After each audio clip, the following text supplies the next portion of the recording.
As a result, they are spending more of their GDP on defense than we are. In fact, as you can see from this graphic, all of our adversaries are spending more of their GDP on defense than we are. Meanwhile, our defense spending as a percentage of GDP has been steadily falling since World War II. That yellow line that you see on the graph cutting across that bar represents 4 to 5% of GDP spending. History has shown that meeting or exceeding that level of investment ensures we can truly deter our adversaries. That's also the level of investment we're asking our allies to make. But for years, we've chosen not to make that same level of investment ourselves. Since World War II, defense spending has shrunk significantly as a percentage of federal outlays, as you can see from the red line on that chart. Nonetheless, non-defense spending, on the other hand, accounts for over 85%, and it's been increasing for that same period of time. This underinvestment in our defense has had very real consequences. Our defense industrial base, long the envy of the world, has atrophied significantly. We're no longer capable of manufacturing for our warfighters at scale or speed. Just look at shipbuilding. China builds 47% of the world's ships. The U.S. builds 0.1%. We build fewer ships than Croatia or the Netherlands. Our global munition stockpiles are low, and we lack the capacity to rapidly restock magazine depth. We have very little industrial capacity to mine, refine, or process critical minerals. As a result, many of our defense supply chains are reliant on the very adversaries we seek to deter. Beyond the impact to our industrial base, the inadequate investment in our defense has resulted in a vicious cycle that has pitted sustainment against modernization. For years, administration after administration comes to this committee with budgets asking us to decommission weapon systems that they admit we still need, or to cut funding for training, parts, and supplies, or to put off needed maintenance to the facilities where our service members live and work, or to reduce the number of military personnel. These budgets have asked us to make these sacrifices and accept the near-term risk so we could afford to reinvest in military modernization, which is something we desperately need to do. But we in Congress consistently rejected this mutually exclusive choice. Instead, we divided up the limited budget we were given and made a worse choice. We underfunded both sustainment and modernization. The result is we don't have near enough munitions, ships, aircraft, or autonomous systems to ensure dominance against every adversary. And the ships and aircraft we do have suffer from unacceptably low mission-capable rates. Fortunately, that's about to change. This president has requested a historic $1.5 trillion budget for our national defense. For the first time in over 40 years, we've been presented a budget that accounts for the true cost of American deterrence. This budget fully funds both sustainment and modernization. It provides a 24% increase in operation and maintenance, including a 20% increase in core readiness programs like flight hours and combat exercises. It includes a 115% increase in funding to repair and improve facilities for our service members and their families. It increases military end strength by 44,000 and provides for a historic pay raise for our service members. It calls for an unprecedented 76% increase in procurement and 64% increase in research and development. This will enable us to truly catch up in our modernization efforts by quickly fielding new munitions, aircraft, ships, land, space, and autonomous systems to replenish and expand our arsenal. It directly confronts the challenges in our defense industrial base with over $100 billion in investments to revitalize manufacturing, expand domestic and allied critical minerals projects, and secure our supply chains. Finally, this level of investment gets defense back to 4.5%. That's where we need to be if we want to truly deter conflict. It also ensures that America leads by example as our allies heed the President's call to increase their defense spending and improve their military readiness. I would also note that it's critical that we do not reduce deterrence while we're asking our allies to ramp up their own capacity. And that's something we're going to be paying a lot of attention to in this committee. Before I close my remarks, I want to highlight the bravery, dedication, and professionalism of our warfighters throughout this conflict with Iran. Their tremendous work to achieve the very clear military objectives of this operation has given the President the opening he needs to negotiate a true and lasting peace that will ensure Iran never acquires a nuclear weapon. Mr. Secretary, General Caine, thank you for being here. I look forward to hearing how this budget request will ensure our military can preserve American deterrence for generations to come. And with that, I yield to my friend, the ranking member, for his opening statement. Well, thank you, Mr. Chairman. I appreciate those opening remarks. I want to start by agreeing with you on the last point. Our troops have performed incredibly well in the last 15 months. They have been asked to do more than anyone expected, and they have demonstrated the incredible capability of the United States military. I think we should all recognize that. Even if we question the strategy, some of the decisions behind it, our troops deserve nothing but our praise for the incredible job that they have done. It has not been perfect. Certainly mistakes have been made, but we have demonstrated to the world that we have a highly capable military. And I hear the chairman on the need for an increased budget. I think there's a whole lot of needs across the United States of America that would have the same attitude about health care, about education, about infrastructure. But the problem is we have a $40 trillion debt, and we insist on cutting taxes for absolutely everybody, so we reduce the amount of revenue that is available to that. We also have to have a national security strategy that lives within a sound fiscal picture. Most experts would say that the most profound threat to our national security right now is exactly that, is our fiscal picture. How are we going to continue to be able to afford to fund the things we need to fund as we run the debt ever higher? The other thing worth worrying about is the Pentagon has not yet passed an audit. If we give them what is roughly a 50 to 60% increase, is that money going to be well spent? We have every reason to doubt that. Now, I will say, and I praise the chairman, this committee, and in a bipartisan, bicameral way, we have tackled the problem of acquisition reform. I think last year's bill put us on a good trajectory to get to the point where we can, in fact, innovate faster at scale. I also believe the Pentagon has been working on that. We've had many meetings with Deputy Secretary Feinberg, who is focused on that, but we got a long way to go. Can the Pentagon really absorb another $500–600 billion, depending on what the supplemental and the reconciliation package are? I don't think so. We need to pay as much attention to how we're spending the money as to how much we're spending, and we never seem to do that. But the larger problem is the strategy that has been put before us. I looked through the Secretary's remarks, and I've heard you give speeches before about this, about how realism is our strategy. And I find that absurd, and given what we are doing. You can say a lot of things about the strategy, but calling it realistic? We started a full-scale war in the Middle East against Iran to try to reshape the Middle East. Now, we can talk about that in a bunch of different ways, but it is the exact opposite of realism. And in fact, starting wars in the Middle East that get out of control and lead us to have far greater costs for the benefits is one of the cornerstones of the unrealistic strategy that this administration has criticized over and over and over again. And yet here we are in a full-scale Mideast war, and we've seen the costs of that. Certainly at the top of that list is 13 service members killed and hundreds wounded, but it goes way beyond that thousands of civilians have been killed. Over a dozen countries now have been dragged into this war in one way or another.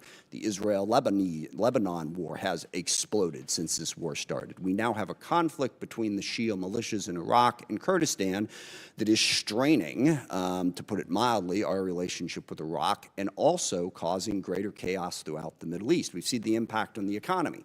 Certainly here at home, gas prices up by over $1. The impact of the fertilizer increase is going to come later as food prices skyrocket.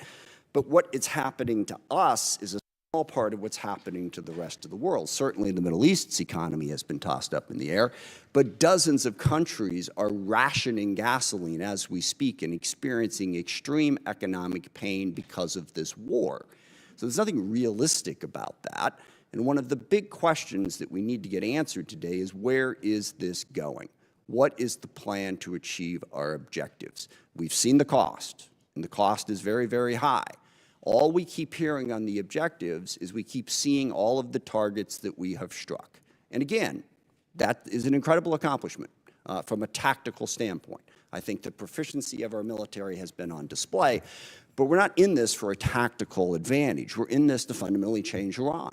And as we sit here today, Iran's nuclear program is exactly what it was before this war started. They have not lost their capacity to inflict pain. They still have a ballistic missile program. They're still able to blockade the Strait of Hormuz and have the ships that are capable of doing that. What is the plan to get that to change? And most disturbingly, the president keeps telling us that it's over. What was it, a week ago Friday, the president announced that Iran had agreed to give up their nuclear program, to give up their ballistic missile program, to stop support for terrorist groups, to reopen the Strait of Hormuz. The only problem with that is literally none of that was true. He was completely making it up. It wasn't. Iran hadn't even agreed to meet with us, as became embarrassingly clear as the day spun out and poor J.D. Vance had to keep going back and forth to the airport. We never even had a meeting. So wish fulfillment is not really a strategy. I mean, maybe the president thinks he's doing some sort of Jedi mind trick and can tell Iran, you will give up your nuclear weapons, and they automatically will. But that's not working. So what we need to hear today is what is going to work. We have 50,000 troops in the region who are still at risk. How are those tactical victories going to translate into some sort of strategic success? And by the way, this is one of the things that realism recognizes. You can win a whole lot of little small battles and lose the war, which is why you don't stumble into the war in the first place. But at the same time, we're doing all of this on our own as we increasingly push away all of our allies. Sometimes just because we want to do what we want to do, we don't want to have to consult them. Sometimes just gratuitously insulting them. I mean, in the middle of this war where we were asking NATO to come join us, the president took time out to insult President Macron and his wife. Okay, how is that helping us to try and belittle everybody in the world? And I also, for the people who are criticizing NATO over this war, I will remind people that NATO is a defensive alliance. What that means is every country in it pledges to defend a country if attacked. And when we were attacked on 9/11, that's what NATO did. They put in Article 5, and for 20 years they fought beside us. NATO is not if any one of the countries decides to unilaterally and unwisely start a war precipitously that everyone else is supposed to join. That's not the way it works. So berating and belittling our allies after we did that and driving them ever further away from us, how is that realistic? Not only are we going to try to reshape the Middle East, but we're going to do it alone, while we're pushing everybody away from us. And then we have other tools in our arsenal. You see that those numbers on the budget, but the State Department's really important. Development is really important. These are ways to achieve our ends, and we have moved away from that. We got rid of the entire USAID, literally causing the starvation of children in countries where we had pledged to provide food, causing massive healthcare disruptions, people literally dying because we cut that off. In diplomacy, we have sidelined, again, the entire world. France and the UK have brought together 44 different countries that have an interest in trying to open up the Strait of Hormuz. We've pushed them all aside. And then we've even pushed aside our own diplomatic corps.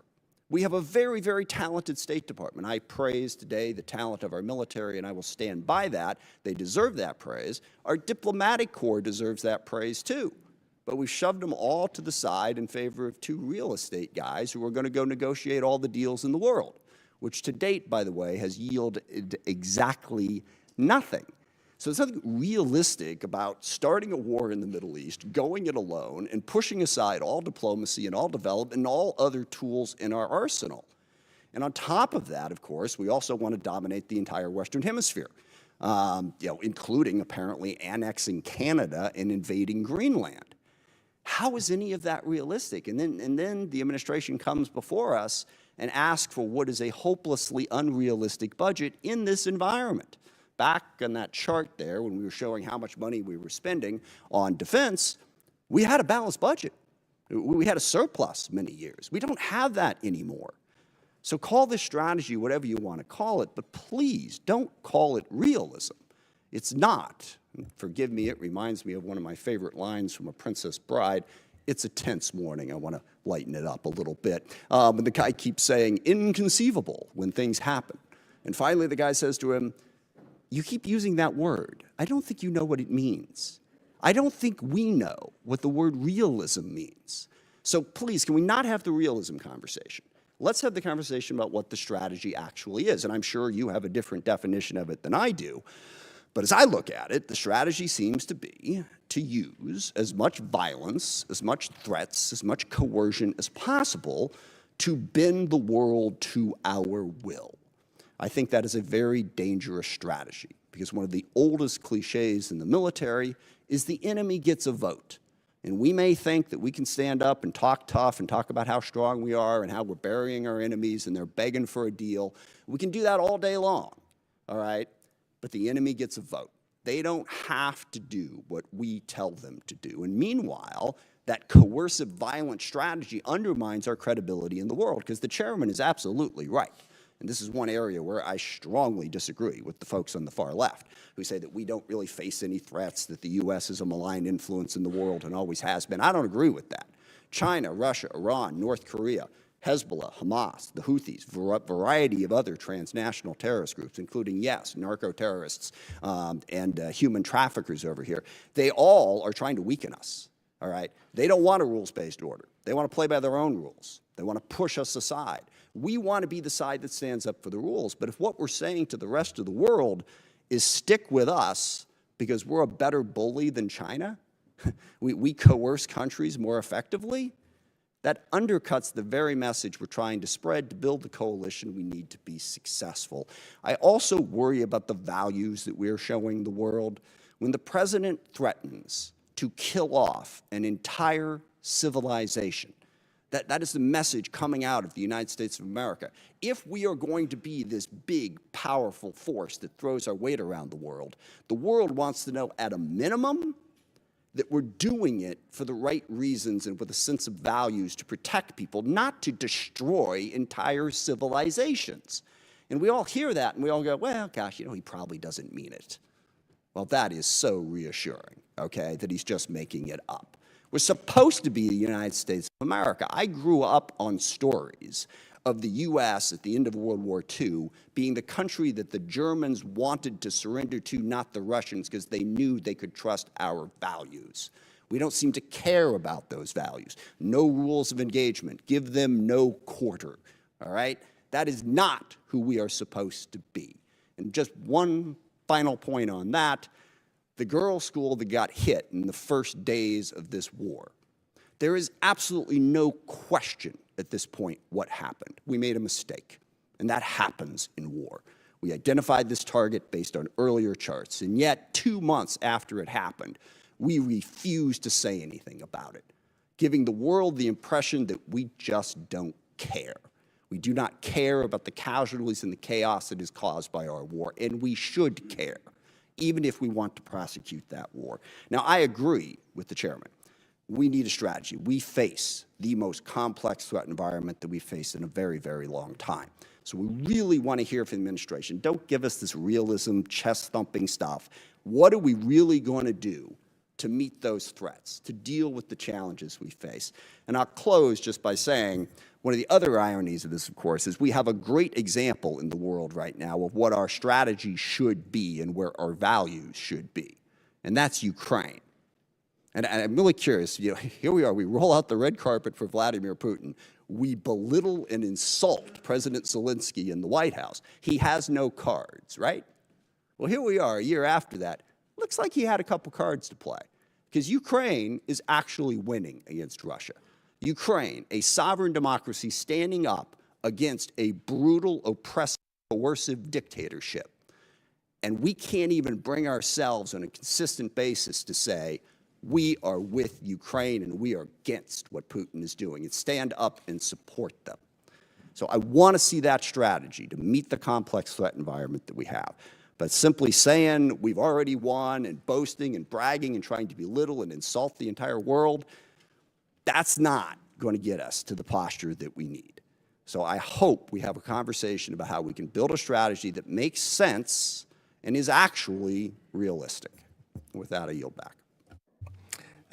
I thank the ranking member for his opening statement. Now I'd like to introduce our witnesses. And we have the Honorable Pete Hegseth, Secretary of War, General Dan Caine, Chairman of the Joint Chiefs of Staff, and they are being accompanied by Mr. Jay Hurst, Acting Chief Financial Officer and Comptroller for the Department.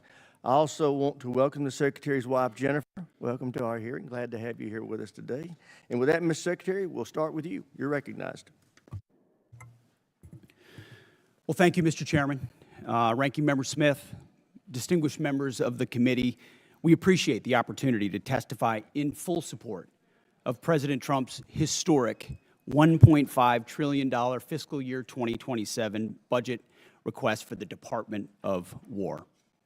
The President's budget request reflects the urgency of the moment, addressing both the deferment of longstanding problems as well as positioning our forces for both the current and the future fight. We think divesting to invest is a strategy of austerity.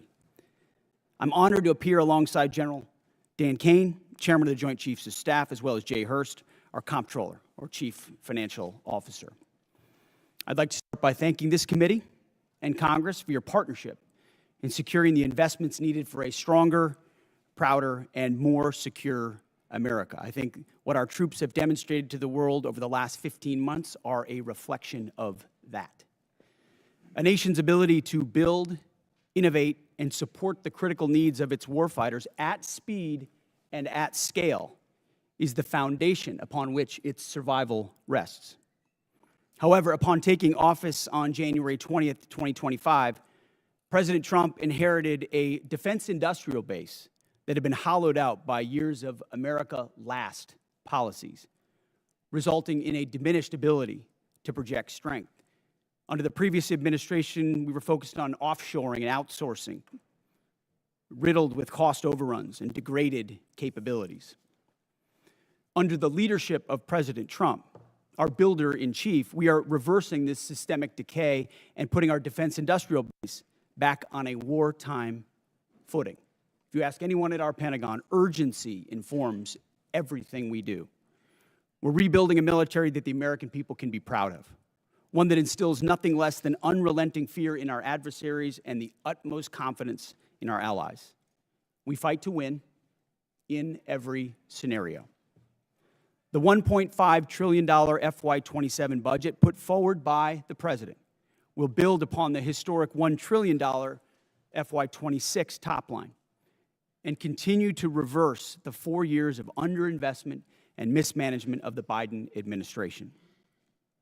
The $1.5 trillion budget will ensure the United States continues to maintain the world's most powerful and capable military as we grapple with a complex threat environment across multiple theaters. Not to mention, this budget also includes a historic troop pay increase, 7% for lower enlisted, and the budget eliminates all poor or failing barracks. Quality of life for our troops is front and center in this budget as well. By supercharging our industrial capability and transforming how the department does business, we're restoring American commercial dominance at a pace unseen in generations, transforming the defense industrial base from a broken, slow-moving system of the past. We have flipped the Pentagon acquisition process from a bureaucratic model to a business model, 180, decisively moving from an acquisition environment paralyzed by bureaucratic red tape into an outcomes-driven organization focused on delivering the most at cost, at scale for taxpayer dollars. Over the past year, through historic multi-year procurement agreements, smart business deals for things like critical munitions and capabilities, we've sent an unambiguous demand signal to industry partners to build more and build faster. The result has been a surge, a revitalization of our great American factories and a massive reinvestment in the skilled American workers who serve as the industrial muscle behind our warriors. Let me briefly provide you with some concrete high-level metrics of what's been accomplished over just the past few months. These are announced new facilities and investments to support American warfighters, and I would refer you to the screen. The department has helped stimulate more than 250 private investment deals in 39 states, in 180 cities, and 150 companies worth more than $50 billion. It's resulted in 280 new or expanded facilities, more than 18 million new square feet of American manufacturing, and more than 70,000 new jobs in defense. This is the key part of this. These $50 billion of investment in new plants, new assembly lines, and new factories, these are private investments, not taxpayer dollars. By changing our department's, transforming our department's business model, American companies are investing in America with their own money, their own capital, a historic demonstration of American manufacturing and defense revitalization, all again with their capital, not Uncle Sam's. This has never been done before and is long overdue, from a bureaucratic model to a business model. Anyone on the outside looking in at what's been done inside this Pentagon in the last 12 months cannot deny the fundamental transformation at speed, at scale, to innovate and meet the threats of today and tomorrow. These investments equal great things for America, American families, and American workers, and help to ensure that our warfighters are able to defend the American dream and all American made. Together with the help of the policy updates and appropriations passed by Congress, President Trump's War Department has begun to turn the lights back on in manufacturing towns across this country, and once again, forging a lethal arsenal of freedom. Where critical supply chains are threatened, the War Department has acted decisively to inject capital, stimulate production, and prevent adversarial exploitation. We are firing up the American economic engine, and at every level of our defense industrial base. Every policy we pursue, every budgetary item we request serves to ensure the department remains laser-focused on increasing lethality and survivability of our forces from the front lines to the factory floors. This is a historic budget, as you said, Mr. Chairman. This is a fiscally responsible budget. This is a warfighting budget. And speaking of warfighting, the topic of Iran, I'm sure will come up today, which I very much welcome discussing. I look forward to sharing the incredible successes of our military, achieved in a matter of weeks. President Trump, unlike other presidents, has had the courage to ensure Iran never gets a nuclear weapon, and he's ironclad in that. We had the best negotiator in the world driving that deal. The biggest challenge, the biggest adversary we face at this point are the reckless, feckless, and defeatist words of congressional Democrats and some Republicans 2 months in, I remind you, 2 months in to a conflict. Lest I remind you, and my generation understands how long we were in Iraq, how long we were in Afghanistan, how long we were in Vietnam. 2 months in on an existential fight for the safety of the American people, Iran cannot have a nuclear bomb. We are proud of this undertaking. I am proud that President Trump has had the courage to do it, and I look forward to sharing more about what our troops have accomplished. So I thank you again for the opportunity to address this committee. I ask that God would continue to watch over our troops in harm's way, and those that have fallen are always in our memory, and we fight to ensure their legacy. Look forward to answering the questions of this committee. Thank you, Mr. Secretary. General Caine, you're recognized. Thank you, Chairman Rogers, Ranking Member Smith, and members of this committee. Thanks for having me today. I'm honored to be here today alongside the Honorable Pete Hegseth and Honorable Jay Hurst to testify on the President's fiscal year 2027 budget. I'm grateful for the opportunity to testify today, and I'm thankful for your continued partnership in support of our warfighters defending the homeland and our interests around the world. It's a privilege to speak with you today about the foundation of America's strength, our 2.8 million members of our joint force. And I'm continually inspired by our soldiers, sailors, airmen, Marines, Guardians, and Coast Guardsmen, and our civilians standing the watch for our nation, supported always by their families. Each and every one of them could have chosen another path, but they don't. They choose to serve and to do something more important than themselves. And every day they meet the nation's challenges, from combat operations to critical support roles, with the courage, tenacity, and grit that keeps our nation strong and secure. I would also like to express my deep gratitude for the 39 members of our joint force who've passed away during my time as the chairman, including 14 who've passed during Operation Epic Fury. As the Secretary said, we are deeply grateful for each of them and their families, and their names will never be forgotten. As the chairman, my duty is to ensure our civilian leadership has a comprehensive range of military options and the associated risks that to those leaders who make the nation's hardest decisions, and offer my military advice privately. I owe the President, the Secretary, and the Congress the truth at every turn.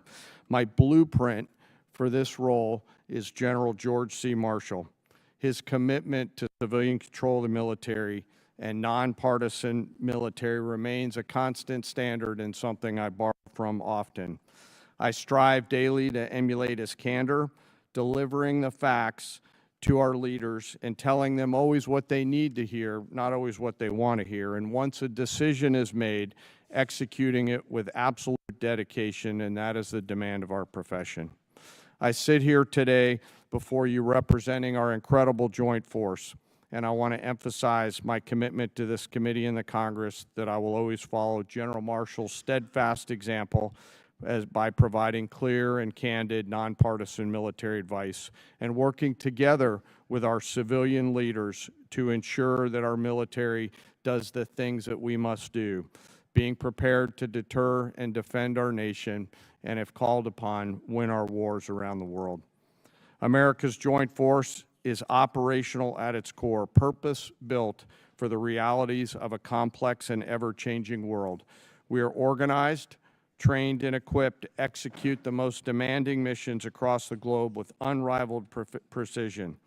Over the past year, our warfighters have consistently demonstrated exactly what it means to be the most capable, adaptable, and most professional military force in the world. Our shared goals are to ensure the joint force maintains the strategic initiative and advantage, projecting American power and responding to global challenges on our nation's terms. During Operations Rough Rider, Midnight Hammer, Southern Spear, Absolute Resolve, and Epic Fury, the joint force executed globally integrated operations and missions alongside our interagency and international partners. And once our civilian leaders made a decision, we make those missions our own, demonstrating the unmatched capability to seamlessly synchronize our capabilities across all domains, from the seabed to cislunar space and higher. We're able to accomplish these complicated missions and work because we draw from a deep, enduring reservoir of training, professionalism, and commitment. Our operational tempo is high, but we're designed to sustain and rebuild our strength continuously. We build readiness every day. We train professionals every day. We learn and sharpen our edges every day by being learning leaders. And I am incredibly proud to be a member of this Joint Force team, proud of the team and proud of the commanders. As the chairman and the ranking member both said, we live in complex and dynamic times where global risk is scaling. The complexity of today's modern battlefields demands our constant adaptation, innovation, and partnership with this Congress. As a joint force, we're up to the challenge. We're built for this environment. However, continued success is not guaranteed by past achievements. It must be secured through forward-looking partnerships with Congress. And to drive this pace and change and maintain our superiority, we need timely, predictable, and sustained investment. The resources we discussed today are critical to modernizing our force and ensuring that whatever threats emerge in the future, that your joint force is ready to meet those challenges, to protect our interests and defend our nation. As the Secretary The President's fiscal year 2027 budget supports the Department's goals of recharging the defense industrial base and the national industrial base, ensuring our military is ready, securing our military advantage. Within the joint force, the uniform side, our priorities remain the same, ensuring our warfighters are properly armed, globally integrated, and ready, while always taking care of our people. And what truly sets our people apart from other militaries around the world is the 1.8 million enlisted members of our force, who maintain readiness beyond reproach and are the envy of every other nation. I'm joined today by the Senior Enlisted Advisor to the Chairman, Dave Isom, who's here with me today representing the 1.8 million members of the enlisted force. He is a great American, not an Americant. While we face dynamic and a dangerous world, I have the absolute trust in the extraordinary men and women who come and volunteer to serve our nation within our joint force. They execute the missions quietly every day, and coupled with the American spirit, outthink, outcompete, and relentlessly innovate, we will maintain our decisive edge, but doing so requires your partnership. We stand ready today to answer our nation's call. It remains the honor of a lifetime for me to serve alongside the members of this joint force. And as we sit here today in this important hearing, I ask us all to remember our deployed teammates who are out there right now doing our nation's business. And may we again always remember our fallen, who've given us the gift of an incredible example, and their family members who continue to show us what courage and grit look like. Thank you again for your enduring support, and I look forward to your questions. Thank you, General. I recognize myself now for questions. Secretary Hegseth, thank you for undertaking the Arsenal of Freedom tour and the great work the department's doing to help enhance our capacity in our defense industrial base. Could you tell us how last year's reconciliation bill helped enable what you have been able to do, and what you think this year's FY27 budget request will do on that front? Well, Mr. Chairman, thank you for your leadership and your support on that topic. I mean, coming into this position, we fell in on a lot of the reforms you and this committee have been advocating for a long time, looking for somebody that was willing to run with them. And our department have run with those. And that reconciliation bill last year was kind of the rocket fuel to initiate President Trump's priorities in this department. So we fell in on a department that was focused on a lot of the wrong things, going in the wrong direction.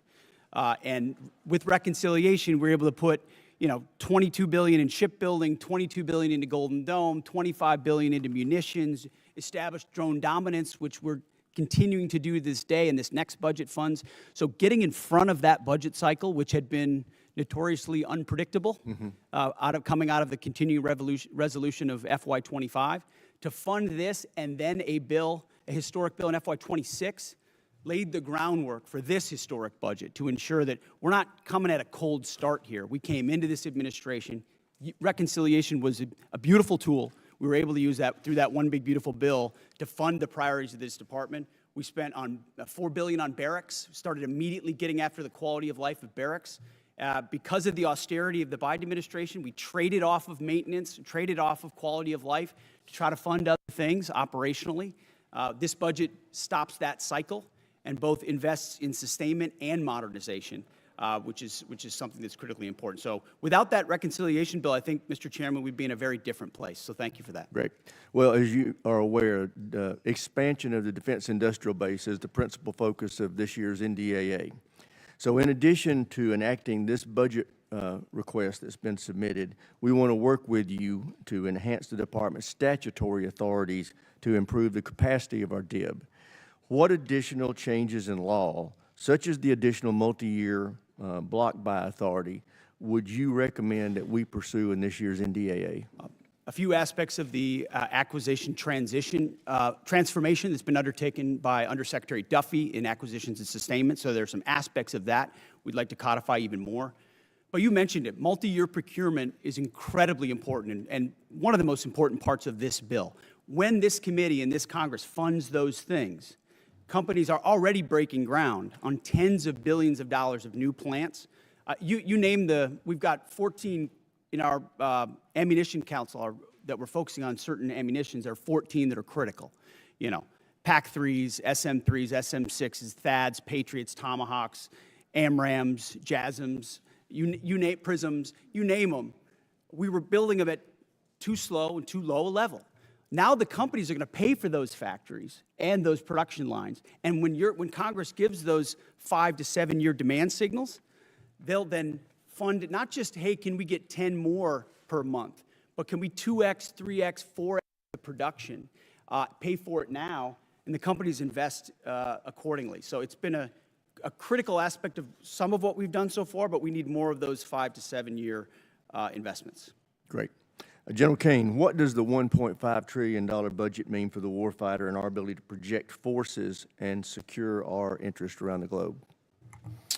Chairman, you know, in my view, this represents a historic down payment on future security. If the budget is approved and ultimately deployed, as we look at the character of warfare changing very, very fast, what's layered in to this budget by our civilian leaders will allow us to start getting ahead of where technology is evolving.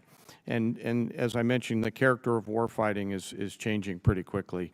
Mass, simultaneity, autonomy, undersea, space, cyber, information, all of those ways that are now manifesting themselves on the battlefields around the world require a higher end of capital investment, and that's why we're grateful for the opportunity to have this budget make its way to the joint force. So it's an important down payment on the future here, sir. Great. Thank you. Thank you, sir.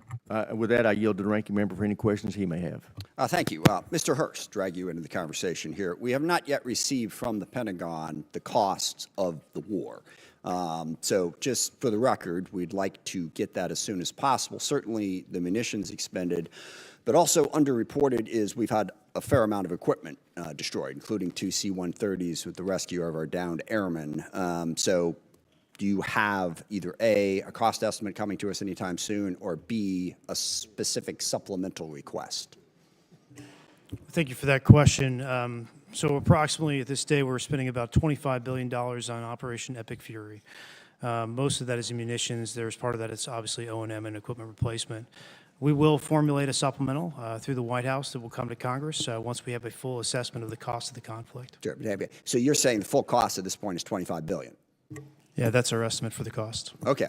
Interesting, because I'm glad you answered that question, because we've been asking for a hell of a long time and no one's given us the number. So if you could get those details over to us, that would be great. Mr. Secretary, you mentioned the nuclear aspect of Iran and the war. And it is worth noting that every president prior to this one, including President Trump in his first term, also prevented Iran from getting a nuclear weapon without actually having to go to war in Iran. So we need to keep that in mind. But also, since the war started, Iran's nuclear arsenal has not been weakened in any way. And at the moment, in negotiations, what Iran is saying, basically pay us to open up the strait. That's their position, which is completely untenable. I agree. It's worth noting, of course, that the strait was open before the war started. Now we're negotiating to get back to status quo. And Iran's most recent offer is to say, we'll talk about nukes later. So what is the plan to actually turn all of this lethal kinetic action into an improvement in the nuclear situation? Because we haven't gotten there yet. Play it out for us. How does that happen? How does it actually lead to that result? Well, I would take issue with the premise of the question that nothing was done. Operation Midnight Hammer was a very effective. Well, I didn't say nothing was done. I said in this war. Ultimately, since this war started. well, this under this administration, unlike other administrations, which cut bad deals and pallets of cash with no ability to oversee whether Iran is actually pursuing a nuclear program. Which is where if we we're want at to litigate JCPOA or the Iran deal, our view, the president's view, is that was a very bad deal. Okay. That gave them a That's bunch the of money up past. front. What's the future? To fund, you talked about negotiated deals.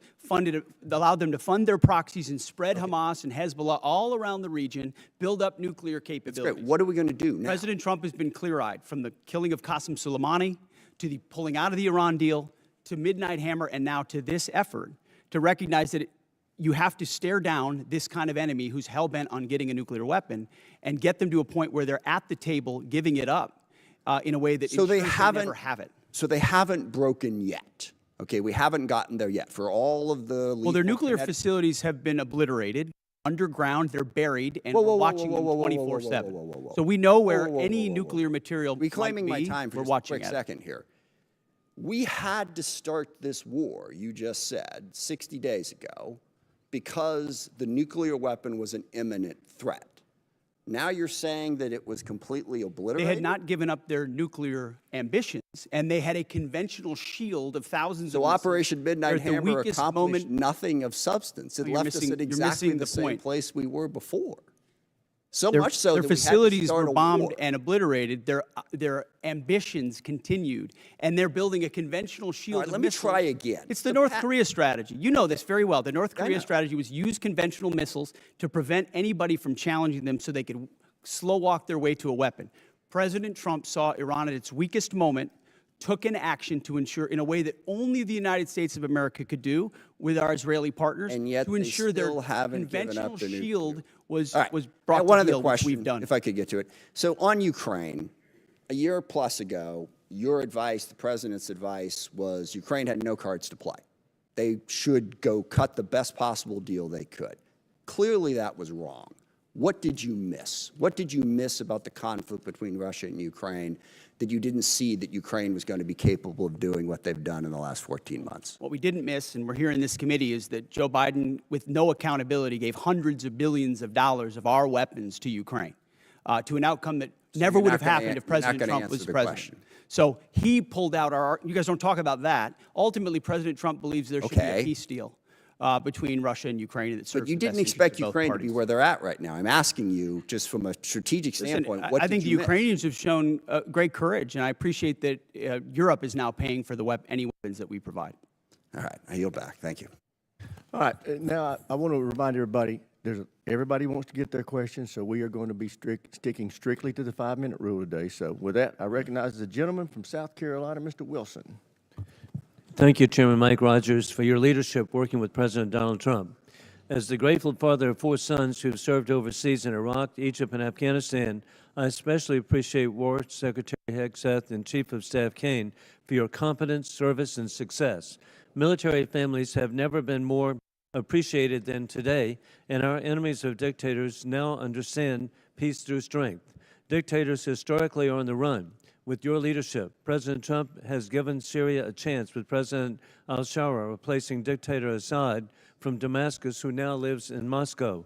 Dictator Maduro is correctly in a Manhattan jail, as you successfully revealed in Caracas that the war criminal Putin air defenses do not work, the Chinese Communist Party radar failed, and Cuban mercenaries were expendable. The Cuban dictatorship is failing, and the ultimate mass murderer, dictator Caine, is dead in Tehran, Iran, joining the 35,000 people he murdered this year. With your leadership, American morale has never been higher, and hopes for freedom of the oppressed people of Iran, Cuba, Russia, and China have never been higher.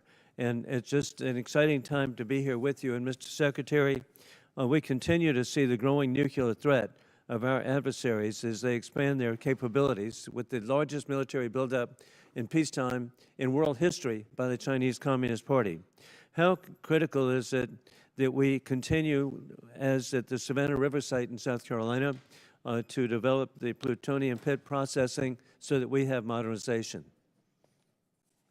Well, Congressman, I appreciate that question. On nuclear modernization, this budget funds $71 billion to modernize the triad in ways that we had neglected to do, and our nuclear triad underwrites everything. But I really appreciate your opening statement. I think something that obviously the media doesn't want to cover and doesn't want to talk about is the historic, record-breaking surge in recruiting in our ranks. 30-year record in recruiting of Americans wanting to join our joint force, wanting to put the uniform on. We're meeting recruiting goals halfway through the year. We couldn't meet our recruiting goals under the previous administration. Under Joe Biden, Americans didn't want to join the military. We couldn't get it. Now we have to turn people away and push them to the next fiscal year. That's why this budget grows our force by almost 50,000, ultimately. Additional troops into the force that we believe we can recruit. That's the best vote of confidence I can imagine. Well, from the hey, American people. And even not just better, hey, recruiting, Mr. it's also Secretary, retention. you're really understating. leaving no airmen behind. Hey, what an inspiration on Easter Day. God bless y'all and what you've achieved. With that in mind, too, General Caine, with your VMI military perspective, War Colonel Putin is losing in Ukraine as his 30-day special mission is now 4 years of, as the Secretary has identified, courageous Ukrainian success led by President Vladimir Zelensky. I appreciate that NATO and the EU have unified for Ukraine as the U.S. ranks 17th per GDP in assistance for Ukraine. Ukraine is frontline, stopping War Colonel Putin from resurrecting the failed Soviet Union, rigging elections in Belarus, invading Ukraine, keeping troops in Moldova, and with the Indvaishvili invading and rigging elections in the Republic of Georgia. As we're transitioning greater responsibility to our NATO allies, how do we ensure seamless integration to deterrence during this shift? Congressman, we're very fortunate to have great leaders out in the European theater right now. General Grinkovich and his leadership team are committed to ensuring that integration and transition takes place in a most combat-capable and effective way. Very entrepreneurial leaders out there across the components, and with General Grinkovich, and he's doing a great job out there, as the committee knows. And indeed, as we conclude, historically, President Trump, Mr. Secretary General, you have united the Middle East nations unprecedented to ally with the United States. You have united Latin America unprecedented to ally with the United States. You've united the Indo-Pacific unprecedented to ally with the United States, and united NATO and EU unprecedented to ally with the United States. You're achieving peace and deterrence through strength. I yield back. Gentleman yields back. Chair, and I recognize the gentleman from Connecticut, Mr. Courtney. Thank you, Mr. Chairman. Mr. Secretary and General Caine, this morning's Wall Street Journal's lead headline reads, quote, Trump tells aides to prepare for an extended blockade of Iran. It goes on to describe, again, the thinking behind the strategy, but also talks about how prolonging the blockade is going to continue to drive up energy costs all over the world. Given the ever-changing messages from this administration on the war strategy and timeline, I really honestly don't expect you to confirm or deny the Journal story. But one thing is clear. The number of transits across the Strait of Hormuz has dropped to the lowest level since the war began, and commodity markets have stopped listening to the happy talk, and crude oil prices this morning have risen to the highest level since the war in Ukraine started in 2022. AAA reported this morning that the average price of gas is $4.30 a gallon, up 30 cents in 1 week. Diesel's average is $5.45. My friend Mr. Garamendi says in California it's closer to $8 a gallon. And fertilizer prices have also hammered farmers at exactly the same time they're beginning planting all across the country. Aside from the damage this war has done to American consumers, farmers, and small businesses, I want to focus for a minute on the cost of the war and our military readiness, particularly to other combatant commands. Mr. Secretary, you put out a national defense strategy in January, which listed the threat assessment facing our country. China was number one, with the second largest, most powerful military in the world, of course. Russia's nuclear force, clearly it was number two in terms of the threat they pose to the homeland. North Korea, which has missiles that actually can reach U.S. territory, was ranked number three, and Iran was described as, quote, and accurately, after Midnight Hammer, that Iran's regime is weaker and more vulnerable than it has been in decades. Again, this was before February 28th, when the decision was made to go into the military strikes on Iran. So today, we have 3 carrier strike forces in Central Command.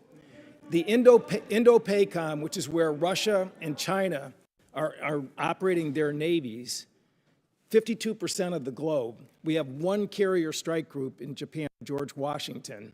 And the imbalance in terms of just, what our commitments and frankly, what our national defense strategy, is just blindingly obvious in terms of what this war is doing.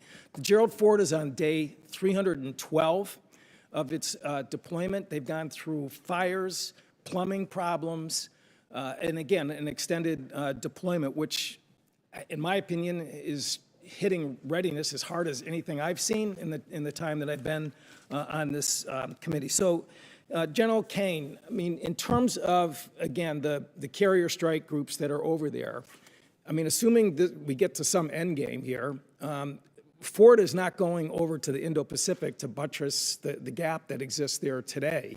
They've got to go back into pretty heavy repair and availability in terms of trying to recover from their deployment. So again, in terms of just, the decisions about where we're putting people and putting really the most powerful part of our Navy, can you explain, again, what that means in terms of the situation in Indo-PACOM, where China is watching? We saw Mr. Rogers' pretty powerful presentation in terms of the buildup that's happening in that part of the world. How does that align with the National Defense Strategy, which was just put out by this administration in January? Well, sir, first, I want to echo your comments on the Ford Strike Group. Fantastic work by incredible sailors, not just the Ford herself, but the other ships as well, on a historic cruise doing incredible work for the nation. But excuse me, how does that balance with the National Well, Defense Strategy? yes, sir. Happy to answer the way I think about this.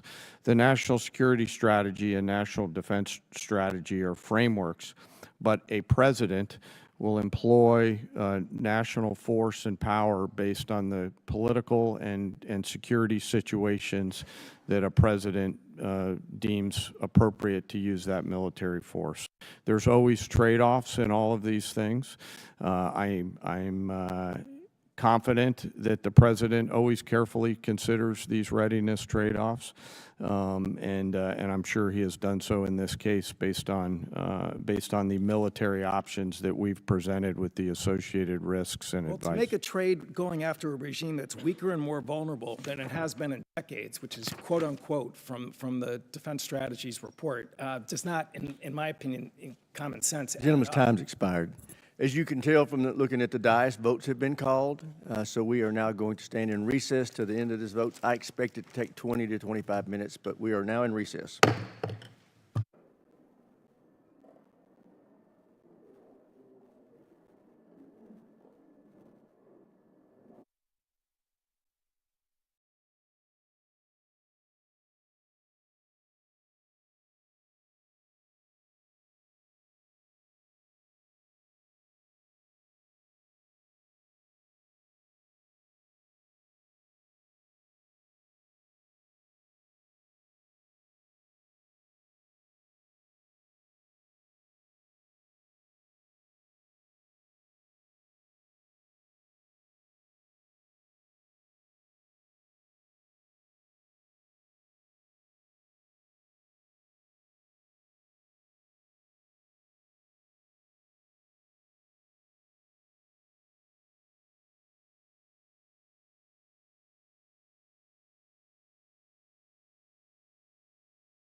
Here, we'll come back to order. Secretary, can you hear my voice clearly? General, can you hear my microphone now? Okay. Yes, sir. Gentleman from Ohio, Mr. Turner is recognized. Thank you, Mr. Chairman. Secretary Hegseth, your written testimony on page 20 includes a statement concerning the importance of FISA and Section 702, which is incredibly timely because this body is going to be voting today on 702, which could be expiring this week. You state this vital tool keeps Americans safe, provides critical intelligence to our warfighters, and is subject to a rigorous system of oversight by all three branches of government to guarantee the protection of the constitutional rights of the American people. Thought I'd give you a moment to expound on that because this is going to be very important because there's several people who right now in this body are going to be considering their support for 702's reauthorization. Well, thank you for that opportunity, Congressman. Yes, this department strongly supports the reauthorization of FISA 702. And it is not hyperbole to say many of the most important missions we have executed could not have happened without the intelligence gathered through FISA 702. So we would urge members to support that so we can continue doing the good work of the American people. Thank you, Mr. Secretary. I appreciate your comments that Iran must never be permitted to obtain a nuclear weapon. There have been many comments that have been made concerning allies who have not assisted or supported the effort. General Caine, there have been many allies who have been essential for us to be able to execute the functions necessary both for Midnight Hammer and for the current ongoing operation. I'd like to ask you to speak for a moment about the essential aspect of the allies that are supporting the effort. There are bases that are necessary, are forward operating facilities, both our allies in the Middle East, both our NATO allies, those in Europe, throughout. We would not be able to undertake this current operation without the use and support of facilities that we have in our bases throughout NATO, Europe, and the Middle East. If you could, for a moment, expound on the integral nature of our facilities that include those bases that are located within our allies. Well, Congressman, from a purely military standpoint, allies and alliances are important. They allow us, you did a better job than I could on articulating the importance of access, basing, and overflight considerations. You know, who those allies are and the quality of those alliances are left our civilian leaders, but certainly we appreciate those allies who've helped us and assisted us along the way. General, you would describe them as having been essential. Yes, sir. Because it's very important. I mean, we want to make certain that, you know, that we treat adversaries as adversaries and allies like allies, especially those that are essential. The King was here yesterday, and as he was speaking, he received a standing ovation when he implored this body to continue our support for Ukraine. In the 2026 National Defense Strategy, it assesses Russia will remain a persistent, manageable threat. It specifically identifies Russia's continued threat to Ukraine, and we have, of course, currently the presidential continued drawdown authority that can support Ukraine, and also the President Trump announced Pearl, the prioritized Ukraine requirements list, and in the FY 2026 NDAA, there is the $400 million that is included in the European capacity building within the Defense Security Cooperation. General, the last time it went on the House floor with respect to funding for Ukraine, there was a vote in the House of over 300 members of the House that supported Ukraine. Could you please give us a description of some of the things currently that we're doing operationally to support Ukraine? Congressman, a few of those are probably left for classified session. We continue through our security assistance group Ukraine to assist with some information sharing matters. UCOM continues But you would to describe help. it as continuous and ongoing and essential for Ukraine with U.S. support. So much of the relationship. Gentleman's time's expired. Chair now recognizes the gentleman from California, Mr. Garamendi. Thank you, Mr. Chairman. Mr. Secretary and General Caine, let me begin by thanking the men and women of the United States military for their service and their bravery. I recognize that our service members have performed with extraordinary courage and tactical skill, and they've done incredible things that our country has asked them to. Their professionalism and selfless service are not in question and never have been. What is in question is the purposes and the strategic direction of this war. Mr. Hegseth, as Secretary of the Department of Defense, you are ultimately responsible for the conduct of the Iran war. Any unvarnished review of what is happening right now in the Middle East would reveal a geopolitical calamity, a strategic blunder resulting in worldwide economic crisis. The result of Trump's war of choice is a serious, self-inflicted wound to America. It will take years and a new administration to recover from the grave damage to our standing in the world, as well as our economy and our military. We must remember that 13 Americans have been killed in action, hundreds wounded, and thousands of civilians killed, including more than 100 school children. The risk of this conflict was foreseeable. I'm certain that the Department of Defense knew that it was likely that in a war with Iran, Iran would create an international economic crisis by blocking the Strait of Hormuz and thus stopping 20% of the world's oil. Was this existential threat considered? Apparently not. During the 60 days of Trump's Iran war, critical munitions have been expended at an alarming rate, depleting magazine levels below what is thought necessary to hold China at bay. It will take years and tens of billions of dollars to restock. A significant part of the necessary Navy and Marine force in the Pacific has been removed and sent to support the Iran war. Our support of Ukraine has suffered as supplies and defense systems are diverted to the Iran war. America has lost irreplaceable aircraft, radar systems, and strategic bases have been shown to be vulnerable. The continued lengthy deployment of ships, equipment, and personnel has sacrificed readiness. We know what we have lost, but what have we gained?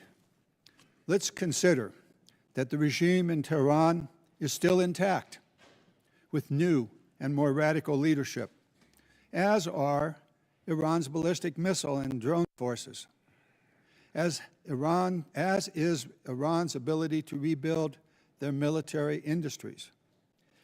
Also, as is Iran's coordination with China, Russia, and North Korea, and Iran's ability to choke off global energy supplies, and their stockpile of highly enriched uranium, which they only built after President Trump shredded President Obama's Iran deal in 2017. Secretary Hegseth, you have been lying to the American public about this war from day one, and so has the President. You have misled the public about why we are at war. You and the President have offered ever-changing reasons for this war. You've misled the public about the progress of the war. While the military has executed this war with tactical success, the strategy has been an astounding incompetence, doing immense economic damage to America. Mr. Chairman, And the Mr. world. Chairman, with the personal attack on the Secretary, he should have an opportunity to respond. He certainly Thank will you. when No, I... no, No, at the time I you're am doing finished. it. it's the gentleman's time. He can use it as he sees fit and add an extra 5 seconds to Mr. Garamendi's time. Thank you. You and the President offer ever-changing reasons for the war. You have misled the public about the progress of the war. While the military has executed this war with tactical success, the strategy has been an outstanding example of incompetence. This war of choice is a political and economic disaster at every level. Despite the president's promise to lower the cost of living, gas prices are up 40%, and inflation is soaring. So much for lowering the cost of living. The president has got himself and America stuck in the quagmire of another war in the Middle East. He's desperately trying to extricate himself from his own mistakes. It is in America's and indeed the world's interest that he succeed in that. I yield back. Gentleman yields back. Chair, and I recognize the gentleman from Virginia, Mr. Whitman. Thank you, Mr. Chairman. I'd like to thank our witnesses for joining us today. General Caine, Secretary Hegseth, Mr. Hurst, thank you so much. I want to go to a statement I've been making here for the last several years, and that is we are in the most dangerous national security position that this world has been in since 1939. And we know that it's a critical effort that we undertake to make sure we can deter through the concept of peace through strength. Ms. Secretary, I'd like to start with you.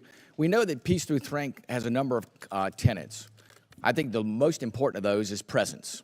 And we know that the United States has the Marine Corps Amphibious Ready Group, Marine Corps Expeditionary Unit, that provides us that presence. We know there are over 2,000 Marines and an aircraft combat unit that are on board those vessels, and they let us do a number of different things. That's the crisis response team that gets to go around the world. Today, as we speak, we have 3 ARGMUs that are deployed around the world. Unfortunately, that's an anomaly. It should be standard. Secretary Hegseth, the President and the combatant commanders need maximum flexibility to respond in multiple places at multiple times to combat and deter these threats. I just want to get your perspective on your goal to make sure we have a persistent 3.0 ARGMU presence, and to look at how we're going to make sure through our shipbuilding plans that we assure that we have the adequate number of amphibs that are being built. I think that number is probably right around 40. And then what are we going to do to make sure, too, that the A-sub-O, the operational availability, is going to be at the level where we can maintain an ARGMU 3.0 with the effort we have to put in to maintain these ships? So thank you for the question, the substantive question. Ultimately, we support 3.0 ARGMU. That presence right now gives us a lot of flexibility. Yeah. And this budget supports moving in that direction to ensure that this administration and future administrations have that kind of strategic flexibility with the incredible capabilities the ARGMU provides. We saw it in Southern Spear. We saw it on the Maduro raid. We see it right now. It's a persistent capability. So I think you'll find our shipbuilding investments to meet that as well. But if I may, sure. Yeah. I didn't get a chance. I didn't see a question in the statement from the congressman. I hope you appreciate how reckless it is. When I said reckless, feckless, and defeatist of congressional Democrats at the beginning, that came after watching you say the same thing on CNN this morning, a quagmire. My generation served in a quagmire in Iraq and Afghanistan, years and years of nebulous missions and utopian nation building that led us to nothing. What we have right now, the way you stain the troops when you tell them 2 months in, Congressman, you should know better. Shame on you. Calling this a quagmire 2 months in. The effort, what they've undertaken, what they've succeeded, the success on the battlefield that could create strategic opportunities, the courage of a president to confront a nuclear Iran, and you call it a quagmire, handing propaganda to our enemies, shame on you for that statement. And statements like that are reckless to our troops. Don't say I support the troops on one hand, and then a 2-month mission is a quagmire. That's a false equivalation. Who are you cheering for here? Who are you pulling for? Our troops are doing incredible work. They've done incredible things for the entirety of this mission and achieved incredible battlefield successes. And you sit there and go on TV for your clickbait about quagmires. It undermines the mission. Your hatred for President Trump blinds you to the truth of the success of this mission and the historic stakes that the president is addressing, which the American people support. Iran's been at war with us for 47 years. You want to talk about a forever war? For 2 months, this president has stared them down. He's going to get a better deal than anyone ever has and ensure that Iran never has a nuclear weapon. I know the American people support that mission, despite your loose talk and words like quagmire. Thank you. Thank you, Mr. Secretary. General Caine, I want to quickly go to you. We know all about the need for exquisite platforms, but we know if we're going to close the gap with our pacing threats, we have to make sure we have those expendable and attritable platforms. And we know those nation capabilities are key, and we have to be able to spin them up quickly because that's the fastest way for us to, again, deter by peace through strength. Give us your perspective on how you see the urgency of getting that capacity not only in place, but getting that ability to go to scale and get those capabilities in the hands of our warfighters. Sir, I think it's critical, and when I look at what OSW above us is doing, and the Deputy Secretary as well as Secretary Duffy, and frankly, the national and defense industrial bases all rallying around the need to scale, along with the new entrants that are out there who are coming and bringing products to the joint force. A key is capacity. Time's expired. Here, and I recognize the gentleman from New Jersey, Mr. Norcross. Thank you, Chairman. I'd like to thank the witnesses for being here today. Mr. Secretary, it's well known that our defense industrial base and maritime industrial base has declined greatly over time. It's the shipyards, it's many of the things that you already spoke about. In my community, we used to have 3 shipyards, 40,000 workers. We've lost that critical job skills there and 40,000 people who know how to do it. And quite frankly, most of it went overseas because it was cheaper. Well, cheaper doesn't buy the security we need for our industrial base. I championed a provision in the 24 NDAA entitled Enhanced Domestic Content Requirement for Major Acquisition Programs. Had to do with our industrial base making things here in America long before this administration came in. The goal was to strengthen our supply chains and have that critical oversight, push for greater investments, much of what you're doing now on these major defense acquisition programs. So we passed that in a bipartisan manner because we knew that this was critical and things can happen. Lo and behold, here we are. There was a reporting requirement in that calls on you, the Secretary of Defense, to establish an information repository, issue rules, create a fallback process to govern the Department of Defense. We wanted to better understand much of what is being done here, but it's not being reported back to us. I sent to your office on January 8th, followed up on February 4th. We're years overdue on this report that will give us insight onto how we're addressing it. We hear what you're saying, but can you commit that we will get that report to us in the next 30 days?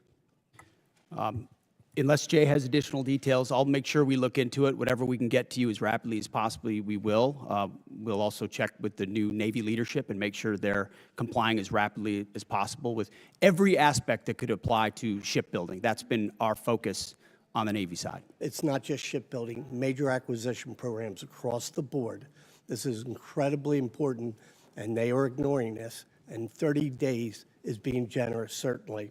Second issue is you talk about championing the American worker and how important this is, yet in a memo on April 9th, you terminate all the collective bargaining agreements across the DOD, taking away from hundreds of thousands of workers at DOD their collective bargaining rights that they voted for.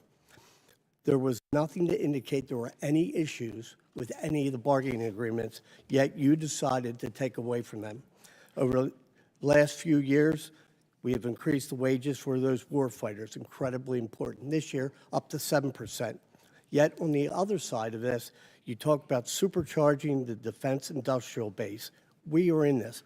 How do you go and say, yes, we support the warfighters?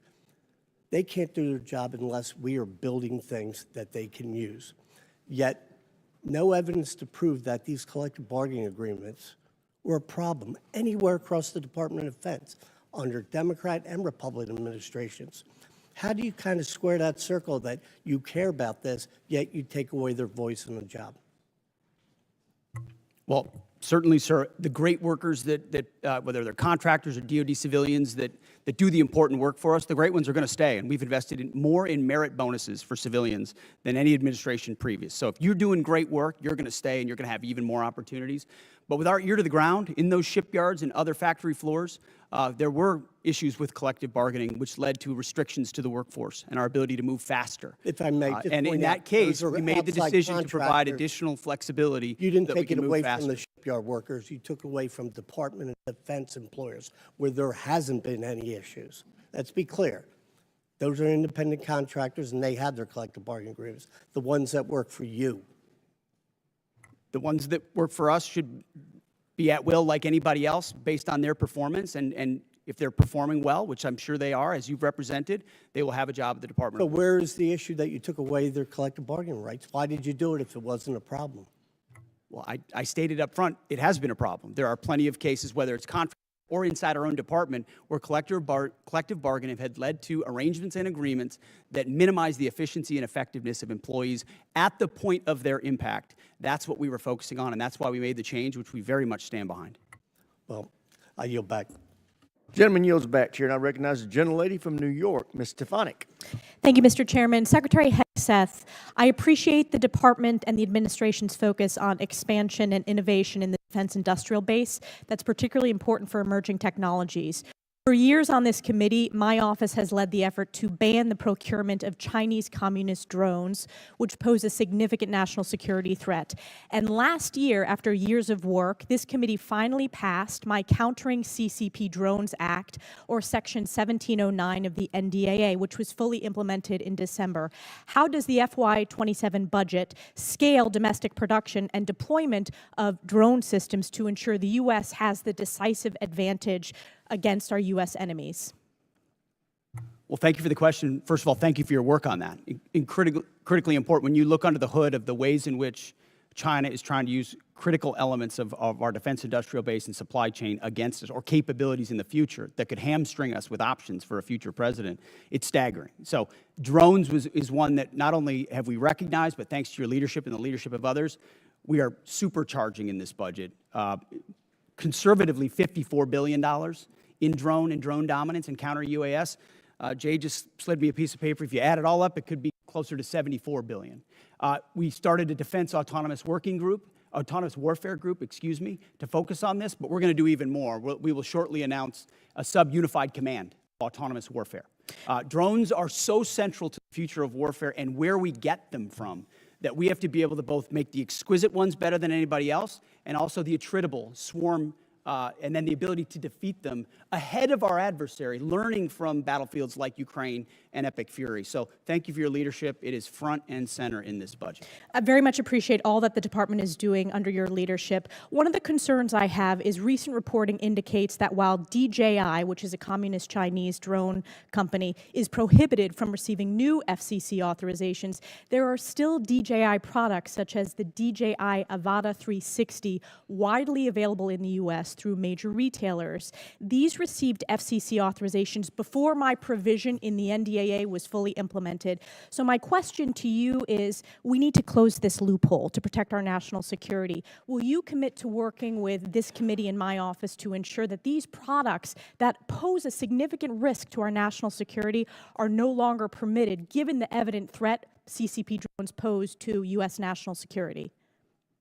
Congressman, yes, the department will commit to working with your staff and looking at that loophole, which we are aware of. And I missed in my first response, of course, that $54 billion is American-made drone dominance. Yes. That is exactly where they need to be, and that's where our focus is. Great. Another emerging technology that's very important and has a strong tie to my district is quantum computing. China continues to invest heavily in quantum computing, sensing, and secure communications for military advantage. I represent Rome Air Force Research Lab, which is a hub of research when it comes to quantum. Secretary Hegseth, how does the budget proposal position the U.S. to maintain leadership in operationally relevant quantum technologies? The country that dominates in quantum will dominate the future in C2, in comms, in every way that we fight. And so this makes the maximal investment possible here at home to ensure that quantum compute, and working across the interagency, by the way, this is not just a DOW issue, this is an interagency issue, to ensure that we've got the ability to scale and outcompute adversaries who are racing for the same code. General Caine, throughout my time in Congress, I've pushed for the department to optimize its approach to quantum and develop a strategic roadmap. In your opinion, which quantum capability areas offer the most immediate benefit to the joint force and should be priority investments moving forward? probably some of the work in crypto and quantum to make sure we can see, sense, understand, defeat, and protect our own stuff. So that's where I'm most interested in it right now, ma'am. Great, and I also want to use my remaining time. I just want to invite both of you to visit Fort Drum, home of the 10th Mountain Division, the most deployed division in the U.S. Army since 9/11. In the first Trump administration, I had the honor of hosting President Trump, where he signed the NDAA in my district, and it's been a privilege to represent them. So encourage you to visit that installation before the end of this year. Thank you very much, and I yield back. Gentlelady yields back. Chair now recognizes the gentleman from Massachusetts, Mr. Moulton. Thank you very much, Mr. Chairman. Mr. Secretary, you and I agree that Iran is a national security threat to us and our allies. Now, earlier you called us feckless for questioning your war. Do you think Congress was smart or feckless when it failed to ask tough questions of the Bush administration and gave them a blank check for Iraq? Well, if you're trying to compare this war to the Iraq I'm just asking war, you, do you which think the it was president smart or was the first feckless? one to call a stupid war, then it's a false comparison. Okay, well, probably a good idea to ask tough questions. So let me just ask you a few questions. Did you advise the president that we should attack Iran? We were, first of all, in this position in the cabinet, we never talk about what we would advise the president to do or Well, not. do you to think do, the president or I've been you in deserve more? I've been in every meeting. I understand with that, the Mr. chairman and Secretary. everybody else as Mr. those Secretary, critical I'm asking decisions the were questions. made, and he got every perspective possible when it came. I'm to just making asking what your perspective is. Are you afraid to take ownership of this? Do you think it was a good idea or not? As I've consulted the president, do I think it's a good idea to confront a nuclear bomb To start this in the war. hands of the? Imagine what the world would look like right now if Iran had a nuclear weapon. Okay, so let's just imagine. Which, by the way, if every they other, had one, every which the previous Obama deal was administration, going to allow them including to do, the first Trump administration, they had one. prevented them from having a nuclear weapon. So, listen, how is this war going? Do you think we're winning? militarily on the battlefield, it's been an astounding military success. No, but are we winning the war? Absolutely. Okay, so do you call Iran closing the Strait of Hormuz winning? Well, I would say the blockade that we hold that doesn't allow anything to come in or out of Iranian ports, which Okay, is so always we've blockaded their portfolio to blockade. So use. they blockaded us, and then we blockaded their blockade. That's like saying, tag, you're it. Or, you know, if President Madison had said, well, the British just burned down Washington, but don't worry, we're going to burn it down as well. Chairman Caine, did the military have plans for the idea that Iran might blockade the strait? Sir, thanks for the question. I'll answer it this way. You know, in this job, I have to maintain trust with a variety of constituents. To Okay, I'm include just the president. asking if the military Yes, had sir. plans. As always, my point in this is, as I explain the role, my point in this is we always offer a full range of military options that are carefully considered, with the associated risks with those options and the considerations therein. So, and we Mr. always Secretary, do that. did you consider this risk? Of course, this department has looked at all aspects of this risk. And So then because why did you this send the department looks, minesweepers, the only minesweepers we had in the Gulf, to Singapore weeks before the war started? we have lots of capabilities that you may or may not be aware of at the classified level. Okay, and to deal so, with, to deal with by the way, would mines. the And Trump-class battleships have helped with this? You're talking about a Minesweeping. prospective future battleship, which we welcome in the fleet. Okay, so you're supportive of the battleships? Yes, sir. Okay. How much has Iran profited from your administration lifting the sanctions on Iran when you started this war? I can tell you Iran is financially devastated right now. Okay, well, in conjunction with the they've Treasury earned about and $14 billion. Operation Economic Fury. They're at a point where between the blockade and what we've done to them militarily, remember, they don't have a Navy. They can't contest the blockade. Okay. Between what we've done to them What kind of militarily a and Navy can financially, they buy they're at a for place $14 billion? where they have very few options. How many Chinese missiles can they buy for $14 billion? Does that sound like winning? They're not. We're ensuring, and they're not buying Chinese missiles. Okay. You know, at the end of the day, this also has a cost to us. If let's say this war costs $100 billion, I mean, you've already said, give us more time. It's only been 2 months. It could go on for 20 years like Iraq and Afghanistan. Let's just say it costs $100 billion. What is that to the average American taxpayer? Do you have any idea? Well, unlike foolish previous administrations, it won't go on. No, I'm just asking. For years and decades. But let's just say it's sitting in this $100 billion. position, it's hard to imagine how You know it was that? allowed those things to happen. You were a part You of know that the war. answer to that? So was I. I never. I'm knew just what the end asking if state you know what clearly was. your war Now I costs know the what average end American state is. taxpayer. What is the cost of Iran having a nuclear weapon that they wield I'm over just us? asking if you know the cost of the average American I'm asking taxpayer. you what It's the about cost would be $600. of that. So for the American taxpayers out there, my constituents, some of the constituents you wanted to represent in Minnesota. I'm just wondering if they have an extra $600 lying around to pay for your war. I think that's just a question that we ought to ask. Now, quickly, on March 13th in a press conference, you said, we will give them no quarter, no mercy. In order for no quarter or no survivors is a war crime under the Geneva Conventions. You understand that's murder. Do you stand by that statement? The Department of War fights to win, and we ensure that our warfighters have the rules of engagement necessary to be as effective Okay, so as just to humanly be clear, possible, you which called they are. Democratic members of Congress to be tried for sedition for reminding our troops to follow the law. But when you tell them to commit a war crime, you stand by yourself. For insinuating that the laws that Mr. we're giving them are Gentleman's unlawful. time's What a expired. great Chair guy. now recognizes the gentleman from Tennessee, Dr. Desjardins. Thank you, Mr. Chairman, and I thank our witnesses for being here today. And I'd like to thank you for your commitment to our advancement in space, Golden Dome, and nuclear modernization, all which are critical. And also, I understand we're going to start some reproduction of the MQ-9 Reaper drones, which you, Mr. Secretary, and Ms. Secretary share my great state of Tennessee, and we know the 118th Air Wing, the National Guard operates Field and conduct many of these missions, and they do so with great precision. So thank you for that. Secretary Hegseth, you commissioned as an infantry officer in the U.S. Army National Guard in 2003. You've been deployed to Iraq, Afghanistan, Guantanamo Bay. You have been awarded 2 Bronze Stars, the Combat Infantryman Badge, Joint Commendation Medals, 2 Army Commendation Medals, among other recognitions. You have seen military actions from both an operational and service member perspective. Have you ever seen operations with the scope and scale and complexity of Midnight Hammer, Operation Absolute Resolve, and Operation Epic Fury? Thank you for the question, Mr. Congressman. Not only have I not seen missions like that, but if you earnestly go into our formations right now, and you talk to colonels and majors and staff sergeants and 2-star generals, and you ask them about the environment of our military right now and its capabilities right now, compared to under the Biden administration, under Obama, they will tell you it is night and day. Even the ranking member acknowledged that the troops performed incredibly well over the past 15 months and have demonstrated to the world. These are not new troops in a lot of cases. These are the same troops with new leadership under President Trump, who gives them every authority, under a department that ensures they have what they need. I have operators looking at me saying, for the first time ever, we have everything we need to accomplish the mission, both in equipment and in authorities. That matters when you go 37 hours around the world for Midnight Hammers. That matters when you go downtown in Venezuela and grab the indicted dictator of a country in the middle of the night in the most fortified location. That matters at the outset of the Iran conflict. It matters during Operation Rough Rider, which there's a reason why the Houthis aren't on in this fight right now, because they experienced 50 days of the American military under President Trump. That matters in the Caribbean in our fight against designated terror organizations.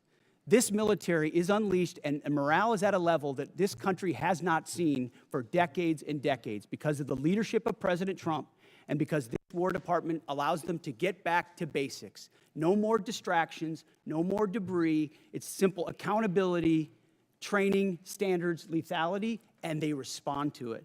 And it's that response that's manifest in highly and historic successful military operations led by our incredible joint force, who are grateful to have a commander-in-chief that has their back. I can tell you for that, our nation, myself, and all of us are incredibly grateful. Secretary Hegseth and General Caine, with your vision and steadfast commitment to our nation's service members, you have both overseen the beginning of a generational transformation of our armed services. This budget request reflects that commitment by building and sustaining our defense industrial base, increasing service member pay, housing, and benefits, robust funding for Golden Dome missile defense and space capabilities, and the emphasis on the peace through strength doctrine outlined in the National Defense Strategy.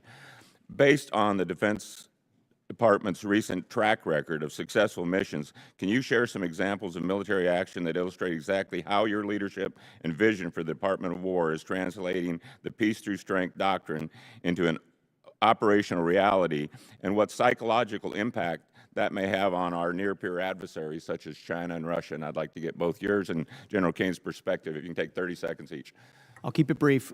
Reestablishing deterrence was one of the core pillars of what we set out to do after Afghanistan, after October 7th, taken swiftly that I just laid out. The world has recognized that American power is back, and the willingness to utilize it shows that we can achieve peace through strength. And General Caine, in terms of our adversaries? Yes, sir.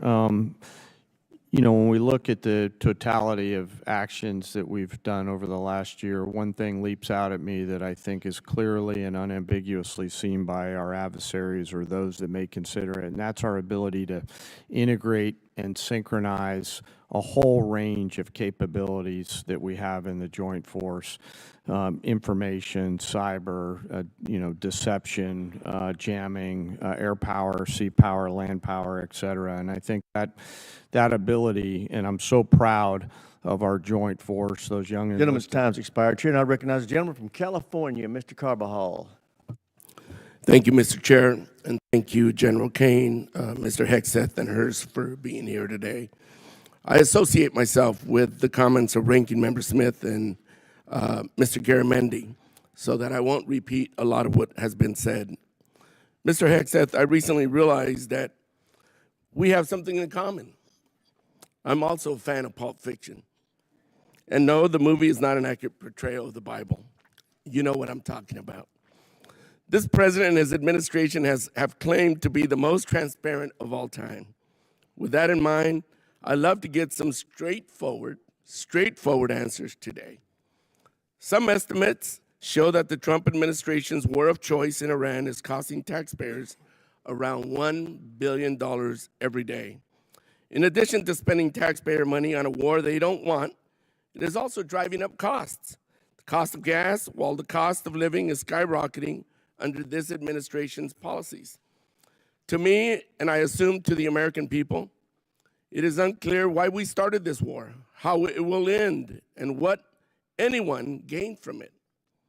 Mr. Hegseth, about how much money has been spent on this war to date, and how much more do you anticipate spending? Well, as our comptroller laid out, the estimate is less than $25 billion at this point as far as an expenditure. And the question I would ask this committee is, what is it worth to ensure that Iran never gets a nuclear weapon, considering the radical ambitions of that regime? I mean, almost every member of this dais at some point has said, whether it was 2015, thank you for your answer. I'll proceed to my next question. Thank you for your answer. President Trump is the one that's willing to make sure it doesn't happen. Supposedly, we had taken care of the nuclear capability last time around.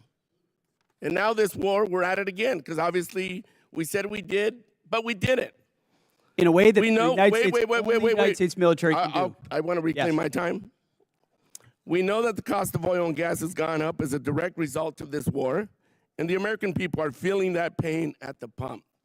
In an attempt to alleviate the high price of gas caused directly by this president, he lifted sanctions on Russian oil. The way I see it, this is a massive gift to Putin and Russia's struggling economy.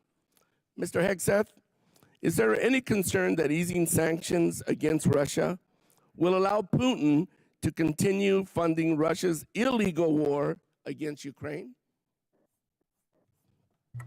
Well, we've seen Russia's and Putin's inability to make effective battlefield gains, just like their inability to defend the Maduro regime with the billions of dollars of systems the Russians sent to Venezuela in order to defend him, which were defeated in 15 minutes.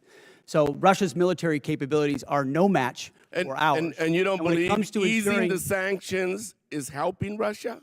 Well, we have the best energy team in the planet it's just a yes or no. White House. We're going to ensure that this is not deja vu. It's a simple yes or no. I understand the energy dominance that this administration has unleashed. All right, well, I'll proceed to my next question. Strategy. Last week, it was announced that the Department of Defense is no longer requiring service members to get their annual flu shot. Now, this is an easy one for you. It's a softball. Don't screw it up. The rationale was to, and I quote, restore freedom to our joint force. This has been a requirement since 1950 because it is an effective at preventing the spread of flu among our troops. It's not some new woke requirement, as you like to lean on for much of your rhetoric. This decision is actively making our military less safe and less prepared. Mr. Hegseth, at this time, are there plans to remove the mandatory requirement of other vaccinations like measles, mumps, and polio? We made very clear in our announcement that it applies to service members having a choice as it pertains to the flu vaccine. Don't you think that's a little reckless? No, I think allowing well-informed Americans who serve our country to make a choice is not reckless. And commanders will still have latitude, say, for a submarine or something else, to make a decision for a unit about whether it could be mandatory in a particular circumstance. But overall, our troops have earned the right to be able to choose about something like that related to their health. Mr. Hegseth, I stand by what I said last time you were here. You were incompetent then, you're incompetent now, and you're the gift that keeps on giving when it comes to incompetence. With that, Mr. Chairman, I yield back. Gentleman yields back. Chair, now Other than that, I'm doing the great. gentleman Thank from you. Mississippi, Mr. Kelly. Thank you, Mr. Chairman. Secretary, don't you think it was extremely reckless to mandate COVID vaccines for the healthiest and most unlikely to get COVID and kick them out of the service if they did not comply with a, although legal, crazy order from the previous administration? Don't you think it was reckless to require that those soldiers and Marines and sailors had to take that COVID vaccine? Congressman, thank you for the question. Not only do I think it was reckless, but we point out the nature of the emergency and lack of actual data on it. We think it may not have been legal. And as a result, we're working very hard to ensure that any service member who was pushed out is brought back in. If they were forcibly pushed out with back pay and rank and everything that comes with it, those soldiers and troops of conscience who had to make that choice, we think are the best troops in our force. Listen, I'm grateful that we have two great National Guardsmen sitting at that table today. As a longtime serving Guardsman who just retired, I'm so proud of y'all and what you mean for our total force. It's not a National Guard, it's not a reserve, it's not an Army, it's not a Navy. It is a total force, and thank y'all for recognizing that. I just want to go back to some of the Iran stuff.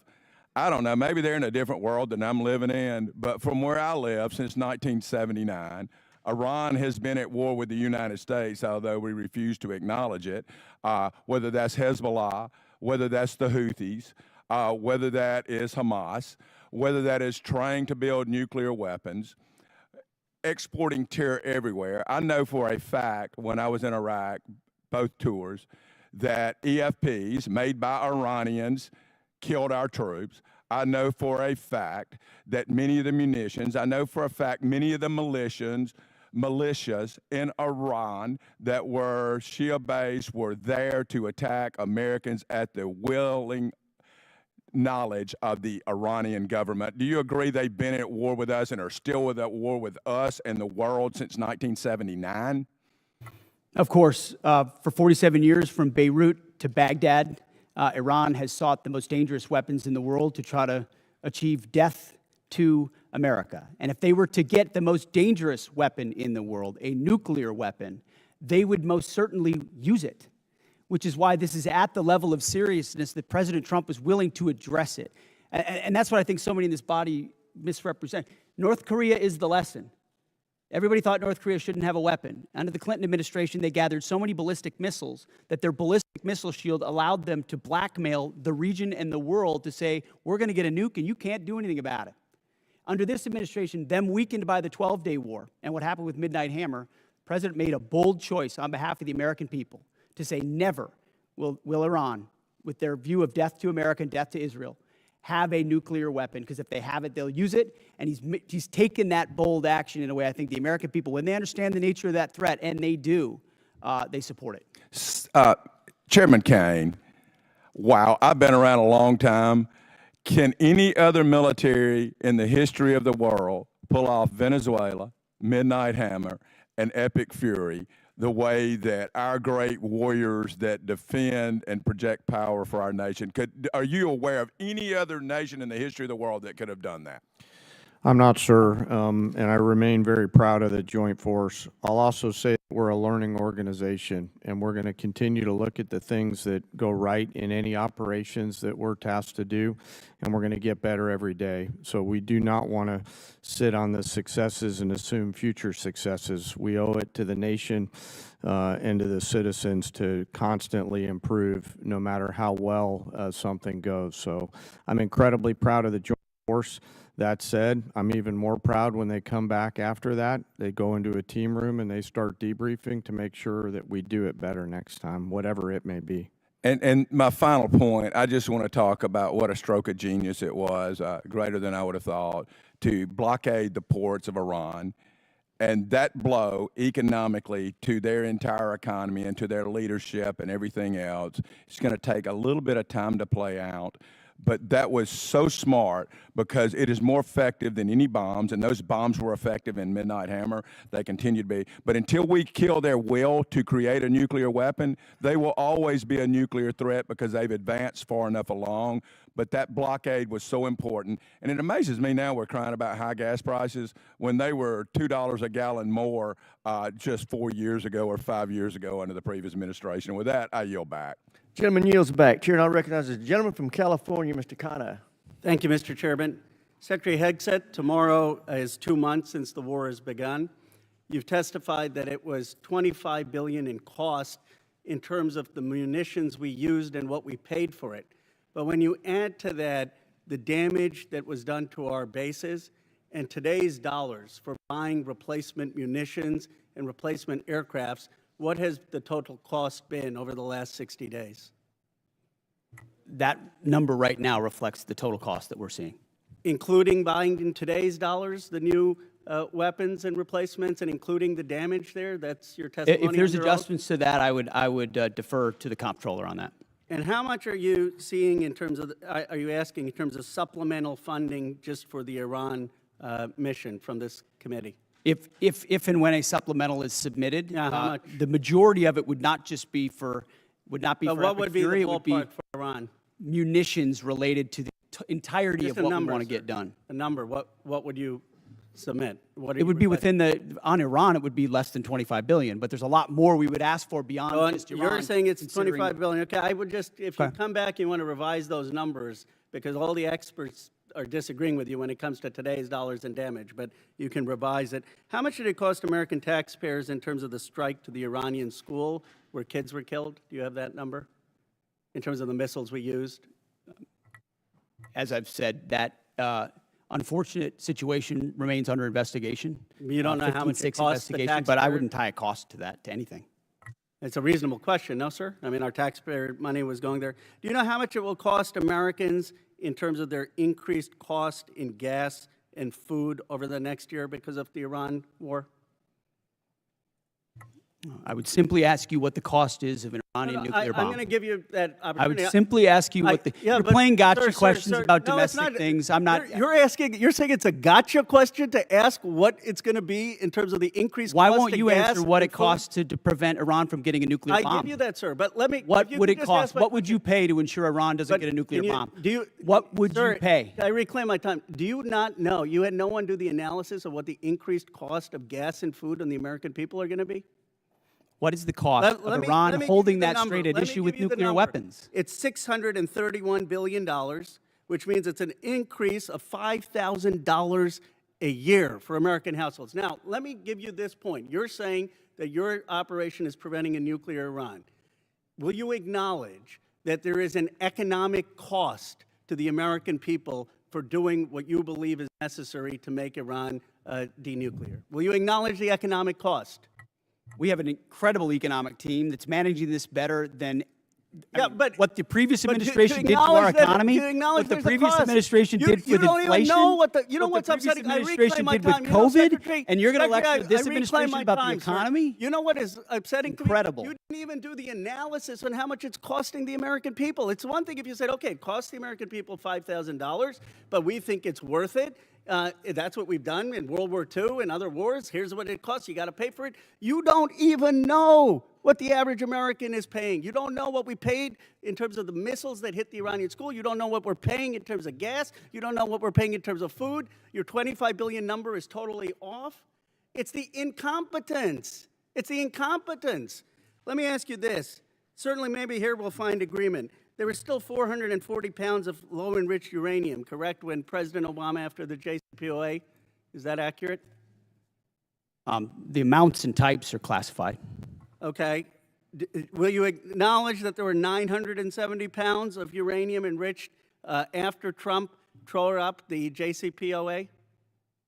The JCPOA was a terrible deal that allowed Iran a path to I a know nuclear bomb. You deal with vague platitudes. I'm asking you about numbers. Like, you don't know what gas costs, you don't know what food costs, you don't know what the operation costs. You know, I get sound bites, but how about numbers? Do you know how much the enriched uranium was after you ripped up the JCPOA? Trump did. I'll give you a number. I know that, as was stated by early on, the price of gas is twice as expensive in California, your home state, as anywhere else in the country because of the horrible policies your state pursued. You know what? It used to be that type of stuff worked, and then you started to lose the people that you campaigned you wanted to be for, because you said you wouldn't get us into bad wars. You said you would bring down the prices. You know what I'm sad for? I'm sad for all the people who voted for Trump. I'm sad for them because you betrayed them. You betrayed a lot of that MAGA base. And you know who knows that? J.D. Vance knows that. Gentleman's time's expired. Chair now recognizes the gentleman from Nebraska, Mr. Bacon. Thank you, Mr. Chairman. I thank all three of you for being here today. It's a real privilege to be a part of this committee. We're the most bipartisan committee out of 20 in Congress. We have a tradition of voting on NDAAs with large majorities year after year. And it's important not to be a Republican first in here or a Democrat first. We're Americans trying to ensure that our country is well defended. And in that spirit, I compliment the operations in Iran. I served 30 years in the Air Force. We were attacked repeatedly by proxy groups from Iran on every deployment I was on. They were the #1 threat where I was located. I've lost friends, like at Khobar Towers. Iran with a nuclear weapon would have been an existential threat to our country. And if they had a missile that could hit New York, they would have done it. They would have done it 2 months ago. So I support our operations there. I think it was good that we got Maduro out. You know, I would say it would be important to get the representative government that duly won their election there, and not good to replace one dictator with another dictator, but Maduro was bad for their country. And I support our 5% GDP spending. There's no way to modernize our nuclear force, 6th-generation fighters, take care of our men and women in uniform without being at 5% GDP. But also in the spirit, I share a bipartisan concern of the firings that we've seen at the Pentagon. 4 of the 6 service chiefs, for example, the Coast Guard. We had a huge bipartisan majority here that had confidence in the Army Chief of Staff and the Secretary of Navy. And I would just point out, it may be constitutionally right. You have the constitutional right to do these things, but it doesn't make it right or wise. Now, my first question is dealing with the housing allowance. Something I've been working for the last 2 or 3 years. Our housing allowance is underpaying people in certain areas. And the department, and it hasn't started under this administration, it's been going on for a while, they take out 5% of the housing allowance. They send it to other needs. But that means we're underpaying our servicemen and women living off base by 5%. So we tried to fix it with a $2.9 billion line item to fix housing allowance, but that money was moved. So Mr. Secretary, could you tell us how we're going to fix this? Because we have a shortfall in housing allowance, and we tried to fix it out of here, and I'd like to get it fixed. Congressman, I agree with you. I think that is precisely the kind of quality of life issue that's been ignored time and time again. Oftentimes with good intentions of trying to do some trade-off with something else. But I mentioned the 7% pay increase. That's just for junior enlisted. It's 6% from E6 to 03, and it's 5% from 04 all the way up. But closing that gap, TRICARE reimbursement's a big one we're going to look at as well. If we reimburse TRICARE lower than Medicare, then no one wants to take TRICARE, and now you don't have a real network for service members. So those places where we pinched pennies to try to eke out additional budget space have really hurt service members. So I'm committed to working with you on that to close that gap and ensure that folks can live where they are asked to serve because they can afford housing. Okay, I think this has already been addressed to a degree, but I just want to emphasize we did put $400 million in for Ukraine. I asked you to execute it. It's important for most of us in here. It has overwhelming support. Also, I'm the chair of the Baltic Security Caucus, and we've put money in for the Baltic Security Initiative. These people love America. They love freedom more than anywhere I've ever been, and they need us. They're on the front lines with Russia. I have a question for the chairman. So we did 29 years of the nuclear alert, airborne alert, the Looking Glass mission. In 1991, we turned that off because the Cold War turned to our favor. I think we're back to where we were at. Russia's a threat. China's building a nuclear force to match ours. I think we need a looking glass too and restore that nuclear command and control survivability that gives us deterrence. Russia, China needs to know no matter what they do, we can launch those 400 ICBMs. What's your vision for the looking glass two or the follow-on?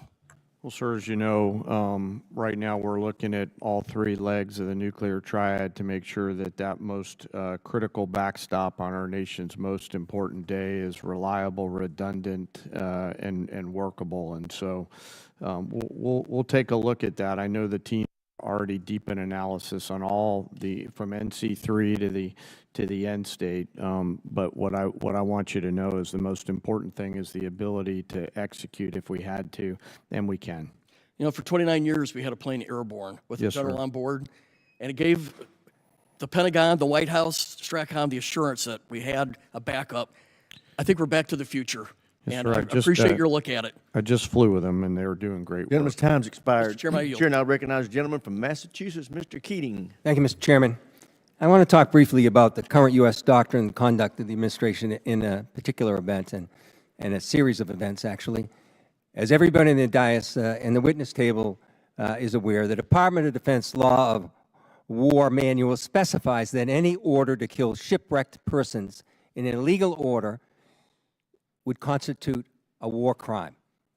It isn't suggested there's a specific example to show a clear-cut example of what this entails in our own manual. With that in mind, let's look back a few weeks ago when a fishing crew ended a long day of hard fishing, scoring a full stock of albacore and swordfish on board. Without any warning or expectation, this small Ecuadorian fishing vessel, operating about 200 nautical miles off the Galapagos Islands, was militarily engaged by U.S. forces. It was hit once, then it was hit again. Not a warning shot, not an interdiction, 2 drone strikes. Survivors described chaos and severe injuries. Our U.S. forces then handcuffed the crew at gunpoint, placed black hoods over their heads, seized and scrubbed their devices, and then held them for days.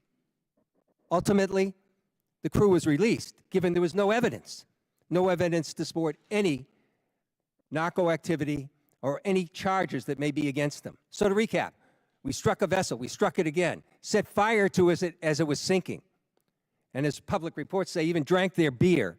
We detained the survivors, and then we let them go. This should be eye-opening. Now let's go to another example, the double tap or 2-strike attack that took place on September 2nd in the Caribbean. A vessel was struck, disabled, and then struck again, killing all but 2 survivors that were left clinging to the wreckage. And this is the thing. We know this happened. We know how it happened, and the Defense Department still refuses to release the follow-up video of the killing of the shipwrecked survivors, even though they released the initial one to the public in major news networks worldwide. No difference in sources and methods in the 2 videos, but still not released to the public. Of course, the backlash was severe at the time and perhaps is being forgotten. An unpredictable but ignoble display of character from this administration. Fingers were pointed at one another as everyone scurried to cover, and a tacit acknowledgement that this was an issue potentially violating international law. I've reviewed what's available, that these acts are about fentanyl trafficking. When we know fentanyl comes from China, India, through Mexico, then the baseless argument that this was about narco-terrorism. You know, I don't believe a word of it. It was to create leverage for regime change in. And now the president acknowledged that was about oil. Beyond the simple need for justice and exercising American values, it's important for us to discuss what the U.S. belligerence in the world stage means to our security, our ability to marshal cooperation with our allies, and most importantly, not to normalize these actions that could endanger the lives of our own service members put in similar peril. Let me be clear about one thing. Whether it's these particular strikes discussed here, the one that killed 11 others off the coast of Venezuela, whether it's the 178 other killings, with each of these extrajudicial killings, The administration is pirating American values. We'll continue to investigate this. We will. It'll come forward in the future. Some days that second video will be released. But we've got to stop also using our precious resources that are being taxed so heavily all over the world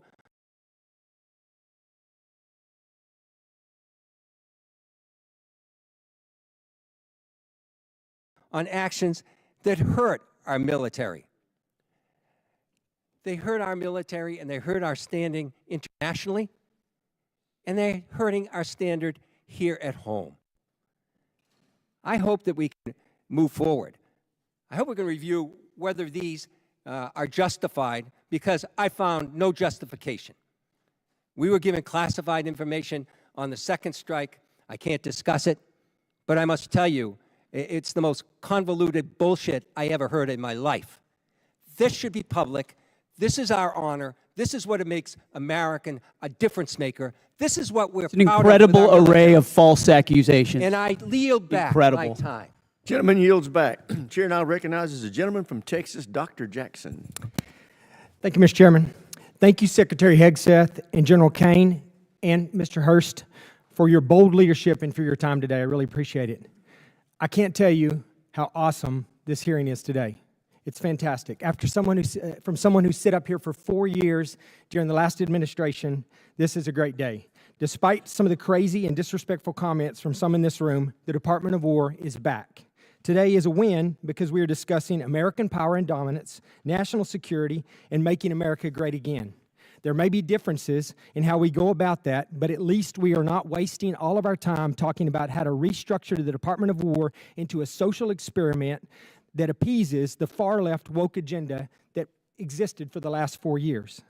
Thank God those 4 years of the disastrous Biden administration are done.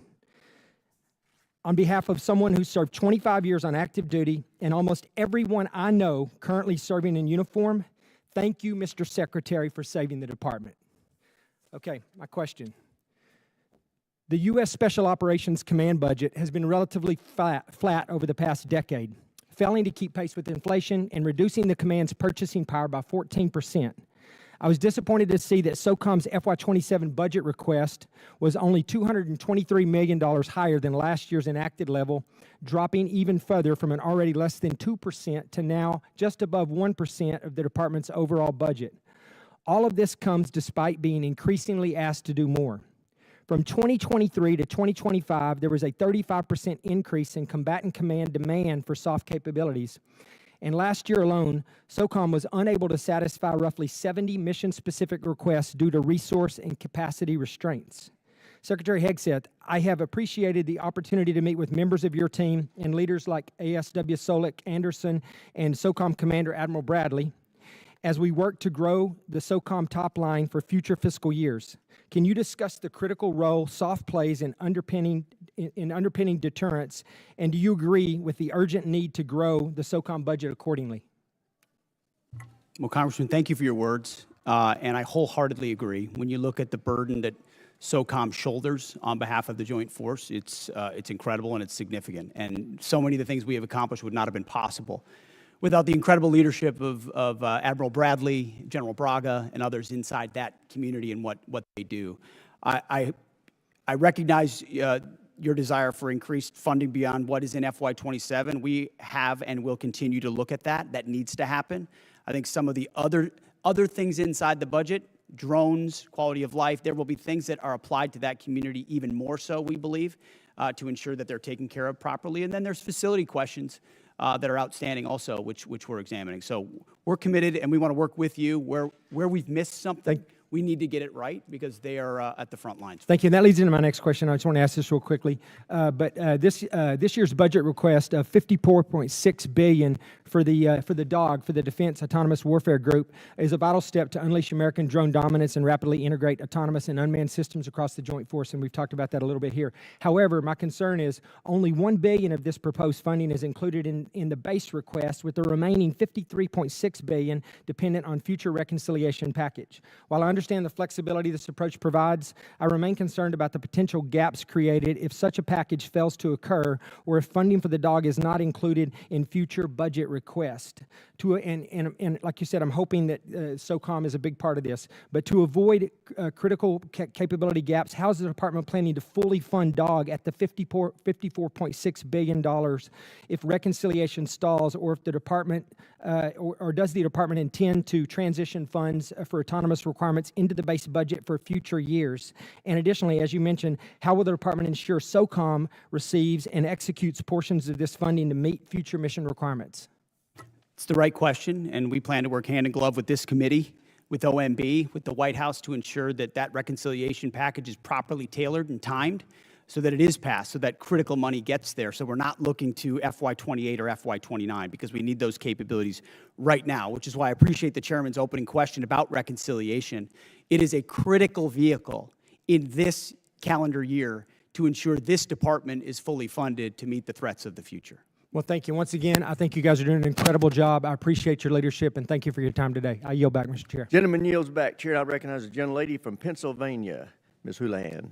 Thank you, Mr. Chair, and I appreciate you gentlemen for being here today and for the opportunity to have a face-to-face conversation with each of you.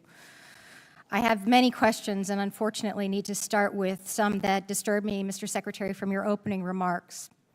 In your opening remarks, Mr. Secretary, you reserved more words and more time and more vitriol to condemn Democrats than you did for Xi and for Putin combined. It's pretty telling to me that you decided to use your words and your time for that. It turns out that Democrats, even Democrats in Congress, are patriots as well. We serve in our uniformed services, we admire and love our uniformed services, and we love our country just as much as Republicans do. In fact, in this body, I and Representative Bacon, who you just spoke to, led the junior enlisted pay raises that you now sit there and laud as your and take credit for. We led the closing of the BAH, which then you ended up poaching and using for other things. This body led and authorized Ukrainian funding that is now being withheld. You also, in your opening remarks, strangely admonished us here for not being patient with the results of your 2-month war, a war of your suggestion to this president, a war of your choice, a war you executed without congressional consultation. And so it shouldn't be shocking, sir, Mr. Secretary, that we have questions. Indeed, it's constitutionally our right to do so. So to be clear, despite a brilliant performance by our men and women in uniform, despite thousands of tactical successes, Iran still has nuclear material, still has air defenses, still has small boats, and still has the Strait. So despite the fact that your recent comments indicate that operations appear to be finished, there clearly is more work that needs to be done. As mentioned, today is indeed 60 days. So Mr. Secretary, how many more months, just order of magnitude, do you think that you're going to need to be able to conclude operations successfully? And how many more billions of dollars do you think you're going to ask this body for? Well, as you know, and as the president has stated, you would never tell your adversary, Sir, I recognize that is the line that you always especially use, once but you've give me an order of decimated their military and you control their 3x, strait, 4x. how long you would be committed to the mission. And the next thing that you mentioned in your opening You know remarks, that. Mr. You would never do that. Secretary, is that you called on, which astounded me, examples of the Afghanistan war, the Iraq war, and the Vietnam war. Those are stunning examples to me of something that didn't go our way.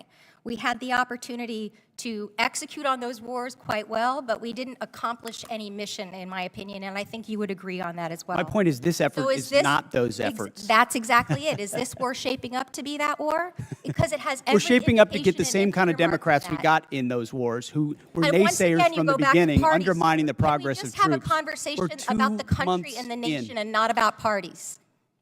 The Democrat Party wanted to socially Again, engineer we're the having Department of War. conversations about We've had to undo that and get it to a point where it's country capable of and not protecting parties. power, and Clearly, that's you're not exactly able what to we've have done. that conversation. And So I will President move Trump has on, sir, rebuilt and it. I'm going to reclaim my time. General George, let's talk about a guy who's a patriot, somebody who every single person here in this dais and down there in that audience and out there in this world has huge admiration for. Why did he get fired? Well, as with any moves we make with general officers, first of all, I thank them for their service, and ultimately, My impression is you thanked him by a text or a phone call. You didn't even do it to his face. Out of respect for these officers, we never talk about the nature of their removal, but every one of them, including myself, knows that they serve Sir, at the why pleasure did of you the fire president. him? Ultimately, out of respect to these officers, we don't reveal it. However, I will note, it's very difficult to change the culture of a department that was been destroyed by the wrong perspectives. So with the you same think General officers that were George there. destroyed a culture? There are many, we've gotten rid guess of it being just looks general to me officers as in if this you're administration you because have we no need new answer, leadership. Sir. You have no way of explaining why you fired one of the most decorated and remarkable men who's We ever needed served new this leadership. nation. That's And my so answer. your answer is a very immature way of responding to my request. My next question has to do with my remaining time about the fact that there apparently are orders that you've recently given to the Navy to detail officers to command billets in special operations where they, the people who you're detailing, have already received bad performance reviews. They've received negative fitness reports. Is there a truth to that statement, sir? I'm not aware of what you're referring to. Have you ever ordered the Navy to add officers who never screened for Special Operations Major Command to the promotion list for flag officer? I'm not aware of what you're referring to. All right, I'll take that for no. Thank you, I yield. Generally yields back. For everybody's situational awareness, it's my plan at 1 o'clock or approximately 1 o'clock to recess for about 10 minutes to give the witnesses a chance to stretch their legs and visit the restroom if necessary. But with that, we will now go to the gentleman from Florida, Mr. Jimenez. Thank you, Mr. Chairman. And Mr. Secretary, are you aware that Iran, either through our intelligence or they themselves, said they had about 500 kilograms of enriched uranium, up to about 60%?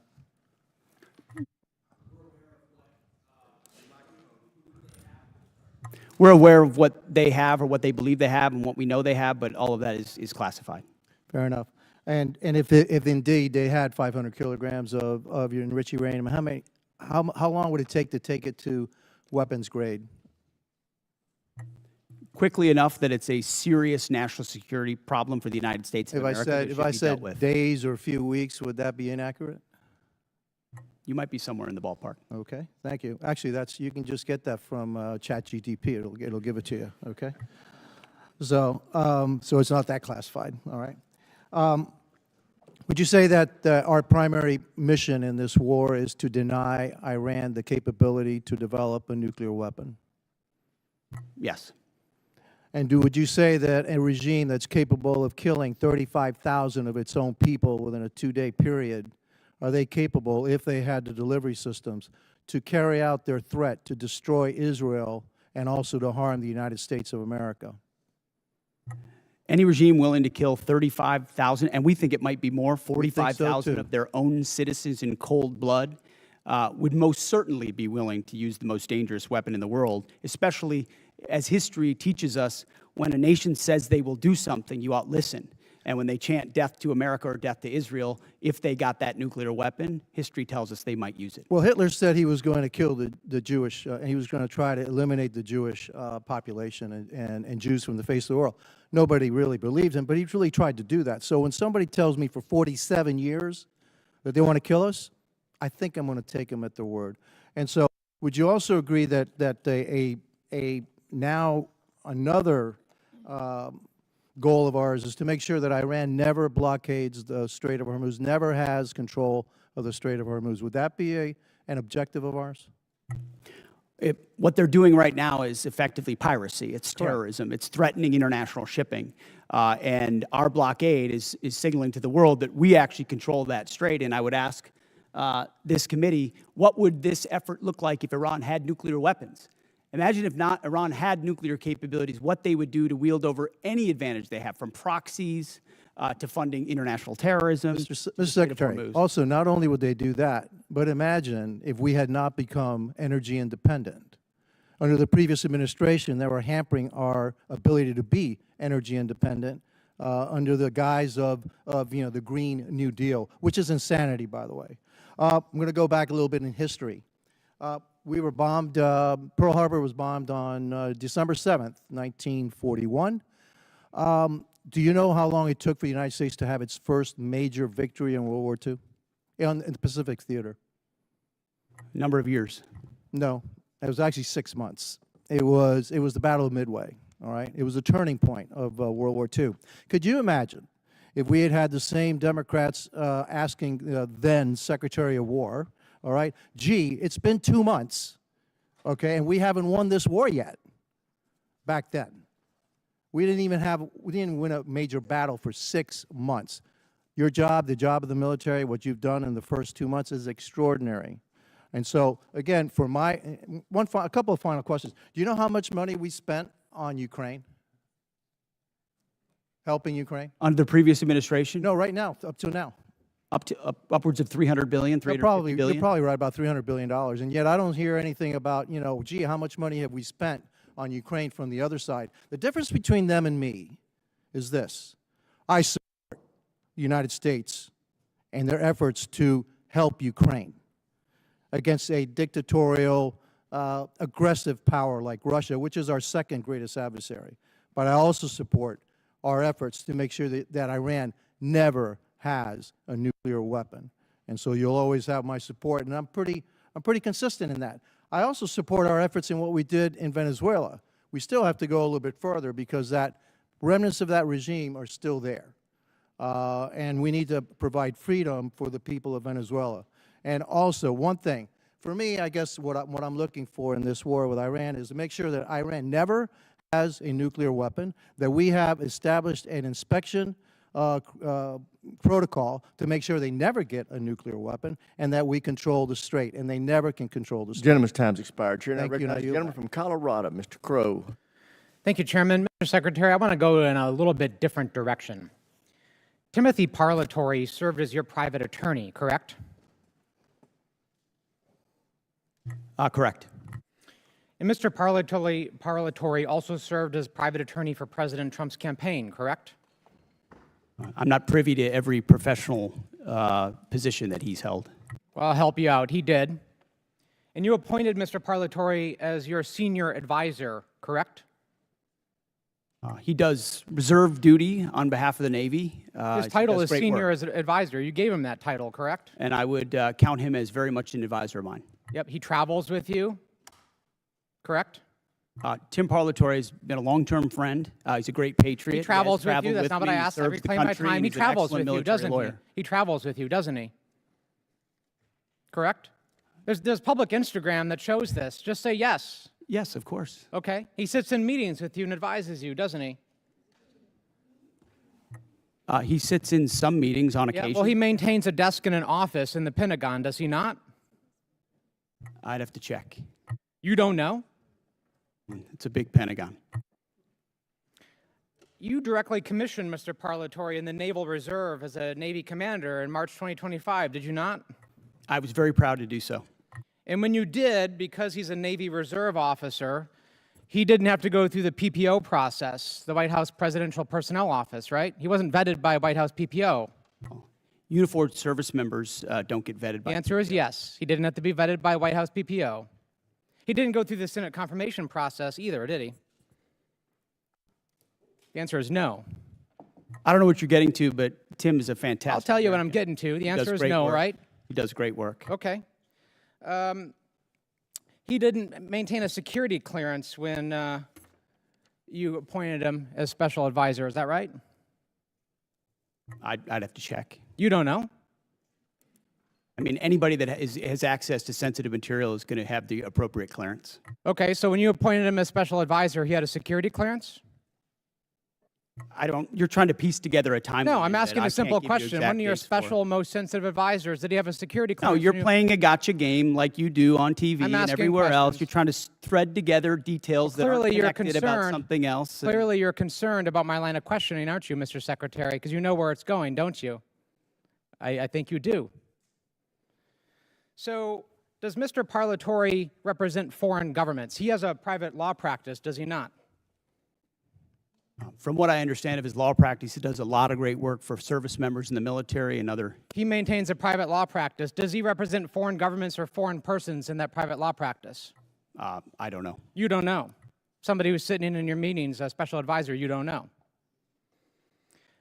Does he represent any senior officers who are currently under consideration for promotion by you or your office?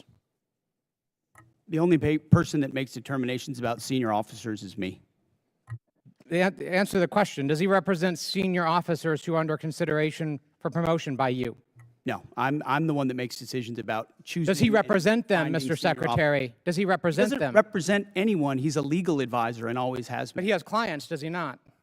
He's a legal advisor to me on reserve duty, and he always has been, and he does a fantastic Is it job. true that You're- Mr. you're playing a Parlatore was losing hand, removed? whatever you're I trying to reclaim my play here. time. Is it true that Mr. Parlatore was removed from an investigation by the White House last year? I don't know what you're referring to, but not that I'm aware of. You're not aware of it. Was it true that you were also removed from that same investigation? The answer is yes. No, not that I'm aware of. You're not aware of it. That's interesting. Well, is it true that Mr. Parlatore disparaged President Trump? I don't know what you're referring to, but no. Is it true that Mr. Parlatore was accused by President Trump and his lawyers of lying? What you're accused of is a cute line of questioning that's going nowhere. Well, it's going somewhere, which is why you're not answering the question. Was it true that he was accused of lying by the president's legal team? I'm not familiar to. You'd have to give me the context. Well, it's right of that here. article, You want to look and at the statement from President Anybody Trump's could blow legal up team? a quote and claim it says something, and that's what you're doing in a little stunt. Secretary Hegseth, what I'm really concerned about is you purport to have unfaltering loyalty to President Trump, and yet you are continuously Oh, going you care a lot I about reclaim my President Trump, time. don't you? You are This going is a behind cute his waste back of your 5 and minutes. appointing A people. huge, I reclaim cute my time. waste of your 5 minutes that I led reclaim my nowhere. time.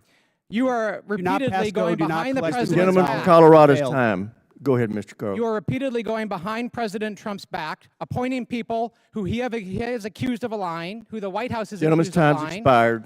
The And you chair are now not being recognizes honest the with gentlelady President from Trump. South Carolina, Ms. Mace. Thank you, Mr. Chairman. Thank you, Mr. Chairman. I request unanimous consent to enter a number of documents into the record. The first of which is a statement from Corey Mills, First Sergeant, stating his forms and accounts of his military service are falsified. The second document is a picture of Corey Mills wearing a Bronze Star from 2019 before he ever got a Bronze Star. The third document is a document that conveys a Bronze Star medal and his life-saving care to the wounded, and according to the soldiers who were there, they said it never happened, according to the men who were there. The next document is a transcript of a conversation I had with Brigadier General Arnold Gordon Bray, who confirmed that he did not review, did not read, did not physically sign the form DD, I guess 638, form 638, that Mills submitted for a Bronze Star. And to be candid, he said, quote, "I didn't look at it." I asked to review the email that he sent to Mills' staff about authorizing his signature for a form he did not review, and he said that he would not share it with me. That's a future subpoena. I would like to enter to record a picture of Corey Mills, who says this is the second time he got blown up, but what he wouldn't tell people that the blood on the pant leg in this photo is the blood of Sergeant Ray. It is not Corey Mills' blood. In the same series of photos he shares when he said he was, quote, blown up, are images of a Humvee that exploded with severe damage. That is not his Humvee. His Humvee purportedly was 50 yards away and suffered no damage and was not blown up. This is a copy of Corey Mills' marriage certificate with a 9/11 imam at a 9/11 mosque, entered for the record and redacted, with family members' names redacted and protected. This is a picture of Corey Mills with a purported Russian hooker in Afghanistan, which he, of course, denies. And then last but not least, I would like to request unanimous consent to enter into the record a restraining order against Corey Mills for dating violence. Thank you. I just buried my father on Thursday, Mr. Chairman. My father died with shrapnel in his body. He had 3 tours of combat, 2 in Vietnam, 1 in 1965 during the coup d'etat of the Dominican Republic. And I take stolen valor seriously because we have men and women in uniform that have given their lives. And an individual that steals the stories of dead soldiers or injured soldiers have no right to serve in this body, let alone on this committee. And so I take it very seriously. I want to thank you, Mr. Secretary, and the folks that serve under you in the Department of War. As my father lay dying on April 14th, there was only one thing that calmed him down, that gave him the courage to pass on to the next life. And that was for me to read stories and testimony from 3 different soldiers that we didn't have, or family previously didn't have. We've been doing a lot of research on my father's service when he received the Distinguished Service Cross with V device in 1968 in Dong Zai. He rescued every man in that battle, in that firefight over a 2-day period.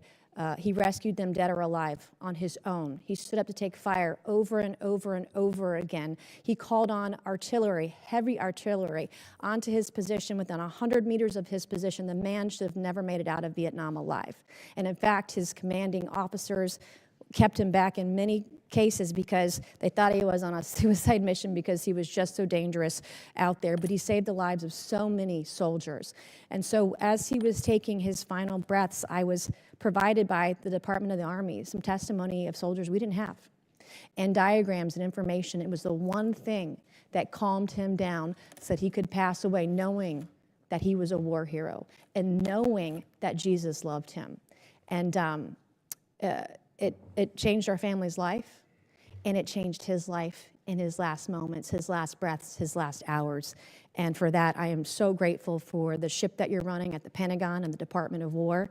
I have heard from people in the way that you're trying to innovate and trying to change the way we do business there. And I'm glad that you're firing people. There are people there that are getting in your way. They need to go.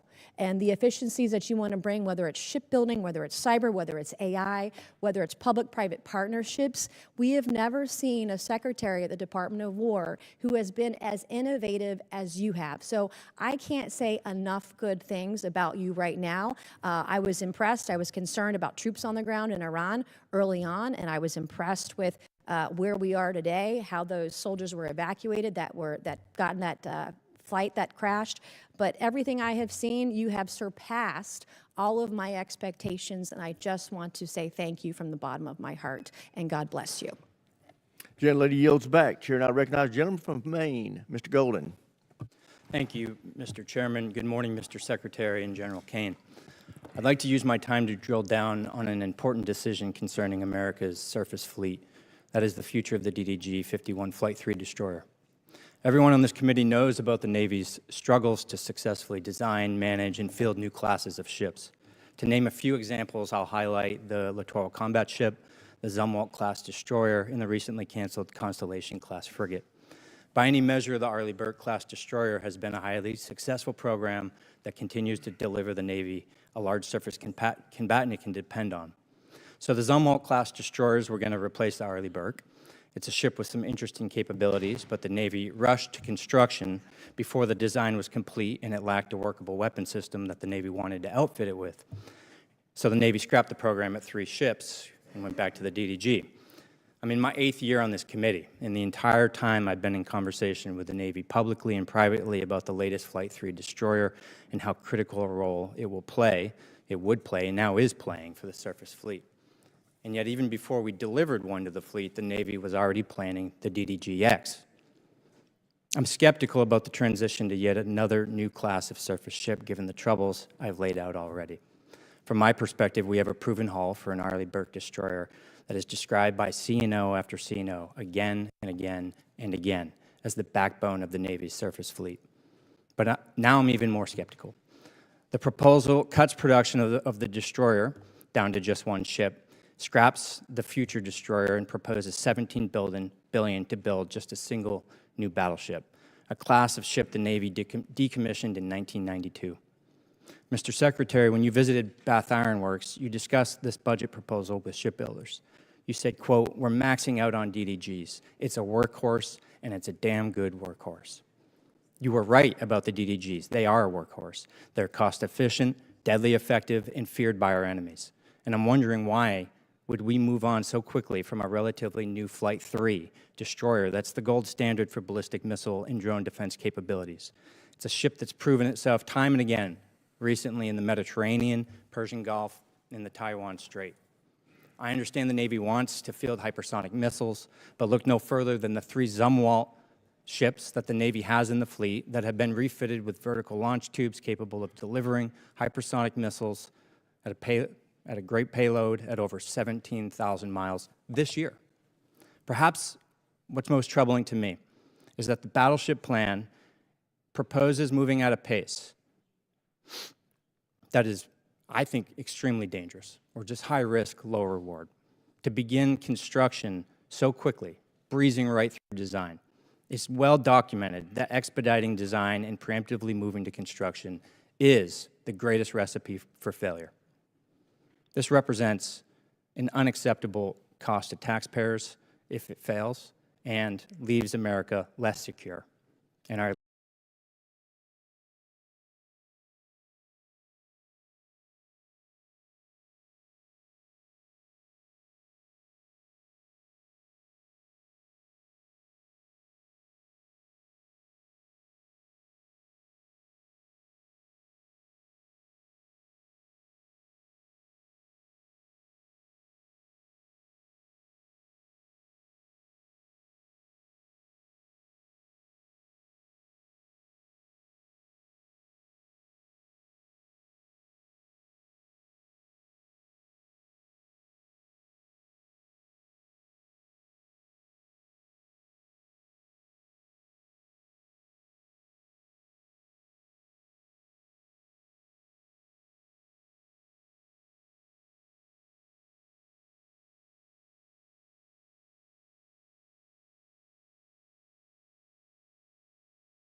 We will call this hearing back to order, and we now recognize the gentleman from Texas, Mr. Luttrell.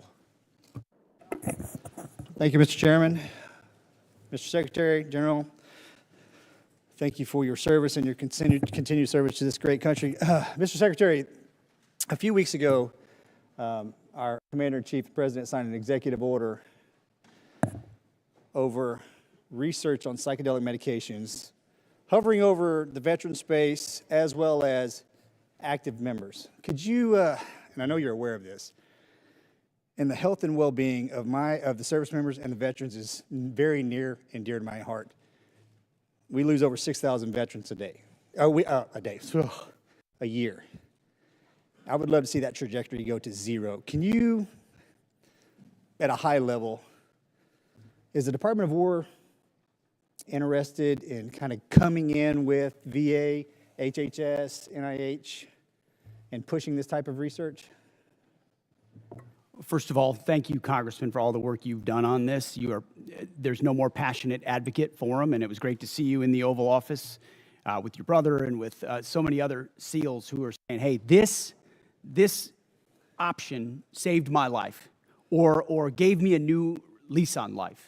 And I've heard that time and time again based on that particular approach that the President has approved through the EO, and I think our department has shown a willingness to be flexible and look at new options and new alternatives. And I think if you talk to Secretary Collins at the VA, the partnership we've had is as deep as any partnership between the Department of War and the VA has ever existed. So we've got regular meetings between us as secretaries, but also our chiefs, and then down into the committees to ensure the flow is consistent. But if there's something that the VA is doing that we should be looking at that enables our service members to be better at their job, we're going to entertain it. So thank you for your advocacy on it, and we'll take a look at it. Thank you very much, sir. And it excites me that the two entities, one couldn't exist without the other.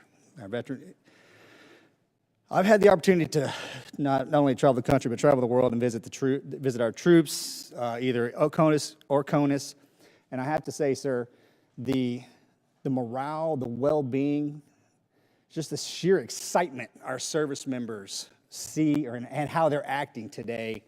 It kind of takes me back to our generation, if you will, just to see that kind of that forward momentum, that intestinal fortitude kind of glows on them.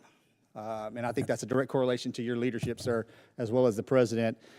Can you, from your perspective, I'm assuming you're seeing the same thing. And I think that blue line that needed to be popped got popped, and our service members are absolutely leading from the front, and the world has noticed.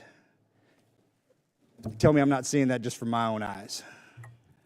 No, you're not, Congressman. And I meant this when I said it. I would encourage every single member of this committee to talk to lieutenants and captains and majors and colonels and sergeants and staff sergeants and sergeants major and specialists who are doing the job right now on the front lines or across the country, and they have seen a sea change in the environment and the morale and the spirit in their formations. And it isn't some secret sauce.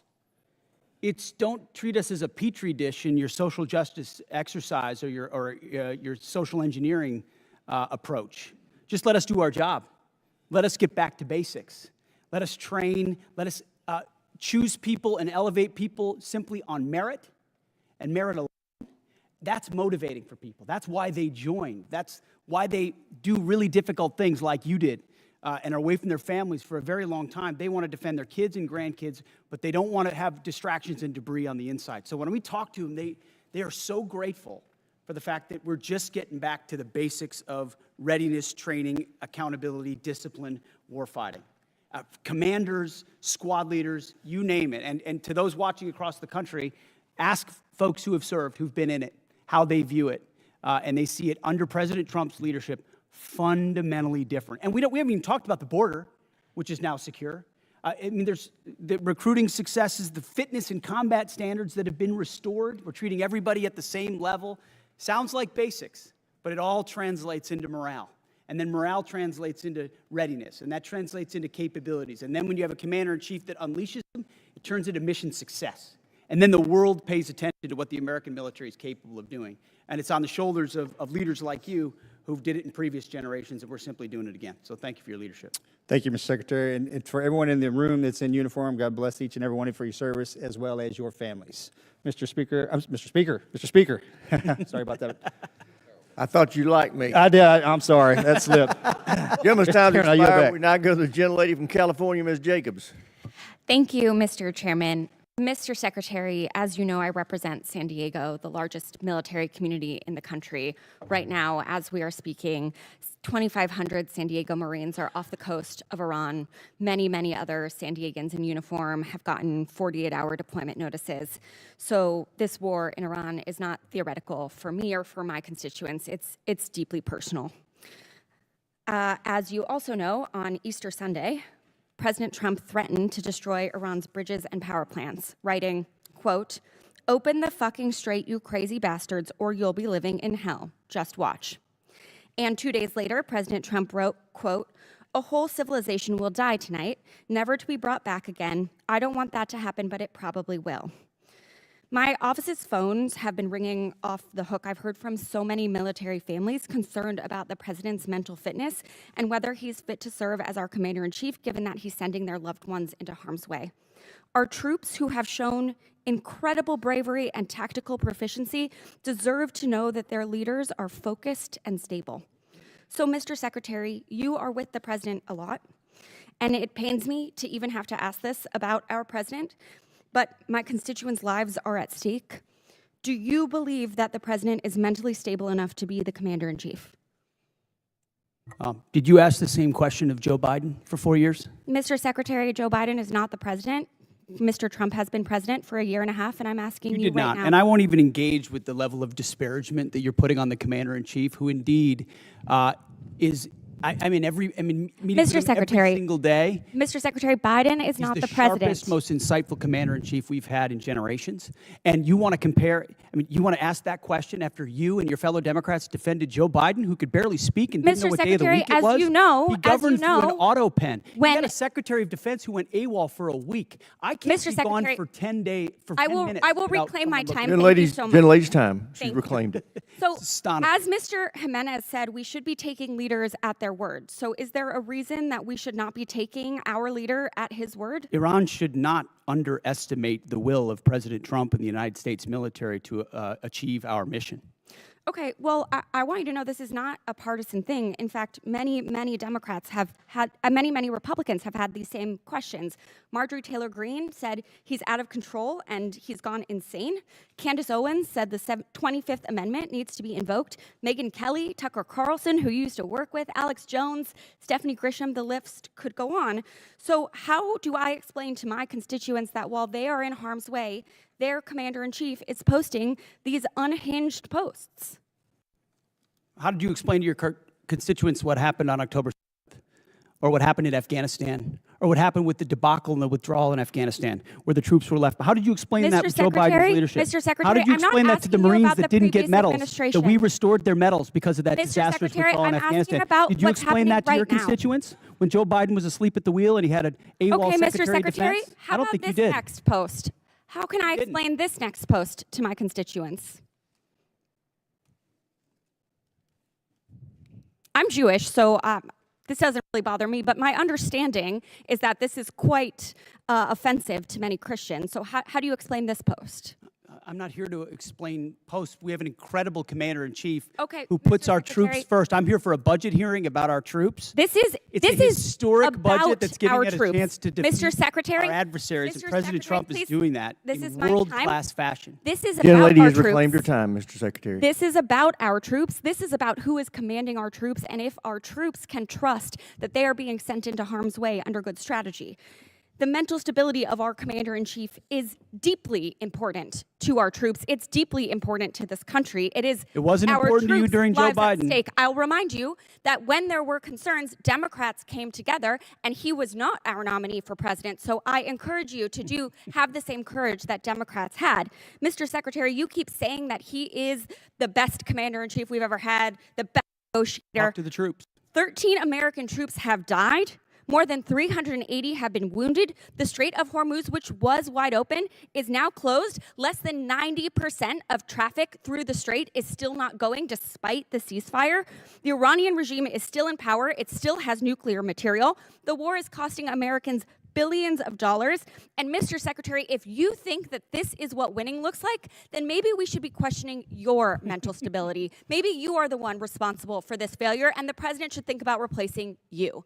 Mr. Chairman, I yield back. Young lady yields for the back. wrong Chair, I side. recognize It's not the young lady surprising. from Virginia, Ms. Kiggins. Thank you, Mr. Chair, and thank you to our witnesses for being with us. I have the privilege of representing Virginia's 2nd Congressional District, so Hampton Roads, home to a lot of our East Coast Navy. And I had the privilege of attending the VFA 106 Change of Command on Friday, which is our fleet replacement squadron for the F-8, for the aging F-18s. But what an awesome event. And to talk to some of the Navy leadership that was there and to listen to them say firsthand just about the morale of the squadrons that are currently deployed on the USS Ford, specifically talking to leadership. A lot of our children serve. It's a family business for those of us in naval aviation. And they're like, don't believe the media. The morale's amazing. Those guys are doing tip of the spear mission work. I live with a retired F-18 pilot husband who also is begging to find a way to get back in the cockpit because he's jealous of what he sees. So just that type of mentality.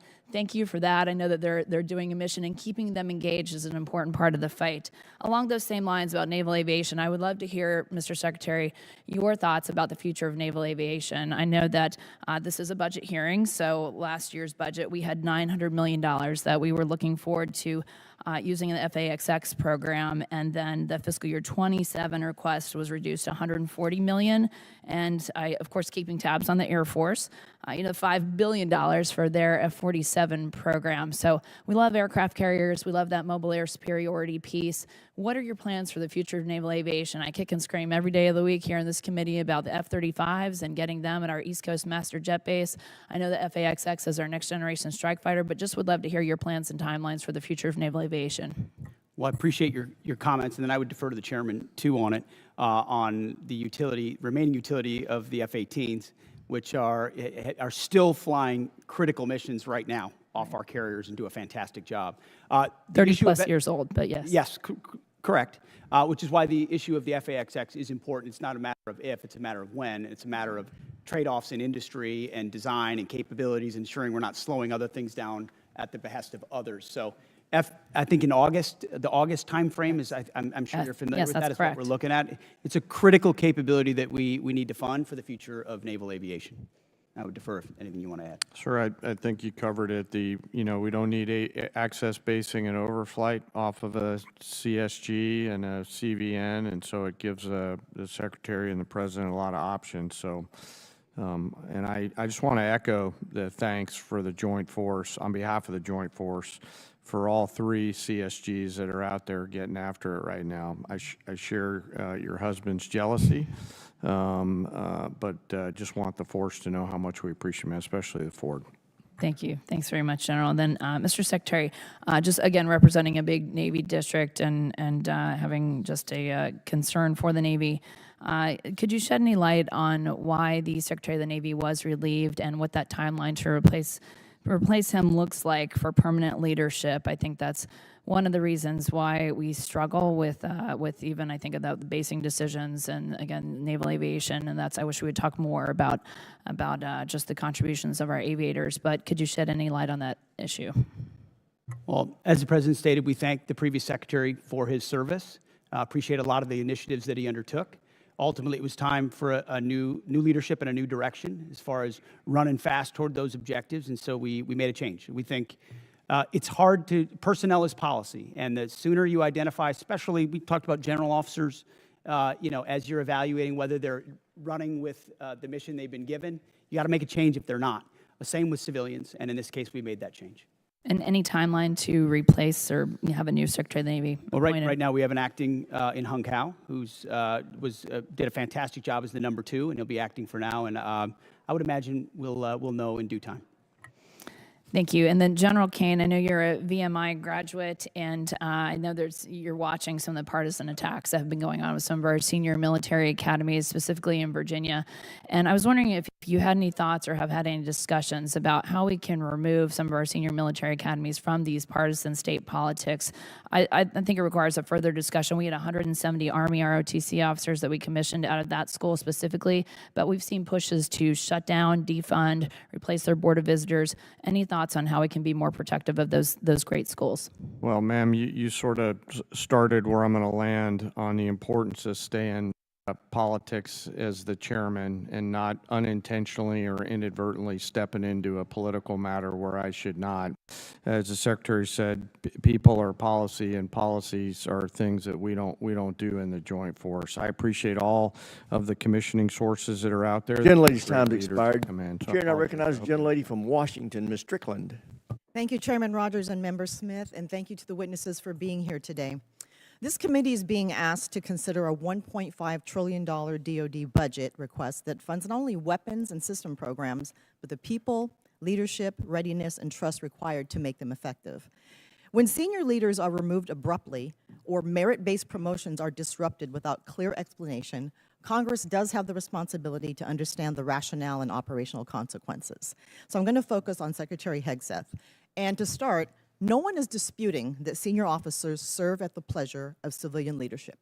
The issue in front of this is whether the decision to remove General Randy George strengthened the Army or created an avoidable disruption during an active operational period. General George, who also served as commanding general at 1st Corps at JBLM, has been serving for 4 decades, including multiple command and operational leadership roles, culminating as Chief of Staff of the Army, responsible for readiness, force modernization, and the welfare of over 1 million soldiers and civilians. He was removed in the middle of an active conflict involving U.S. operations against Iran when leadership continuity is most critical. Public reporting indicates that General George's removal may have followed disagreements over Army personnel matters, including concerns regarding withheld promotions. So my question, Secretary, is this: what specific national security risk, mission risk, or leadership concern did General George present that justified removing him in the middle of a conflict, or was he removed because he challenged some decisions being made? As I stated earlier, out of respect to these officers, I don't discuss the nature of the removal, but I would ask an earnest question of you: where does General George fall in the operational chain of command? So I'm asking you, why did you fire him? No, but don't change you the talked subject, about sir. you talked about an Please operational answer my moment. question. Where does General Please George answer fall my in the question. No, it's a simple National question. risk, You're on the House Armed mission Services risk, Committee. Leadership concern. What did he present that justified removing him in the middle of a conflict? Do you know where General George serves in the operational chain of command? So I'm asking you my question one more time, sir. Don't try to flip it on me. Why was he removed? Was he a national security risk, mission risk, or leadership concern? We don't. Yes or no? We don't talk about the nature of removals, don't answer the but question. you It's all also good. won't answer where So he to is be in the clear, operational chain of you command because he removed the isn't Army's- in it. Mr. He Chair, I'm isn't gonna in the reclaim my time. operational chain of Gentlelady, command. reclaimed your time. Yeah, we're going to You want to tie it to the war, but you don't Sir? even know where he is in the chain of command. Show some It's respect, the okay? gentlelady from Washington's time. Under DOD 1320.04, the Secretary of Defense may withhold or disapprove forwarding nomination after service recommendations in limited circumstances, including newly identified adverse information, pending investigations, reportable information, and questions regarding mental, physical, moral, or professional qualification, incomplete or non-compliant nomination packages, missing certifications, or the need for additional clarification from the military department. Several colonels reportedly selected for brigadier general were removed or withheld after board selection and service certification. Which of these specific grounds applied to each withheld officer, and what objective evidence supported these decisions? Congressman, that was just one of many boards across the services where we will perform similar reviews, and I anticipate other officers will be removed also. Okay, but what were the grounds for those? Again, we don't talk about, out of respect for those officers, we don't talk about the nature of that, and we all serve at the pleasure of the president. We're solving for an institution that needs to be based on merit and professional execution, and there's been a lot of gender and demographic engineering that's been going on for reasons other than the focus of exactly what we should be doing on the battlefield. So whether it's that or I did not raise execution, gender. That's implied in every statement that everybody makes. And I so did not ultimately, as raise we that. review all these boards, it has nothing to do with anything other than their performance on the battlefield or their performance in their career. And these people are thoroughly vetted, thoroughly researched. And I guess my question is this about loyalty to Trump or is it about what's good for the mission? I understand what you're implying, but it's about the Constitution and our military and its ability to execute. And I'm going to make sure the president has the finest officers across the force prepared to deliver. So this committee funds weapons, readiness, recruiting, professional development, and leadership pipelines.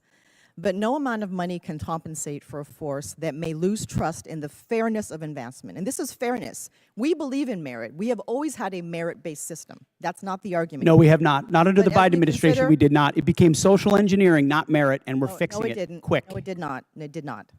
And when we consider this budget request, we must ensure that taxpayer dollars are matched by sound judgment, credible leadership, and a personnel system worthy of those who serve. I yield back, Mr. Chair. Gentlelady yields back. Chair, and I recognize the gentleman from Georgia, Mr. Scott. Thank you, Mr. Chairman. Gentlemen, thank you for being here today. I'm sorry I was late. I was on the floor of the House of Representatives with a FISA rule vote, and I did not hear the majority of the testimony. But Secretary Hegseth, I respect you. I do want you to know I disagree with the firing of General George. I've sent you a letter. I hope you'll, I look forward to seeing the responses on that. And I mean, it takes 218 votes to get something across the floor of the House of Representatives. And with NDAA and with budget plus-ups and everything else, we're going to lose some Dem votes. I mean, we're going to have, we're going to lose some Republican votes. I mean, we're going to have some Dem votes to do the things that we have to do to fund the Department of Defense. And I just, I would encourage everybody to keep that in mind, because we're gonna lose some Republican votes on the plus up. General Caine, the Joint Staff plays a unique role in our strategic direction. The integration of services is what gives us a coherent joint force. I have seen where disputes in the Air Force and the Army led to the elimination of systems that we needed. As the department has made attempts to right-size various components, could you talk about the importance of the joint staff and the value to the joint force? You bet, sir, and I'm incredibly proud of the Joint Staff. You know, our job is to integrate options, to deliver those options to our National Command Authority, work with all the services, and the one area of exclusivity we have pursuant to the 2017 NDAA is as a global integrator, and our J2, J3, J5, J7 team, J8 all do a fantastic job along with the 1 and the 6 every day and the 4 to really bring the totality of American combat capability together into a range of options and risks that we can then bring to the Secretary and the President. So they are extraordinary in everything they do, and I appreciate the chance to brag on them a little bit. Well, I have watched as the Air Force was paying for a system that was predominantly used by the Army in the past. I'm talking about JSTAR specifically. It was the ground moving target indicator that the Army used, but it was coming out of the Air Force budget. And then I think that dispute led to the stand down of a system before another system was ready to go. And that's a dangerous. It's a dangerous thing. I spent a fair amount of time in Africa from this committee's work and from HIPSI's work. We lost Air Base 101 and 201. All of you at that table know what happened there. I blame that on State Department and the way the State Department handled that. How do you intend to handle, one is, are we looking at Niger and the potential to get 101 and 201 back? And I do believe that an apology would go a long way with that country as someone who's met with the ministers over there. And interestingly enough, Minister Toomba wanted tractors. He wanted John Deere tractors is what he asked for. But where will we base out of if we can't get Nigeria back? And are we looking at getting 101 and 201 back? Yes, sir. Well, we all want tractors, so I echo his thoughts there. You know, I know General Anderson is doing a lot of work right now, leaning forward, doing a fantastic job, along with his Deputy Commander, General Brennan, on looking at the total requirements across the western flank for access, basing, and overflight. 101 and 201 are one of many things that they're considering. I think the key is what are they going to be able to do with the resources that they have, and we're always in a resource-constrained environment, Congressman, to put sufficient pressure on the CT adversaries there in order to hold them at bay. Well, the mill-to-mill relationships are still good. Yes, sir. I've been out with some of the ODA teams over there as a civilian, as a member of Congress. Yes, And, sir. Yes, sir. It does bother me that our footprint has gotten so much smaller over there, but I do know with drones and other things, it makes it much more difficult to have those outposts. But I appreciate all of you being here. Sorry that I have not been here. No, sir. Appreciate the other work. Gentleman yields back. Chair, and I recognize the gentleman from New York, Mr. Ryan. Thank you, Mr. Chairman. Head wounds, heavy bleeding, and then just shrapnel all over. So folks are bleeding from their abdomen, bleeding from arms, bleeding from legs. Secretary Hegseth, do you know who said that? I'm not sure I do. It was one of our soldiers describing the devastating Iranian drone strike at Port Shuaibah, March 1st in Kuwait. As you know, 6 of our soldiers killed, over 30 wounded. Secretary, do you know the range of the Shahed 136 one-way attack drone, approximately? It depends on the variant, but it's got serious distance. Several hundred miles. Do you know how far Port Shuaibah is from Iran? There's a reason why we took extreme measures I'm gonna of reclaim force my time. protection, because I'm we gonna reclaim understood my the time. proximity challenges. Mr. Chair, I'm going to reclaim my time.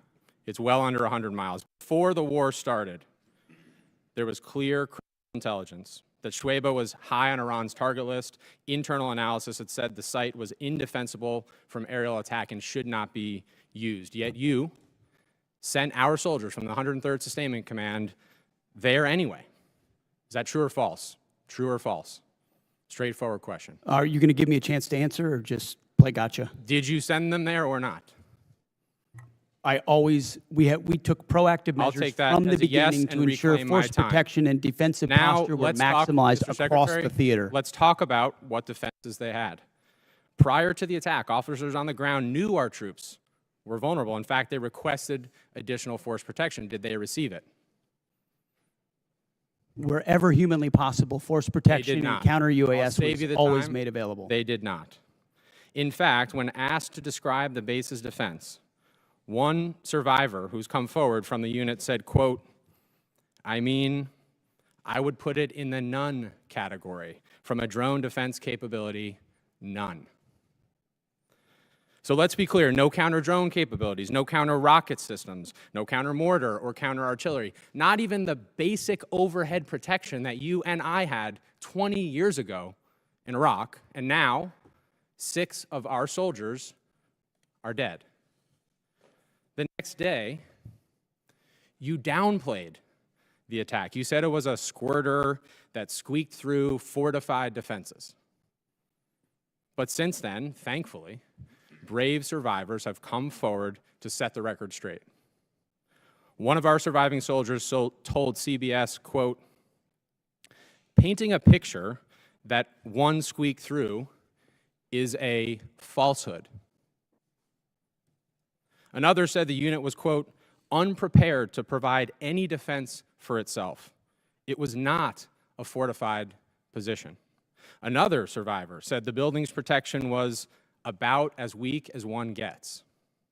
Secretary Hegseth, that is obviously in direct contradiction to what you said from the Pentagon podium the next day. So are you saying that these soldiers, our soldiers who survived this horrific attack, are lying?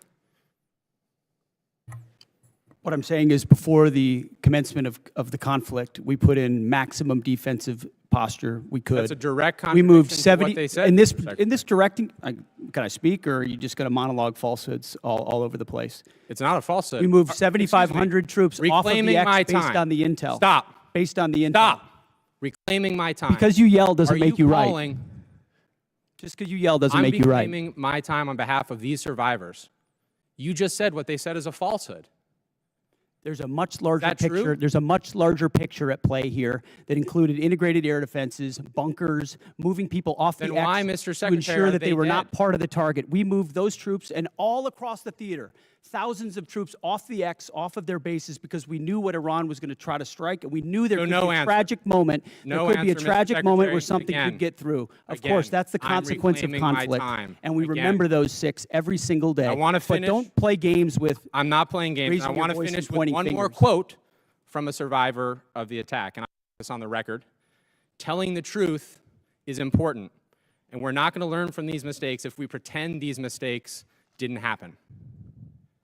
Secretary Hegseth, those soldiers told the truth. Those soldiers are braver than you are. I commend They are asking for accountability. They deserve accountability, and I'm asking for the same, starting with you. And as I said a year ago, you need to resign immediately. I commend those And I soldiers. yield back. Gentleman yields back. Chair now recognizes the gentleman from Texas, Mr. Fallon. Thank you, Mr. Chairman. Secretary Hegseth, I want to tell you something right now. You focused our military once again, and finally, and you've shaped it into the meritocracy, and you've dramatically increased the United States' ability to project power, and when needed, lethality. And I mean, and as a result, our deterrents have never been more evident the world over. So thank you. General Caine, you mentioned in your opening remarks George Marshall. Unfortunately, some of your immediate predecessors were clearly one type of a general. They were Democratic generals. One of them, even in this committee, used politically charged rhetoric of the left. And I don't want Democratic generals. And for that matter, I don't want Republican generals either. I want American generals. You, sir, are an American general. You know exactly what we need generals at Joint Chief of Staff that knows, understands, respects, and embodies your role to serve this republic, the troops, and the mission. And that is precisely what you are doing. And I want to thank you because you do remind me of George C. Marshall. He was a great American, and so are you. Secretary Hegseth, what do you know of any nation state that ever enriched uranium to 60% that then didn't make a nuclear weapon? Well, first of all, I want to second your comments about the chairman, and I agree. I appreciate how he does his job. Usually when a country pursues at that level, it's pursuing a nuclear weapon. 100% of the countries that have reached 60% enrichment have then produced a nuclear weapon. And is it true that Iran was in the process of building such a swarm of UAVs and ballistic missile shield conventionally once they wanted to bake the cake because they had all the ingredients to make the nuclear weapon, it would have been damn near impossible for us or anyone else to prevent them? As I pointed to, the president was wise enough to understand that at its weakest moment following the 12-day war in Midnight Hammer, now is the time to degrade their conventional capabilities, the umbrella they were building of missiles, long-range, short-range, cruise missiles, one-way attack drones, that they were going to use to blackmail the countries around them to not do anything about their nuclear program when they broke out from 60%. We know that to be knew that to be their intention, and something had to be done about it, and President Trump had the courage to do it. Well, President Trump, there's been a lot of quotes that people have been mentioning his words, and I wanted to mention some that I thought were interesting. Here's a quote: "I will take no options off the table to prevent Iran from obtaining a nuclear weapon," Barack Obama. "Iran will never get a nuclear weapon," Joe Biden. "I will never hesitate to take whatever action necessary, and I will never allow Iran to acquire nuclear weapons. All options are on the table," Kamala Harris. And this one: "We would totally obliterate Iran. That's a terrible thing to say, but those people who run Iran need to understand that." Hillary Clinton, 2008. So it seems to me that Barack Obama, Hillary Clinton, Joe Biden, Kamala Harris, and Donald Trump had something in common. They weren't going to allow Iran to get a nuclear weapon, and some of them, 4 of them, were all words, and one of them took action. There's 93 million. We're involved in a land war in Asia. I get it. It's complicated. 93 million people, much larger than Iraq, but 80% of their country hates their guts. This is a regime that murdered 40,000 of them and gunned them down in the streets. They're responsible for over 600 American deaths. How long was World War II? You have any idea? In days? I have it right here. In days, exactly. I got to multiply by 365, but yeah, it's 1,347 days. Korea was 1,129, and our involvement in World War I, which was rather quick, was 585. How long we've been involved in Iran? Just shy of 60 days. 60 days, 2 months. And what is the degradation of their Navy right now, Secretary? Their conventional Navy is destroyed. They had 3 drone aircraft carriers, they have none. They had 11 submarines, they had none. They had different frigate classes, they have none. They may have small speedboats at this point, Coast Guard type vessels, but their conventional Navy is gone. Air Force? Likewise, functionally destroyed. Command and control? It's hard for them. There's a reason why there's a challenge in communicating around a deal is because their command and control is fundamentally broken as far as who's in control and how they communicate. We could make very good arguments that the serious nature of any action in a country like Iran, there were good things to consider before doing it. There were also very good reasons to do it. The fact of the matter is, ladies and gentlemen, Republicans and Democrats, we're here now. This is an evil regime. We can fundamentally reshape not only the region, but the world. They were the largest exporter of terror and ballistic missile technologies. We need, gentlemen, to win. Secretary, General Caine, win. I yield back. Gentleman yields back. Chair, and I recognize the gentleman from Pennsylvania, Mr. DeLuzio. Thank you, Mr. Chairman. We all just heard pretty powerful reporting, courtesy of Mr. Ryan, from many of our wounded troops who were injured in the attack in Kuwait. Mr. Secretary, you heard direct quotes from some of them via CBS's reporting. They were willing to talk to the press. Things like they were unprepared to provide any defense for themselves in the unit. Things like we were moved closer to Iran to a deeply unsafe area that was a known target. Your spokesperson, Sean Parnell, in response to that reporting, said it was not true. Do you agree with that? He was calling these guys liars? I'm not calling our troops liars, and I don't know if what you're representing is correct or not. I'll take you at your word on that. But all I know is that we took every effort possible at the commencement of this campaign to ensure the defense of our troops, to include moving them off of known bases to places that were not known, and we had intel. Understood, intel Secretary. Were not known, and then those were fortified with bunkers and other fortifications with theater air defenses. Was our concern that something could I'm going to pause you there. I'm going to give you a chance. Absolutely. Secretary, I'm going to You're give you a chance. disparaging me that I don't care. I'm about asking the you whether you passing think they're of- liars or not. You That's what I asked you you. are disparaging me that I don't care about the passing of our troops. Nope. That I asked think if you our thought troops they're are- liars, Secretary. That's disparaging and reclaim my smearing time. in every way. Nobody cares more Gentlemen, about the fate of our troops. Nobody cares Mr. about the Mr. health of our troops. Mr. Secretary, Nobody wants to bring them all hope Mr. more than I do. Secretary, I understand, but he insinuating controls the we don't time. He controls the time. You get to control your answer.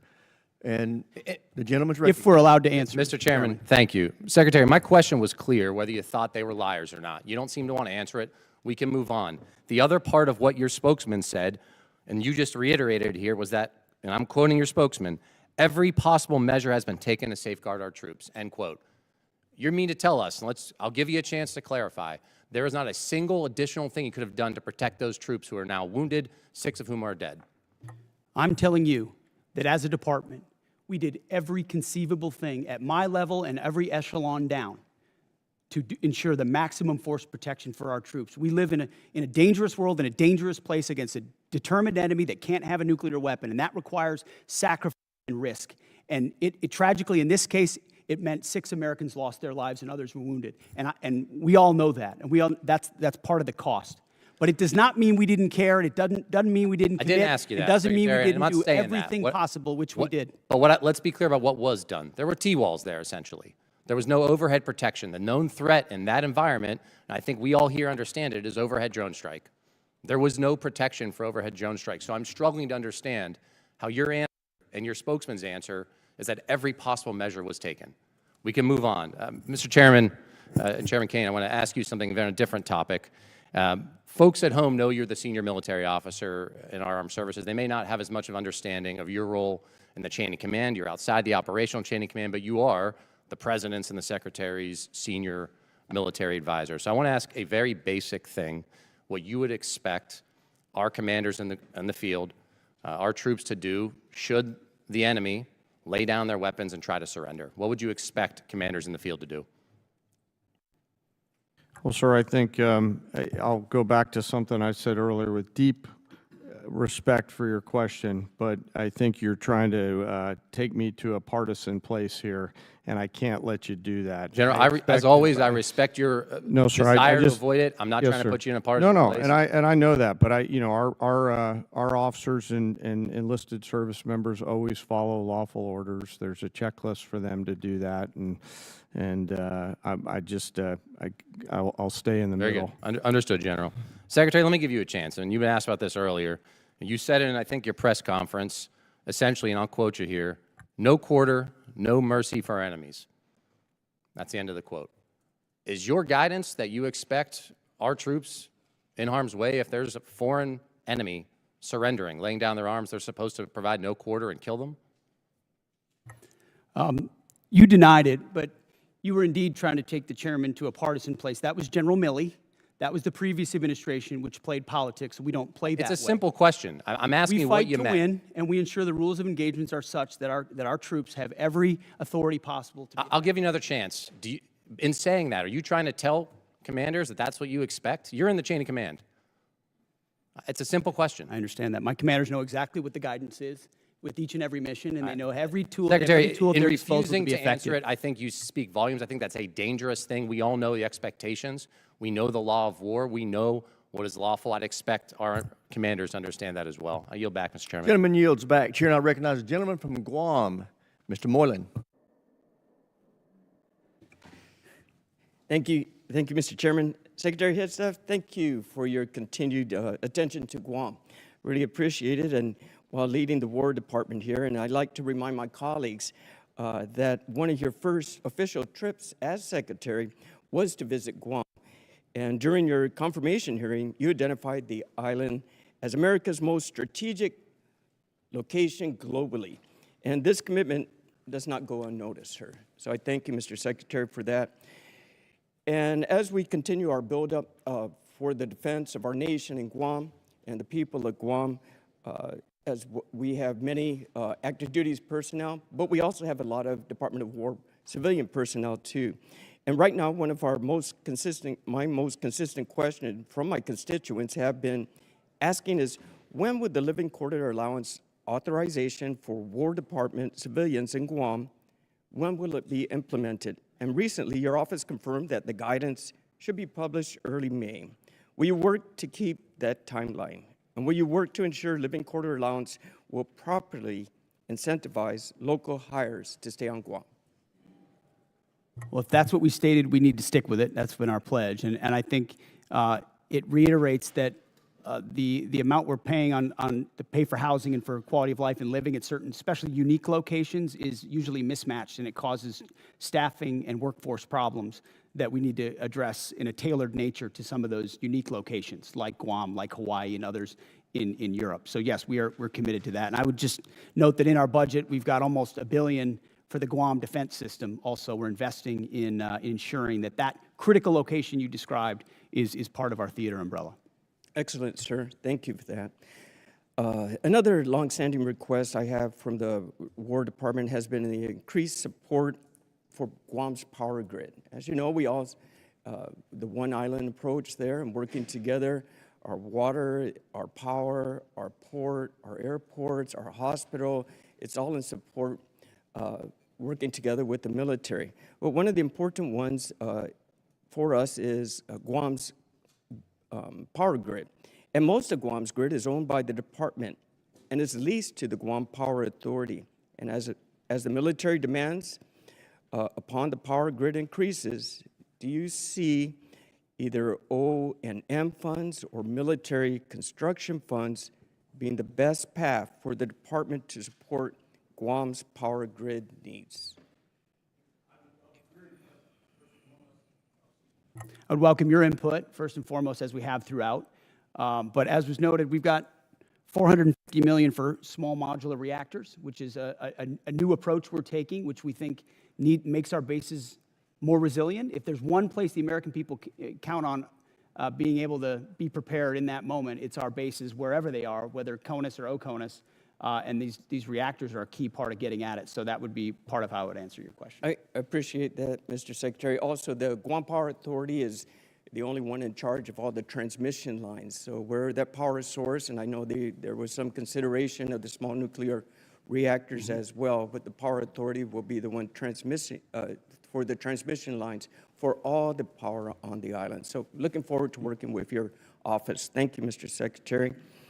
Another deep concern for the people of Guam has been the cost of housing, which is often driven up by large numbers of servicemen living on base in Guam, off base on Guam. And I've been impressed by the recent efforts by Joint Regional Marianas to reduce the reliance on existing housing stock in both north and south of Guam. Can you tell us how the Department of Housing strategy in Guam will work to keep homes affordable to locals, and if increased private sector involvement would help address my constituents' concerns? Well, we've got about $4.5 billion for family housing in the FY27 budget. It's something we recognize as a challenge, and in places like that, a unique challenge. There's also been a bureaucratic construction process, which has been a huge impediment, and you can imagine President Trump has demanded that we do something different and accelerate a different process to deliver those things in a more of a private sector, less bureaucratic fashion, and we look forward to employing those.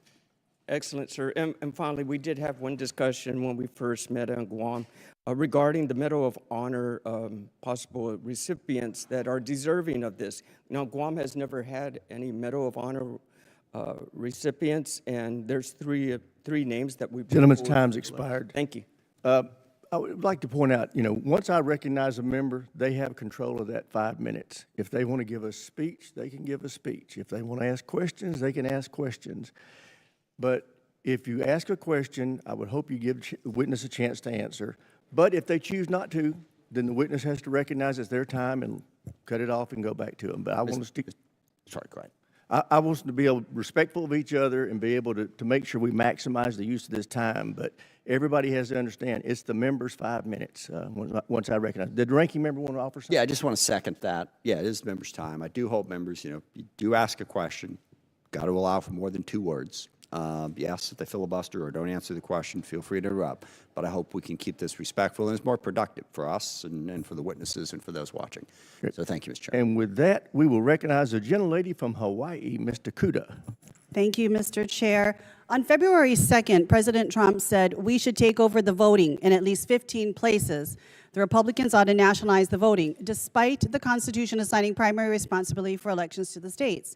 Federal law also draws very clear limits. Under 18 U.S. Code Section 592, military officers are prohibited from deploying troops or armed personnel to polling places unless necessary to repel armed enemies of the United States. That is this exception, not politics, not suspicion, not conspiracy theories, armed enemies. Secretary Hegseth, do you think American voters are enemies of the United States? A simple yes and no will suffice. I think legal voters, I think everybody who's legal should vote, yes. So American voters are not enemies of the United States? Yes. You're agreeing with me? I think America's legal citizens should vote, yes. How many armed enemies of the United States have attempted to interfere in the last election? Can you recall any time when armed enemies of the United States attempted to interfere in the last election or the 2020 election? We just had the King of England here a while ago, but so 250 years ago. Okay, very good.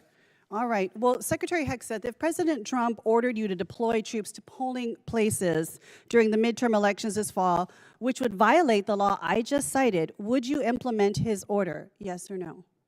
What you're trying to insinuate is that the president would give unlawful orders and we would somehow deploy troops as a result. And the evidence of our department is that we've worked alongside law enforcement very effectively for 15 months.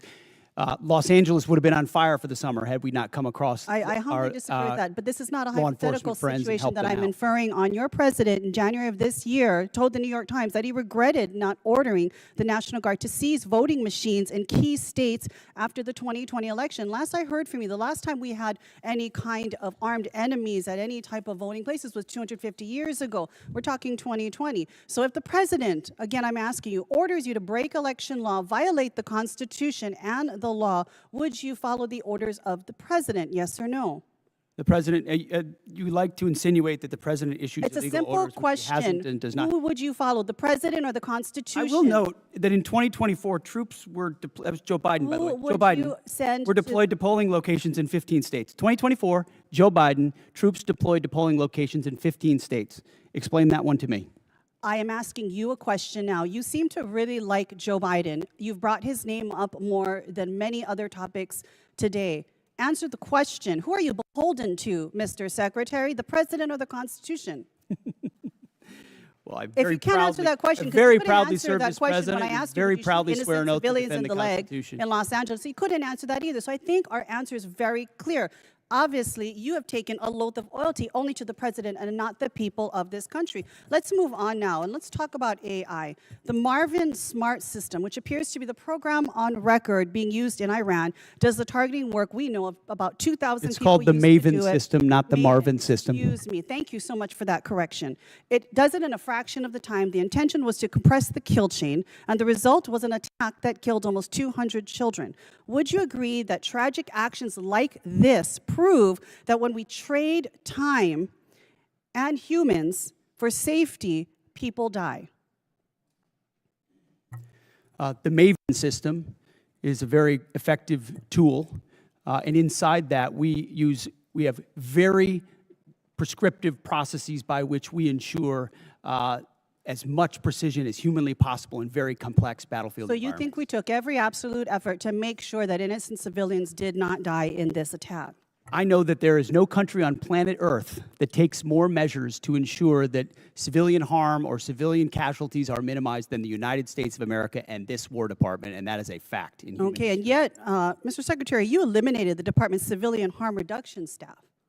You eliminated for a country that makes great efforts to make sure human casualties are reduced or eliminated. Don't you think that that goes actually counter to what you just said?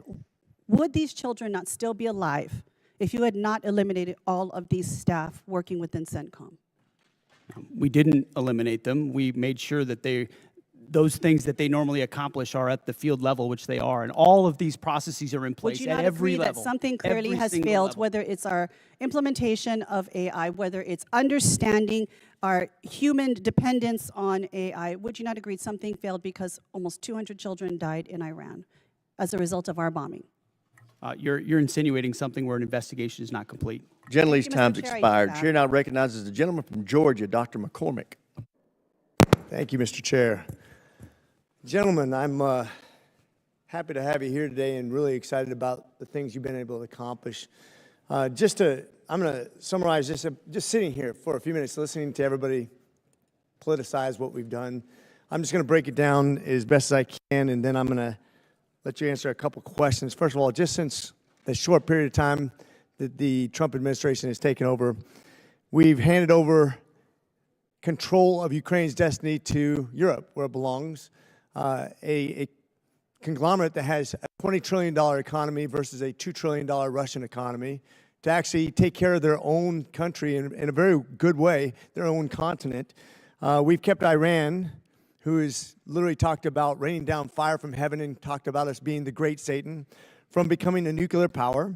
We've reshaped the geopolitical space in the Persian Gulf. We've reestablished the Monroe Doctrine in the Western Hemisphere. We've basically executed two of the most amazing raids in history, almost flawlessly, that will be studied for a generation at least. We reduced senior administrative billets, thank you. We've defeated Iran with under $30 billion spent, with minimal civilian casualties compared to any other war. People forget that in World War II, in one night we lost 100,000 civilians, totally innocent, in fire bombings. That's before we dropped the nuclear bombs. War is a horrible thing, but I think we've executed it as best as possible in a very hard and consequential environment. That's just to sum up a few things, not to mention the recruiting that went from dismal and really something that could have crippled our military to now a surplus just by a change in administration. That's pretty impressive for a short period of time. Thank you, and I commend you for your hardship, overcoming those hardships. A couple things that I wanted to get through. One thing is we talked about the Incentivized Saving Act, which is something I wanted to apply to all bureaucracies. But when I was in the military, as both an operational officer and a logistics officer for my squadrons and my jump places. We got to the end of the fiscal year. If we didn't spend it, what happens? We lose it, we get our budget shrink. Everybody knows that in the military. Everybody knows that in every bureaucracy in America. One of the things I came up with is at the end of the fiscal year, if you don't spend it, you don't have anything, we save 10% of our budget for emergencies like we're facing right now. If you don't spend it, instead of spending it, you actually can save half of it. 49% rolls over to the next year. 49% goes back to debt and deficit, 2% to reward the people for being good administrators of the money. I don't see any downside. This is the way that we reinvent government, the way we spend money. And I just thought, I wanted your opinion on something like that. I thought was thinking outside the box because I've seen waste, fraud, and abuse. We're trying to address that. This should be a bipartisan, bicameral approach to actually doing something right as we expand the budget, but also give us some wiggle room for putting money back and being good stewards of the people's money. What do you think about an idea like that? I very much like an idea like that, which creates all the right kinds of incentives. And I would just add, in addition to that, which is the type of thing our department would support, the deals that we're cutting with these private sector companies on munitions ensures they build the plants, they build the assembly lines, which is exactly the right kind of incentive. If you spend on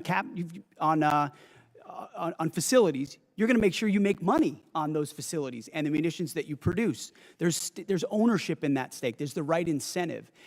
Overturning the entire way the department does business. So I agree with that. We're pointing at the defense contractors that the president has and saying, you need to do your business differently. This is not a gravy train of the government.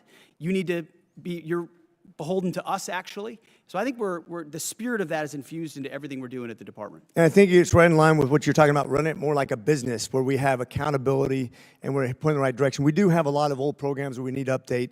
One of the things you talked about is a 5 to 7 year period of time of updating. I think almost year by year now, it's going to be how we're going to have to look at how we budget things and contract because the technologies are so dramatic, as General Caine pointed out. I know I'm running out of time real quickly, but I want to also revisit the fact that you are still invited down to University of North Georgia, one of the elite 8 schools. We're looking forward to PTing with you. Appreciate you guys being here today. God bless you, and God bless our military service members. With that, I yield. Sir, I got to say, this guy over my left shoulder is a University of North Georgia graduate. He doesn't want me to tell you that, but he is. The president would be very happy. The president of the university, he's great. President Shannon would be very happy to hear that. Gentleman's time has expired. Chair, I recognize the gentleman from North Carolina, Mr. Davis. Thank you, Mr. Chair. Also, thank you, Mr. Secretary, Chairman Caine, and Mr. Hurst. Shout out to Winterville. 13 U.S. service members killed, 13 families forever changed, 13 heroes who put the uniform on, paid the ultimate sacrifice. We owe remembrance, those families. I just want you to know we see you, we stand with you, we'll never forget. There are Gold Star families who are here today sitting in the room carrying the honor and remember flags. Remember the sacrifice. And when we do so, words can't fully capture it. April the 3rd, F-15E Strike Eagle pilots were rescued because we live by a simple promise. We do not leave anyone behind. The same spirit must be extended to those who are killed in action. That's why I arise again today and raise this question of the importance of passing H.R. 1363, Honor and Remember Flag Recognition.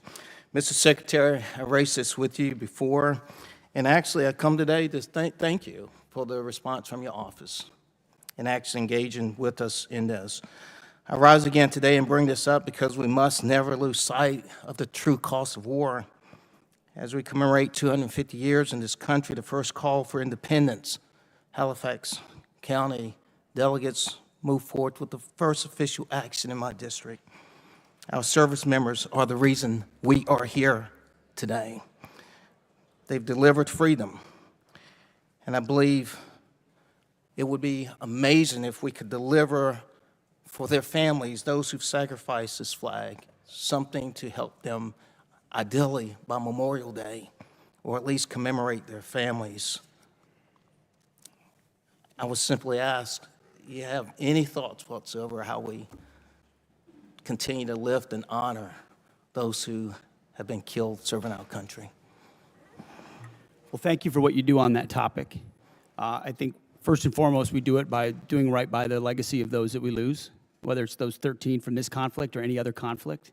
I've been at Dover every single time, as is the chairman, as is the president, the vice president, when they can, to greet that and respect and honor that.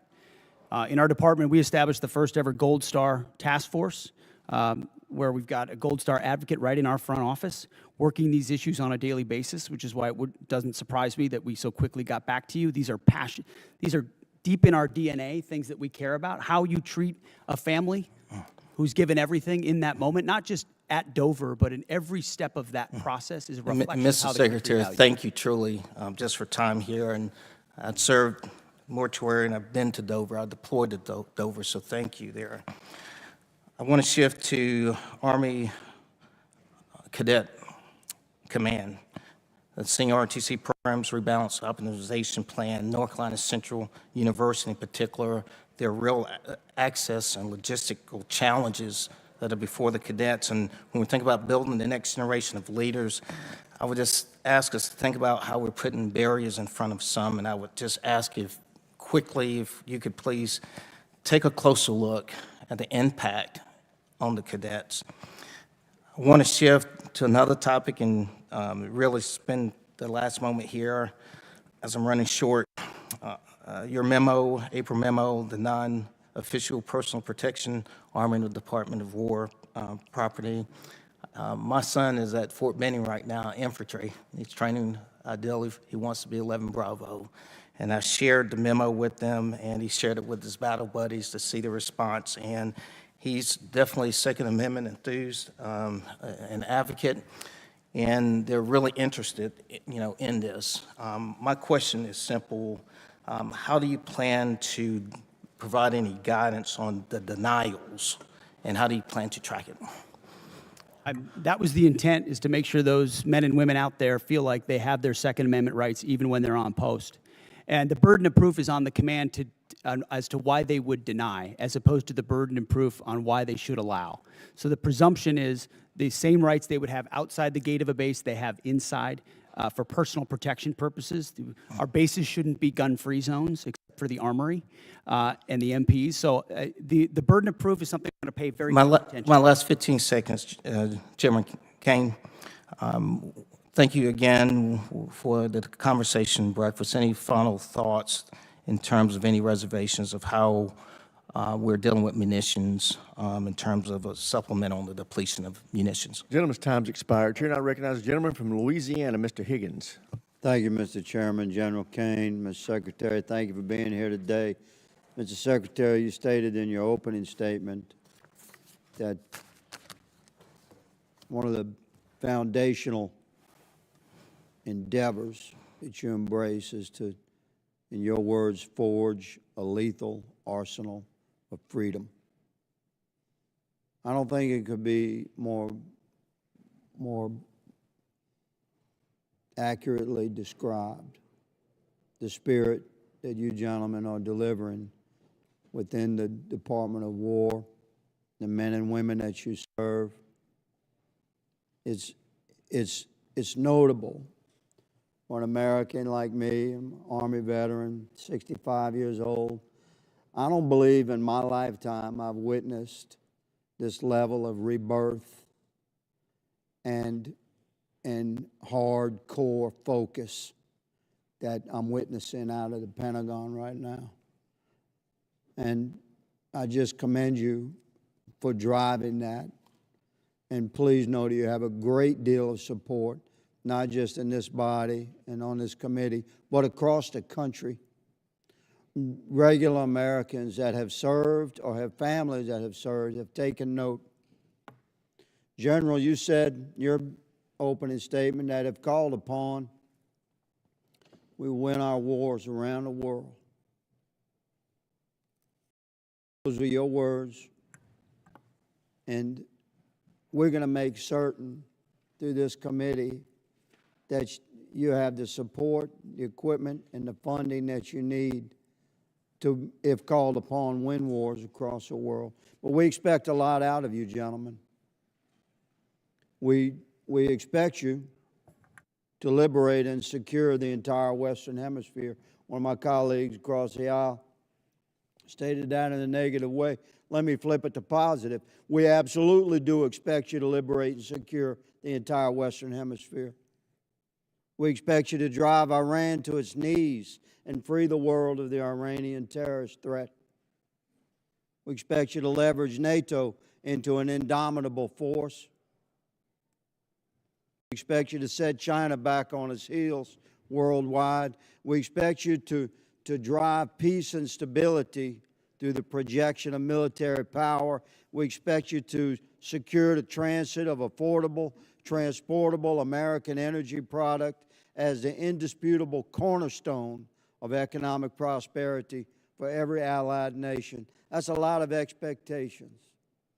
And what you gentlemen have laid out today, as you've answered questions, solid, you've made it clear that that's the path we're on. And I support you. My Democrat colleagues have made it clear today that after careful study and thorough research of world history, they've come to the conclusion that soldiers, sailors, airmen, and Marines are far safer if they're never deployed into conflict.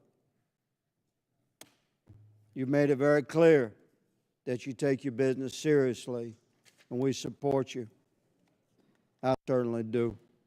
Mr. Secretary, in consultation with your staff, reflective of your goals and your mission and your stated intentions, in consultation with your staff and personnel and readiness, I propose legislation to codify your guidance that combat fitness standards must be rigorous with no separate scoring scales, adjusted standards, or accommodations, but there to be only a single uncompromising standard, not to exclude any American from any opportunity, but to ensure we have the best, most capable Americans in the most critical positions. Would you welcome this body making your guidance into law in the NDAA? I would welcome, Congressman. Thank you, Mr. Secretary, for clarifying that. A question about Iran, and I'll give you the final 30 seconds to answer. Was Iran moving precipitously towards nuclear weapons capability, Mr. Secretary? Even after the obliteration of Midnight Hammer, what was clear is that the intention of Iran remained in the pursuit of nuclear weapons. And after, as hard as they were hit by Israel, it created an opportunity to get rid of the conventional shield. That's why we talked about missile production and the Navy and the defense industrial base, to set them back from blackmailing the region and the world in pursuit of nuclear weapons, because we understood how much they could continue to pursue them. Roger that. Thank you, gentlemen. Mr. Chairman, I yield. Gentleman's time's expired. Chair, and I recognize the gentleman from California, Mr. Cisneros. Thank you, Mr. Chairman. Thank you and the ranking member for bringing us here today for this hearing. Very important to the nation. I want to thank our witnesses for all being here today. Mr. Secretary, the President recently made an announcement that the state-activated National Guard would start receiving active duty pay for federal missions, and I believe you kind of made similar remarks as well. I'm happy to see that announcement because it brought the much-needed attention to this disparity. Whether you agree with missions or not, when guardmen are called up for active duty and they really have no choice in the matter for homeland missions, often they are receiving inconsistent pay and benefits depending on their status. This issue has persisted for decades. This is why earlier this year, Rep. Bergman and I introduced Duty Status Reform Act, which would address the issue head on. I believe this is the right time to push this over the finish line. It's something the National Guards Bureau supports, the Council of Governors support. Just the other week, the service personnel chiefs are all here. They support it. TAG support it. So, Mr. Secretary, as a former member of the National Guard, I am asking you here today, would you consider supporting consolidating the 29 duty statuses for the military reserve component into a balanced and equitable system that would also help the National Guard receive retirement points when they're called up for these federal missions? Would you support that? Congressman, thank you for your efforts on this. It makes a ton of sense, and we support these efforts for duty status reform in pursuit of things that work for the department and for the troops, because they deserve the kind of pay and benefits that are commensurate with active duty troops. So we would look forward to working with your office to get at duty status reform. I think now is the right time. Thank you for that. General Caine, I ask you the same question as an individual who's served in the Air National Guard, would you consider supporting duty status reform that's going to simplify this and help our National Guard troops? Sir, I'll be careful to stay in my lane. My personal, not the chairman's opinion, as somebody who's lived the house of pain of 30 different duty statuses would support it. As the chairman, I'll leave personnel, and you know this from your prior life, to our civilian leaders who do that, but I do think we owe a better set of options for our guardsmen and our reservists across the forces. Well, thank you both for that. This is something that I think needs to get done and something I've been working on for years now. The National Guard Bureau supports it, and so I hope you will, like you said, work with us to get that done. OMB seems to be our roadblock, so I'm hoping you can kind of push that roadblock down so that we can finally get this done. Next question, Mr. Secretary. I take what we do for our personnel very seriously, and that sometimes I know you have stated right here today, our troops are ready, they will do anything if asked upon them, but I think as leaders sometimes we need to kind of protect them as well. And I worry about the USS Ford, which has now kind of been out there over 10 months. It's probably well over 300 days by the time it gets back to the United States. I just saw a thing today. It's going to be headed back here in a few days. You know, these people have gone back pretty much all over the world. They've crossed the equator multiple times. But I am interested, you know, I'm sure that was not in the gift map when it was first assigned, when they were deployed. And so what were some of the concerns, you know, that the Navy had when you made this modification, when it was brought forward to you that, hey, this is what extending them out to past 10 months is going to do. This is, you know, both on the troops and on the ship. What concerns did the Navy bring up for this? It's a very fair question, and I can tell you every week I stare at an orders book where I'm looking at troop movements or asset movements, and multiple times that included the Ford. And multiple times the operational requirements, whether it was down in Southcom or up to CENTCOM, demanded additional assets in real time, which through a tough decision-making process led to an extension in consultation with the Navy. Admiral Caudle and his staff, they fairly represented readiness trade-offs, maintenance trade-offs, which are real things. What are the concerns? Going What forward. trade-offs are we making right here? I mean, really, we have 3 carriers in the area right now. How many do we really need? It's rather, I mean, you know, it's a great show of force, but do we really need 3 carriers there? And you got 1 ARG there and another one on the way. You know, this is going to set back possibly deployments later on. It's going to have ramifications down the road extending for this much.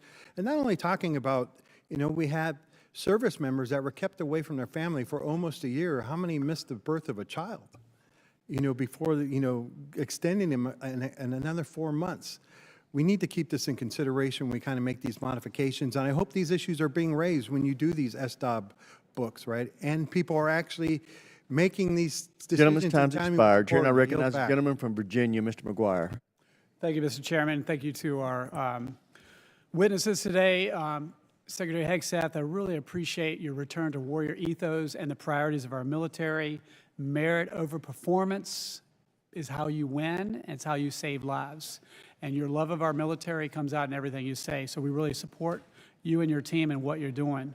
General Caine, your comments about being in the middle and being apolitical also saves lives.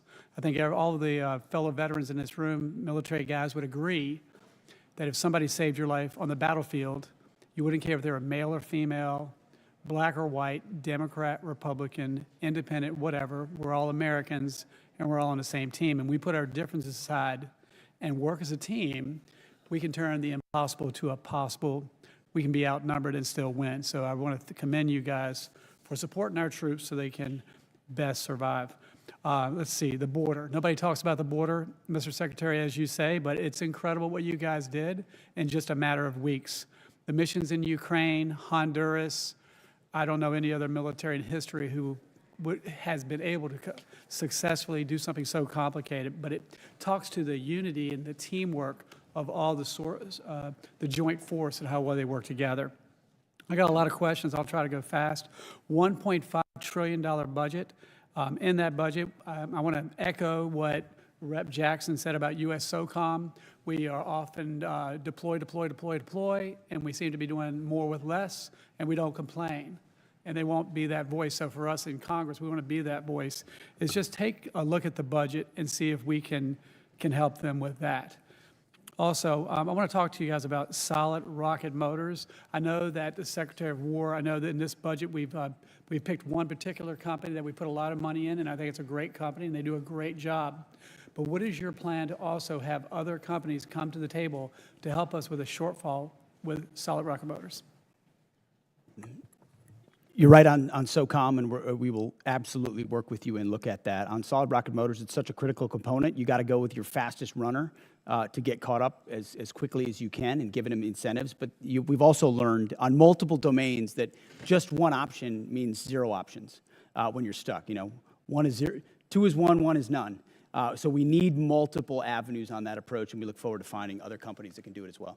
Thank you. General Caine, National Guard. I'm thinking about counter-drone with FIFA coming up, Super Bowls and all these things going on. Have you considered, and if you haven't, will you consider training National Guardsmen, send them to counter-drone schools so they can come back and train law enforcement so we can increase our ability to protect critical infrastructure? Sir, for sure. They may already be doing that. Please let me take that one and come back to you. I know the Title 32 force, in advance of all the domestic things that are on the horizon here with America's 250, are looking at a range of capabilities. So if you'd be okay, we'll get back to you. Thank you. On Ukraine, whoever could answer this is, you know, they have 60% enriched uranium. They say they have enough to build 11 bombs. Even at 60%, is that enough to make a dirty bomb? Is that a yes or no? Does anybody have an answer for that? I mean, I wouldn't want to state anything that might be classified, so I wouldn't talk about that in this setting. And by the way, in World War II, a congressman was in a closed briefing and learned that the reason the Japanese hadn't sunk any U.S. submarines is they didn't know our submarines could go below 250 feet. So he went out to the media and told them that, and we started losing submarines and losing American sailors. So a lesson for all of us in Congress: be careful how we. So thank you for considering that. I would say this: if they had a nuclear bomb, would that kill hundreds of people potentially, thousands of people potentially, or millions of people potentially? The history shows us what the lethal potential is of a nuclear weapon, and so you'd have to assume the higher end of that range, and given the radical nature of this regime and the likelihood of them to use it, it gives you a sense of the threat. Well, I think the threat is too great to wait, and I have to commend this President Trump for having the fortitude, and the Secretary of War and the Joint Force for making sure we stop this threat for the world. Also, I'm a big supporter of the AH-64 Apache. I understand in operations Absolute Resolve and everything else, it's been very effective in countering drones. So I'm glad that in the NDAA, we're keeping that program going. And I just saw that you're going to keep the A-10 program going. And a good friend of mine said, long live the Warthog. But if there's ways that we can bring some of the Warthogs back, and or are there any other capabilities that can replace the Warthog? I don't think so. Is there anything that can do what the Warthog does? Gentleman's time's expired. Chair, and I recognize the gentleman from Illinois, Mr. Sorensen. Thank you, Mr. Chairman. To General Caine, on behalf of myself and my constituents, we thank you for your service and your leadership to our military men and women, to our service members and the veterans that I see in our committee today. Thank you for your support of our great country. Mr. Hegseth, I hear from your officials in our briefings here on the Hill, and because I live in an Army town, I now hear from neighbors at the grocery store who are worried about our munition stockpiles that are now down to critical levels, and they sure don't want another forever war. So, Mr. Secretary, first of all, talk to us about the need to renew munition stockpiles, and tell us what happens when munition stockpiles become depleted. Well, first of all, I would note that, as you know, we give weekly briefings on munitions to this committee, so it's not something that's withheld from any of the members here. We appreciate that. But it's also a topic that isn't something that should be publicly discussed as far as any shortfalls that may exist. But I would assure you that there are not shortfalls that exist in our ability to execute the missions around the world. And the reason we're investing in the defense industrial base with $1.5 trillion is to make sure the greatest companies in the world, which have been falling behind for decades, are running faster than ever before to give us 2x, 3x, 4x of the critical munitions, your Patriots, your THAADs, your SM-3s, every other standard missile, and my neighbors work really hard to make sure that we can. It's jobs in America. It's what our warfighters need. So could you tell me why we're firing the people at Joint Munitions Command for no cause other than just telling them they're overhired or they're surplus employee?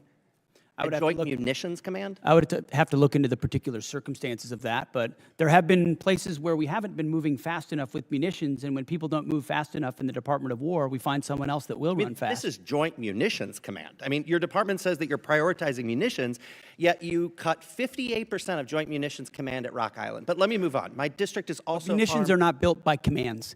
No, but Munitions are built by they're the businesses. ones that are And we are going to very get good it at building commands and bureaucracies and slapping 3- and 4-star generals in charge of things that don't move things any faster. So our job is to unleash the How are we private going to sector get to it done provide if these we things. don't have Joint Munitions Command? But let me move on.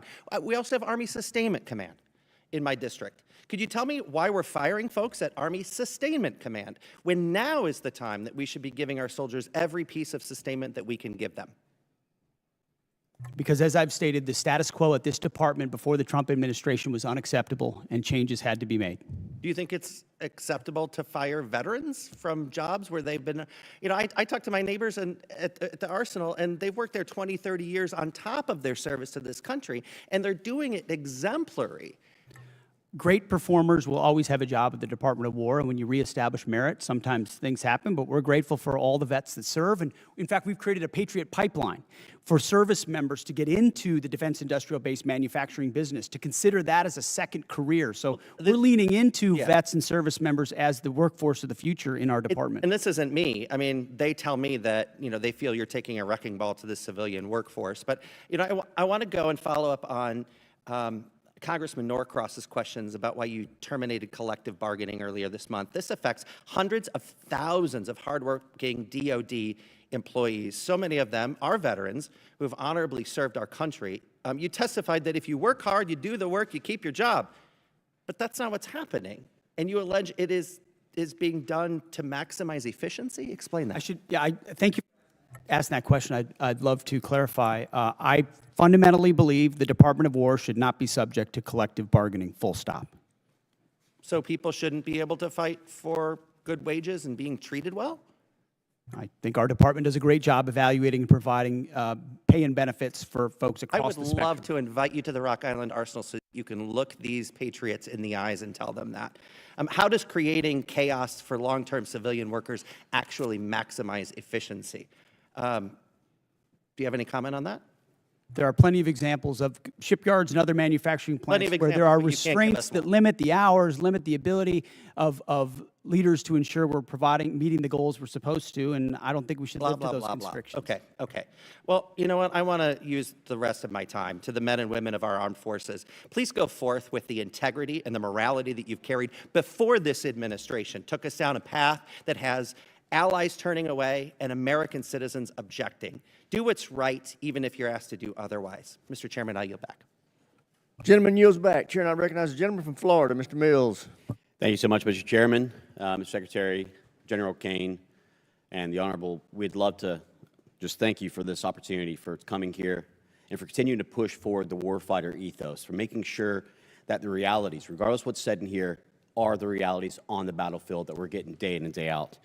I ask the chairman for unanimous consent to enter a couple of documents into record. Without objection.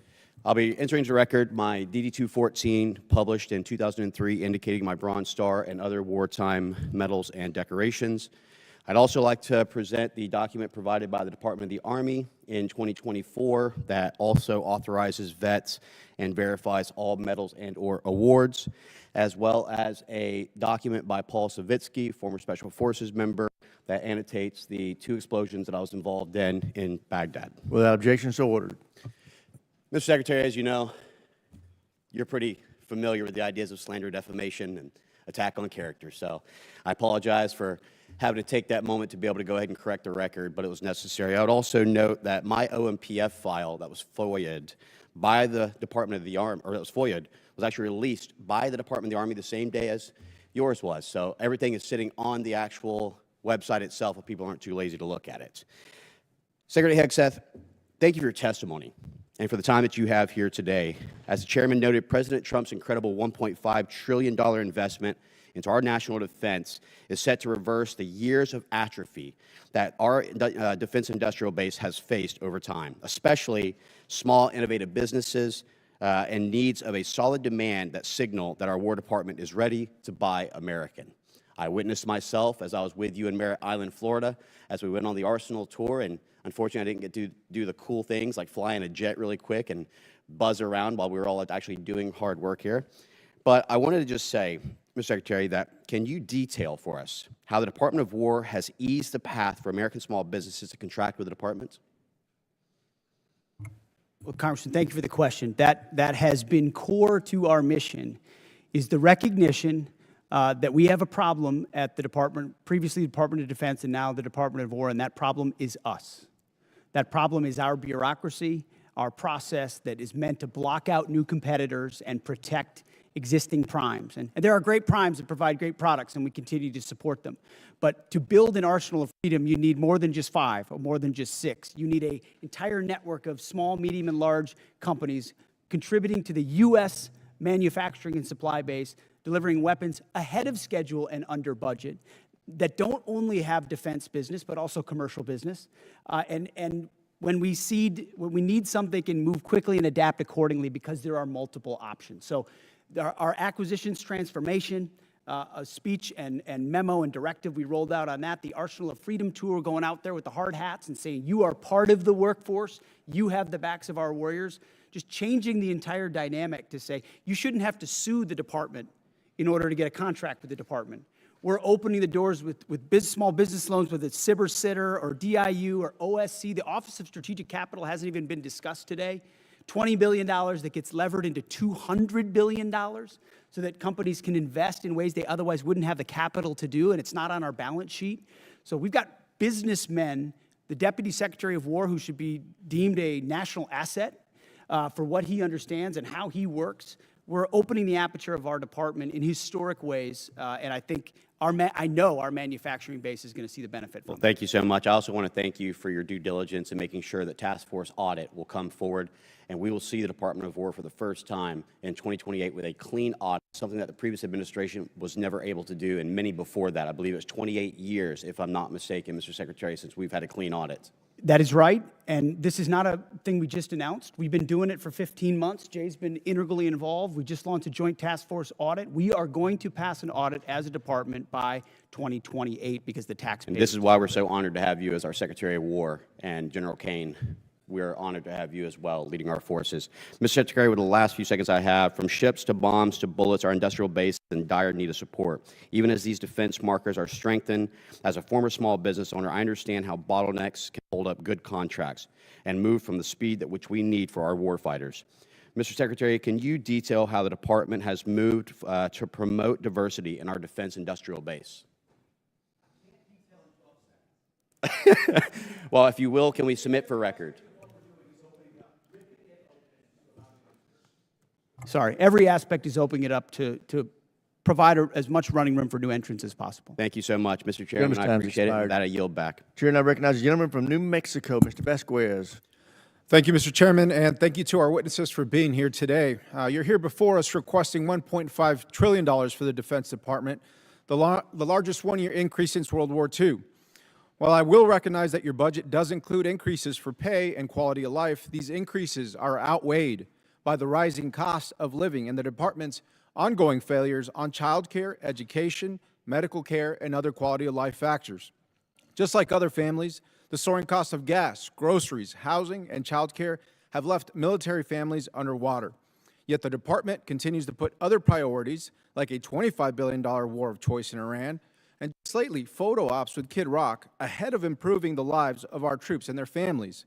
It's deeply troubling to me that the department received a historic $1 trillion last year, including $9 billion under H.R. 1 for improving troops' quality of life, but the New Mexican service members that I have talked to are still living in barracks that are at capacity, sending their kids to run-down schools and lack access to on-base child care. Here's an example. During my most recent visit to White Sands Missile Range, I saw severely aging on-base infrastructure, specifically an elementary school that is in need of a complete rebuild. Secretary Hegseth, last fall you said that quality of life for our warriors is a critical component of reviving the warrior ethos. In a video you posted to social media last November, you said that the places where our warfighters reside need to be safe, comfortable, and clean. And in your opening statement today, you said quality of life is front and center in this budget. But when it comes to our troops' quality of life, I fear that this is more of all talk, because I can tell you the outdated barracks that I saw at White Sands Missile Range were anything but safe, comfortable, clean, and I haven't heard from service members about any improvements since you've assumed this role. As Secretary of Defense, do you take any accountability for the continued quality of life concerns that New Mexico's military service members and family face today under your leadership? Well, I appreciate your attention to the matter of quality of life, which is incredibly important to us, and it's reflected in this budget. I mean, historic amounts in barracks, in family housing, in family support like child development, youth program. I mean, this budget surpasses anything you've seen from this department in quite some time, to include replacing or eliminating all poor and failing barracks. So we've seen those photos. We responded to them with a barracks task force with $1 billion initially, and now we have billions of dollars behind it to make sure they're safe and clean and quality, but also that where they need to be replaced, they're rebuilt and replaced. And the President has charged me with doing that, and we're thank you, Secretary. focused on doing that. Thank you, Secretary. And I hope that the next photos that you receive and the next photos that I receive and reports that I receive are of improved conditions and of new barracks and of quality of life improvements, because this has gone on for far too long. Let me give you another example. At Holloman Air Force Base, the Child Development Centers on base faced critical staffing issues for many years, and just recently gave military families, our airmen and women, just 9 days to find new child care providers. One parent said she felt she had no choice but to resign from her job as a physician assistant when her son lost his spot in on-base care. And one patient, describing his experience seeking health care at Caine Air Force Base, said, "Good luck. If you need specialized care, referrals take 6 months or more, and regular appointments are booking a month out." And so spending $1 billion a day on a war overseas while leaving our service members out to dry is not America first. It's a betrayal. Secretary Hegseth, I voted for $1 trillion for the defense budget in committee last year, and I've yet to see the results come home. Service members back home have said nothing about progress or improvements underway. Within 30 days, Secretary, would you commit to sending me a detailed list of every dollar that is going to improve the quality of life at bases in my district? We will get you whatever we can, but that doesn't meet with what we've seen, which is running as fast as this department ever has on quality of life issues, because I've been in their shoes. I've seen those barracks, and I've seen them recently. And it may not have happened under this administration, but this administration is going to fix it.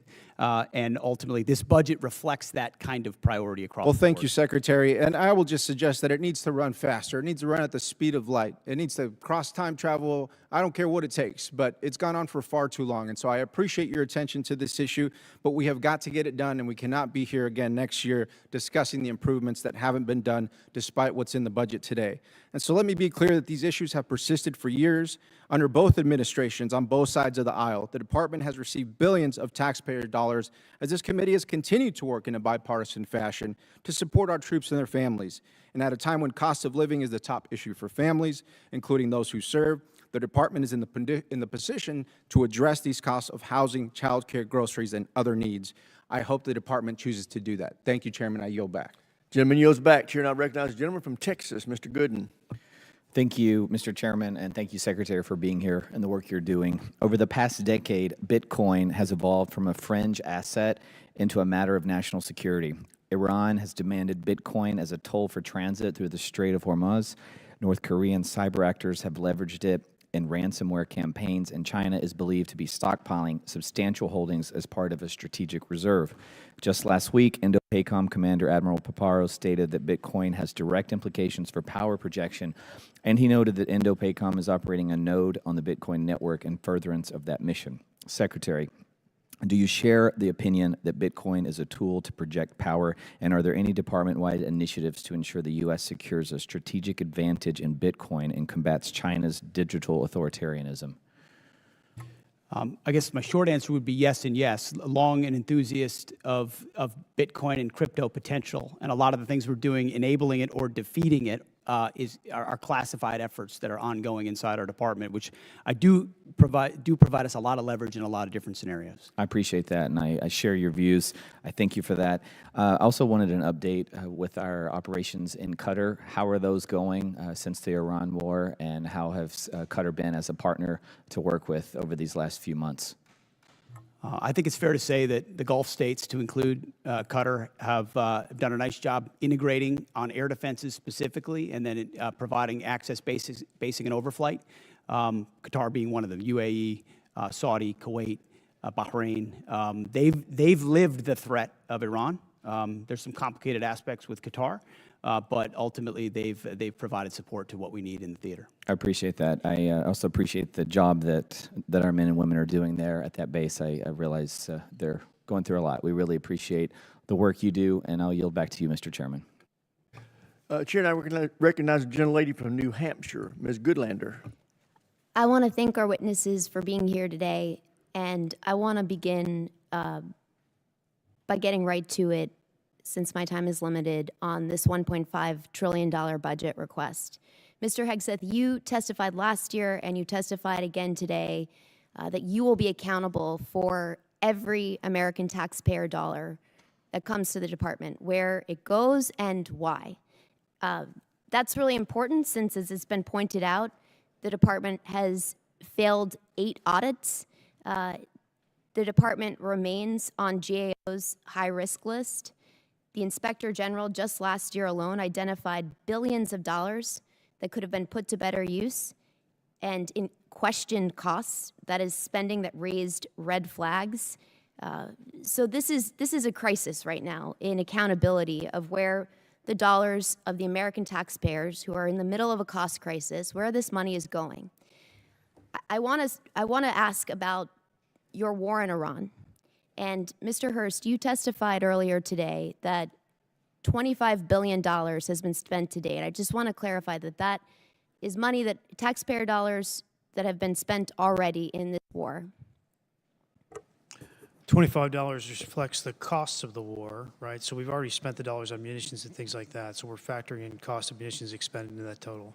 So how much of that has gone towards munitions? Does that include the munitions that have been spent to date?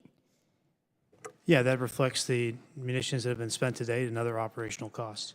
Can you give us a breakdown of what those costs are?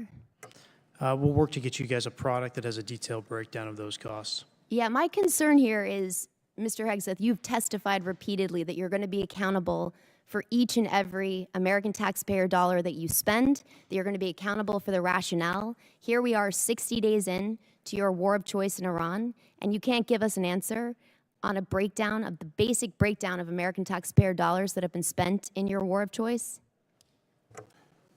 That's a question for Mr. Hurst. Right now, as you sit here now, you We're cannot... happy to give you a breakdown. We'll provide you a product after this hearing. Well, I would love for you to give us this breakdown now and explain to us, was this unbudgeted costs, or was this something the department planned for in advance, since you were appropriated $1 trillion last year? The department deals with contingency operations all the time within its normal budget. So this was not budgeted for. My point here is, you know, and General Caine, you've testified to this. We all understand, for you to do your jobs, you need Congress to pass budgets. For us to do our jobs, we need you to give us the details and to be accountable to American taxpayers.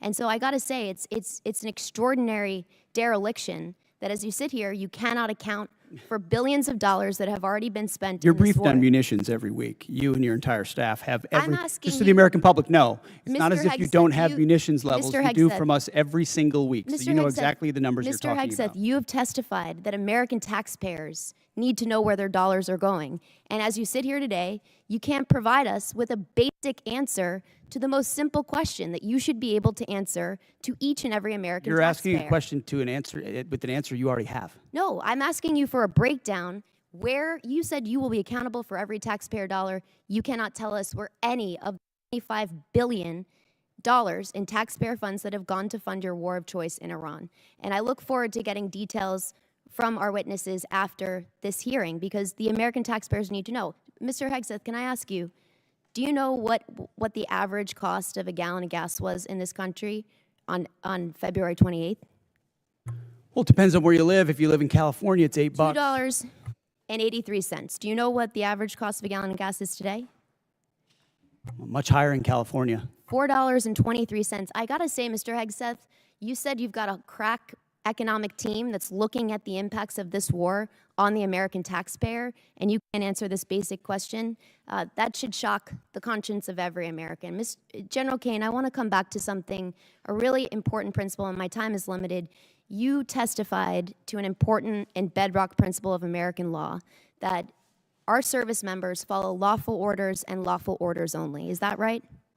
Do you agree with the statement, quote, "The military won't follow unlawful orders"? I do. Mr. Hegseth, do you agree with that statement? I do, but understand what you're insinuating at a partisan point. I'm not. I'm actually quoting you directly, Mr. Hegseth, from April 12th, 2016. And I appreciate that on the record, you've clarified this important principle of American Gentlelady's law. time's expired. Chair, and I recognize the gentleman from North Carolina, Mr. Harrigan. Well, thank you, Mr. Chairman, and thank you, Mr. Secretary and Chairman Caine. It's always a pleasure to have you here. I'm going to fall in line with the chairman's earlier statements that we can do whatever we want with our 5 minutes, and I'm going to give you all a break from the conflict here, and I'm going to tell you a story, and it's a story that's important to me. And I'm going to start with a proposed citation. And it's a rare point of personal privilege for me to do this, but I have an ask of you. But I'm going to start with a proposed citation for a Medal of Honor award upgrade from a Silver Star. Sergeant First Class Thomas J. Grasso distinguished himself by acts of gallantry and intrepidity above and beyond the call of duty between September 29th, 2015 and October 4th, 2015, while serving as a senior communications sergeant, Operational Detachment Alpha 3133, Advanced Operations Base North, Special Operations Task Force Afghanistan, in support of Operation Resolute Support. Sergeant First Class Grasso was part of a small Special Forces element that seized Kunduz, a provincial capital of over 300,000 civilians, from the Taliban. Outnumbered 60-1, the U.S. Special Forces element faced an overwhelming enemy force of 2,000 confirmed Taliban fighters. On September 29th, facing a Taliban advance on Kunduz airfield, Sergeant First Class Grasso established a sniper overwatch position in the air traffic control tower. With enemy fire converging from 3 directions, Sergeant First Class Grasso risked his life to engage a hostile anti-aircraft team, successfully clearing the way for air support. On September 30th, fighting through relentless ambushes on their subsequent movement into the city, Sergeant First Class Grasso repeatedly dismounted his vehicle while exposed to intense enemy fire to engage insurgents and shield the convoy. During one encounter, while under withering enemy fire, he disregarded his own safety, maneuvered into the kill zone of a complex near ambush, saving the lives of 5 trapped Special Forces teammates, 1 Romanian partner, and their interpreter. Sergeant First Class Grasso again came under heavy machine gun fire when he dismounted to direct the element to the city compound. To enable the remaining element to safely enter the compound, he effectively returned fire and suppressed the enemy positions. From October 1st through 4th, Sergeant First Class Grasso anchored the defense of the compound, absorbing the heaviest concentration of enemy fire. He repeatedly subjected himself to heavy machine gun and rocket-propelled grenade fire from distances as close as 15 meters, repelling dozens of enemy attacks. On October 1st, a rocket-propelled grenade directly hit his position, inflicting a traumatic brain injury. Bleeding, disoriented, and going 60 hours without sleep, he checked on his teammates before returning to his exposed post. From there, he single-handedly neutralized continuous waves of attackers, attempting to detonate vehicle-borne IEDs, forcing the enemy to request a temporary ceasefire. During a subsequent rocket-propelled grenade attack near his position, he eliminated a follow-on explosive-filled rickshaw, preventing a perimeter breach. As the fight wore on, the enemy began throwing hand grenades into the compound from an adjacent building. Sergeant First Class Grasso ran through the blast to hurl grenades back, then established a clear line of sight from an exposed staircase to enable his command to call in a danger-close F-16 strafing run, bullets hitting 15 meters from his position. When partner forces were decisively engaged, without sufficient ammunition outside the perimeter, he maneuvered, without regard for his own safety, under devastating fire to resupply their position, and employed accurate sniper fire, destroying another advance. On October 4th, he unhesitatingly stepped into the enemy's line of sight to destroy the fighter preparing to fire a rocket-propelled grenade at 2 trapped teammates. Throughout 130 hours of grueling, sleepless combat, Sergeant First Class Grasso's extraordinary heroism, unwavering dedication to his teammates, and complete disregard for his own life ensured the recapture of Kunduz with 0 friendly personnel killed in action. As these severe conditions took a toll on the element, his ability to fight through a traumatic brain injury with indomitable will and lethal precision inspired those around him. Sergeant First Class Thomas J. Grasso's heroism and selflessness are in keeping with the highest traditions of military service and reflect great credit upon himself, his unit, and the United States Army. I'm asking you to direct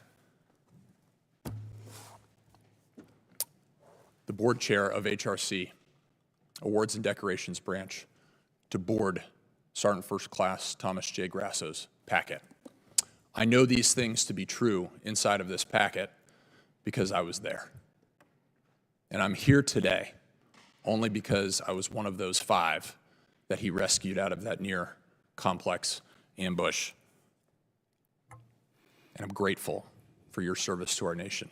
Congressman, Thank you. We'll do it, and I'd love to meet the Sergeant First Class. Thank you. I think the gentleman yields. The chair now recognizes the gentlelady from Maryland, Ms. Elfreth. Thank you, Mr. Chair. I want to start by thanking SEAC ISOM and General Caine for inviting a number of us to the Pentagon last week to talk about the 1.8 million enlisted service members we have, the challenges and opportunities that we can work together. Every base that I go to internationally and every single major military base in Maryland over the last year, I insist on meeting with service members and hearing what we can all do better, Mr. Secretary. I want to assure you I insist on those meetings. There's a whole lot we could talk about today, war in Iran, and I too want to thank the families of the 14 service members we have lost in this war so far, both strikes in the Caribbean and the East Pacific, firing of a number of people we all respect on this dais on both sides 61 days into this war. But I want to start with those quality of life issues, Mr. Secretary. A number of members of this committee met with survivors of sexual assault at Fort Hood, enlisted members and family members. You sat here last year and you said, quote, "I applaud Congress for the efforts that have been ongoing to address sexual assaults, which we do need to drive down to zero. That funding has not been reduced." I appreciate that, but the budget we have before us is level funded from last year, which you would agree is a realized cut year over year. So I want to give you the opportunity to talk about how you're still going to drive those sexual assault numbers down to zero via flat funding. I'm told we've added 5%, so it's actually not flat, but we remain committed to that. And I think you've seen throughout the force reductions, not enough. We want more. We want to go to zero, but we remain committed to that. We're going to hold you accountable for that. Thank you. I want to move on to Ukraine. I don't normally agree with Mitch McConnell, but as you know, the department is withholding approximately $400 million in appropriated security assistance to Ukraine. Despite some public belittling, Ukraine has stepped up perhaps more than any other ally for us in the Middle East. They're harnessing the superiority that they have generated from a hard-fought war with Russia. They are intercepting Iranian drones that threaten U.S. and partner forces in the Middle East. But Mr. Secretary, I'm very concerned about that $400 million.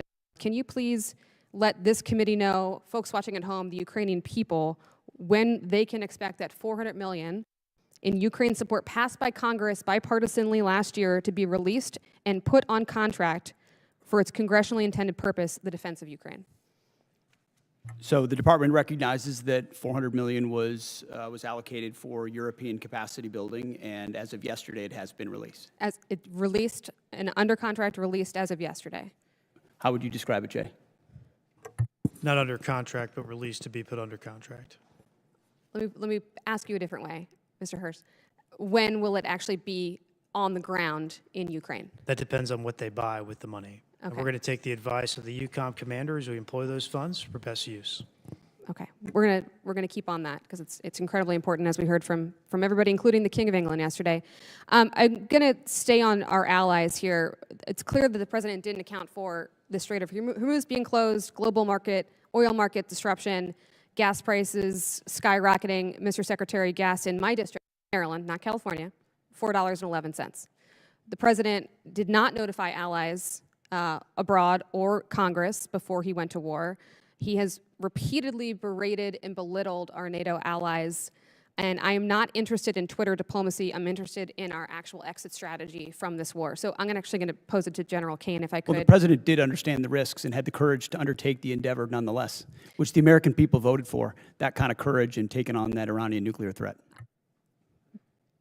General Caine, have you, or what have you formally and specifically requested of our NATO allies and European partners for operations in the Strait? Can you tell me escort duties, air defense, peace enforcement, specific requests of our NATO allies? Both us and state have reached out through a variety of mechanisms to pulse our international partners, not just in Europe, but in the Pacific as well, to see what capabilities could be brought to bear down there, as this is largely, this is largely a, we don't move much trade through there. I'll defer to Energy, Commerce, and Treasury to But we've been comment on. specific with our allies about what we need. We have. Okay. Can I ask you for specificity on another issue that's been brought up today? From a military perspective, not a policy perspective, what will it require of our service members to actually eradicate any Iranian nuclear threat? Can you help us understand that? There's such a wide range, ma'am, of options in there, all of which are classified. It would be out of my swim lane, but we always deliver the full range of options, the associated risks, and the advice to go do the things that we would be asked to do. There's many. I can't speak for everybody on this committee, but I know we would The like more gentlewoman's details. time has expired. The chair now recognizes Mr. Mesmer from Indiana for 5 minutes. Thank you, Chairman, and thank you, Secretary Hegseth, General Caine, and Comptroller Hurst for being here today. Congratulations to all of you for rolling out the $1.5 trillion defense budget. I'd like to offer special thanks to Mr. Hurst and his Comptroller team for the work that it takes to put this budget together. It's a monumental task and important for our nation and our well-being. Secretary Hegseth, as you know, the theme of this year's NDAA is expanding the defense industrial base, and one of the key bottlenecks to that expansion is our workforce size. We are not producing enough skilled young workers, and too many regions with strong manufacturing potential remain underutilized. Would you support Congress working across committees on a national defense strategy workforce, a workforce strategy that promotes technical training, apprenticeships, and proven school-to-industry pipelines? Absolutely. I think you'll find our budget fully aligned with the theme of the NDAA. And when it comes to skilled workers, whether it's DODEA schools, whether it's the Patriot Pipeline or any form of trades, we're investing in that because we need those folks invested in our industrial base. Excellent. I'd look forward to working with my team to ensure those efforts align with the Department of Defense and the industrial workforce priorities. So my office will be reaching out. Also, Secretary Hegseth, we are in a shipbuilding crisis as the department implements President Trump's vision for a larger fleet. Should the Navy leverage a model of distributed modular shipbuilding that taps industrial strength outside of traditional shipyards, such as in the Midwest, in the Great Lakes, and Ohio and Mississippi Valley regions, to help expand capacity, to ease pressure on overburdened shipyards, and cut down on maintenance backlogs? In short, yes, and including international options where we can work with partners who have specific capabilities that would speed up the timeline on shipyards that are behind in our own country. But you'll find $65 billion in this budget on shipbuilding, a lot of which builds on those types of capabilities. Excellent. Would you also agree that platforms like unmanned surface vessels, tenders, and other support ships seem well suited for production outside traditional shipyards? Absolutely. And in fact, some of those facilities were precisely the ones we visited on the Arsenal of Freedom tour, USVs, UUVs, where you don't need the same capabilities you would in a traditional shipyard, or you can invest in a new type of shipyard, specifically tailored to those more bespoke capabilities that can be scaled for the fight of the future, for sure. Perfect. Thank you. Secretary Hegseth and General Caine, many from the department have reiterated support for the nuclear sea-launched cruise missile, and I believe President Trump needs more support options in the form of expanded theater nuclear capability. From your perspective, what specific deterrence problem does SLCM solve that current capabilities do not, and what risk do we assume if that capability is not fielded? Take it first. SLCM provides, it's part of the multiple layers of nuclear deterrent that any president has to have at their disposal that creates dilemmas for enemies who are either nuclear capable or not, and ensures the kind of leverage required and defense required, deterrence required, that the nation that sort of underwrites everything we do. So more options on that the adversary can't account for is only good for us. Only thing I'll add is, as we mentioned a little bit earlier, sir, we continue to modernize the full range of the triad. This is another tool in that regional normally, so it's something I support. Thank you. As we look beyond the current program, should the department be thinking about a future sea-launched nuclear system with greater survivability, maneuverability, and potential hypersonic capability? Yes, and I know we are. Okay, thank you. Secretary Hegseth and General Caine, one of the major bottlenecks in expanding the defense industrial base is test range access. Companies are waiting too long for range time, and that slows fielding at speed modern conflict demands. What is the department doing to expand and modernize the testing architecture? $5.2 billion worth of investment, but I'll tell you, when we sit with industry, and I simply ask the question, what can we do for you? How do we empower you? Test ranges come up almost every single time, and the limits and the timeline limits they create. So we're trying to blow that open and create a lot more options for them. Okay. Thank you. Secretary Hegseth and General Caine, I'd like to extend an invitation for both of you to come and visit Naval Surface Warship Center Caine and see what a great work is being done in Southwest Indiana to support the warfighter and ensure our military edge. And with that, I'll close and surrender the rest of my time. The chair now recognizes Mr. Whitesides from California for 5 minutes. Thank you, Chairwoman. Secretary Hegseth, General Caine, Mr. Hurst, thank you for testifying today and for your service to the nation. Over the past few weeks, military and civilian leaders of many of the DoD components have testified about their FY27 posture. We appreciate their professionalism and their service to the country and the time that they've spent to testify before us. I want to start with Mr. Hurst. Mr. Hurst, you testified at the beginning of this that you said that the estimated cost of the war is about $25 billion. In March, you stated that the first week of the war cost $11 billion. So is it right to say that the following 7 weeks have cost about $14 billion total, or $2 billion per week? Yeah, the most intense phase of the conflict was obviously the beginning. That's when most munitions were used. Okay. And that's the base expense from the war. Right. So that you also said just now that the $25 billion includes the cost of the munitions deployed. Is that right? This question is for the CFO, sir. Yeah. That's correct. Okay. So I guess I'm confused then. It makes sense that if that's the cost, then the cost to refill those stocks would be no more than $25 billion. Am I right about that? When we estimate costs of the conflict, we're using current replacement cost for these weapon systems. Right. You're using current replacement costs. So it's frankly pretty surprising that the estimate for the supplemental would be $200 billion. You don't, if you'd like to explain that, you can, but. That's not accurate. We don't have an estimate for the cost. Okay, that's what's publicly reported. So it's good to hear that it's going to be less. Mr. Hurst, do you have Signal on your phone? I'm sorry, why is this relevant? Do you have Signal on your phone? What does this have to do with the budget? I'm going to take that as a yes. Mr. Caine, sorry, General Caine, do you have Signal on your phone? I do, sir, yes.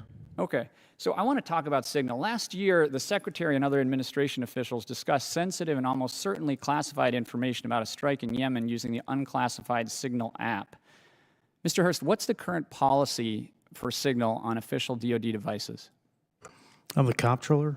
I don't do CIO work. So therefore, it is allowed? Is that your statement, that it is now allowed to have Signal on your device? Mr. Whiteside, my statement is I run the budget for DoD. Yeah. Okay, well, he's got it on his phone, so therefore it must be permitted. Sir, I got to go back and look if it's on my official phone. I was talking about my personal phone. I'm not exactly sure. I'll go back and look, though. Okay. Last month, FBI Director Kash Patel made a public announcement that Russian hackers are targeting Signal app users in the government, specifically stated that they were targeting individuals of high intelligence value, including current and former U.S. government officials. I hope that it is not official policy that you can have Signal on your official phones, and I would love to get a response from the department on that. We have now asked this question about 5 separate times and have never gotten a straight answer. I want to close by talking about helicopters. Mr. Secretary, I want to ask about the Army Apache helicopter that flew over Kid Rock's property on March 28th. An investigation was launched by the 101st Combat Aviation Brigade Command Leadership, but before that review is completed on March 31st, you terminated it via social media post. Did you personally direct termination of that review? I did. Okay. Now, the president said they probably shouldn't have been doing it and that I'd take a look at it. So did you talk to the president before terminating that review? Well, I don't relay what I talk about with the Okay, I president. think unfortunately that means that you did talk to him, which in turn means that you've just confirmed that the president himself overruled the leadership of the 101st Airborne. Mr. Secretary, you yourself have affirmed not what I said. repeatedly the need for higher standards and higher accountability at every level of your agency. Commanders rely on established processes to uphold these standards. How does canceling a command-initiated review by the 101st Airborne leadership support a culture of accountability? Actually, I think I'll ask that of the chairman. Sir, back to my earlier comments about the importance in my role of staying in the middle. What you're alluding to is, in my assessment, with deep respect for your ask, is a partisan question, and I think it would be inappropriate for me to answer that. Sir, I actually don't think it is.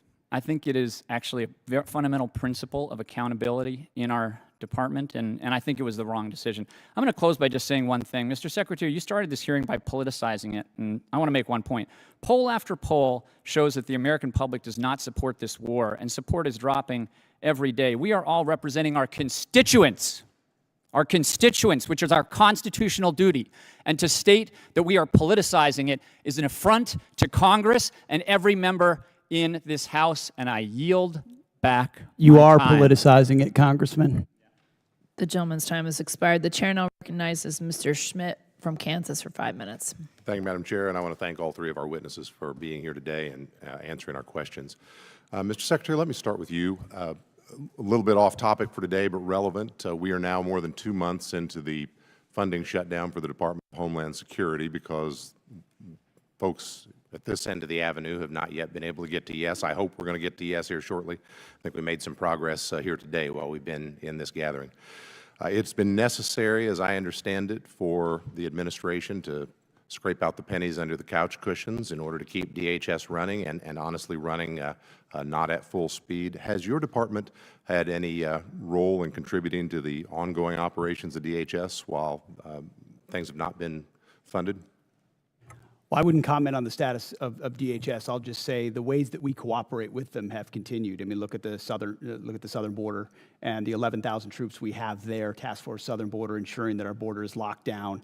We've worked with law enforcement from day one on DHS to do that, just like we have with local law enforcement across the country. So obviously we welcome DHS funding, but in the meantime, we're going to protect the country, protect the homeland, and that's what we're doing with them. Do what is necessary. Very good. General, let me ask you, if it is more appropriate for the Secretary, we'll defer, but we've obviously been following with interest all of the developments and the publicly reported developments in Operation Epic Fury. There was some publicly reported activity a while back that I had reason to think might involve some Kansas service personnel. We didn't know from the public reporting. We have simply been trying to find out whether our folks were involved or not. We finally did get an answer. It took about 4 weeks, and when we got it, it was, for the most part, everything we'd read in the press, with one exception. It's a bit unsatisfactory when we're just trying to do our job and figure out whether our folks are implicated and whether we need to be doing something to help them, their families, or their folks back home. I know you take seriously the importance of providing that information, but can you just offer some reassurance that you do take those inquiries seriously and that was perhaps not? We do, sir. I'm not exactly sure the situation you're talking about, but I'll get the teams together and figure out what broke down there and fix it. Appreciate it very, very much. Mr. Secretary, let me come back to you. In talking with Kansans who either have been deployed or are in support of folks who have been deployed, I am under the impression that there has been a particularly high, especially early in the operation prior to the ceasefire, particularly high amount of concussive activity, and that we might be well advised to be prepared when folks come home for concussive injuries, for combat-related PTSD, perhaps at levels we aren't expecting, at least those of us watching from the outside of the operation.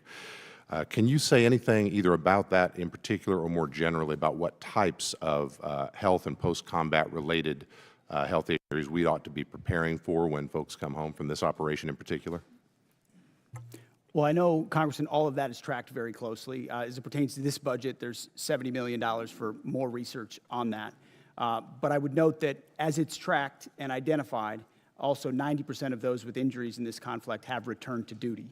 But that doesn't mean there couldn't still be a lingering effect, which is noted and will be continued to be tracked throughout. And can I follow on that? I appreciate that answer very much. With respect particularly to Guard personnel who have been deployed, and when they come back, they return to their civilian roles. They may be in communities far from a military post. They may be in communities that don't have dedicated health care services, that may be particularly focused on concussive damage or post-traumatic stress damage.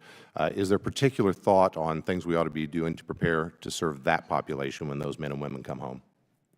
I think the biggest one is identifying it up front, doing that testing up front to identify what has occurred, and then the ability to track those service members. I know as a frontline leader that became part of my responsibility as well, tracking those who may be more susceptible to it, whether they have a formal network to address it or not. So definitely something we care about. TRICARE, ensuring they have increased access in places where there aren't military facilities is an important part of it.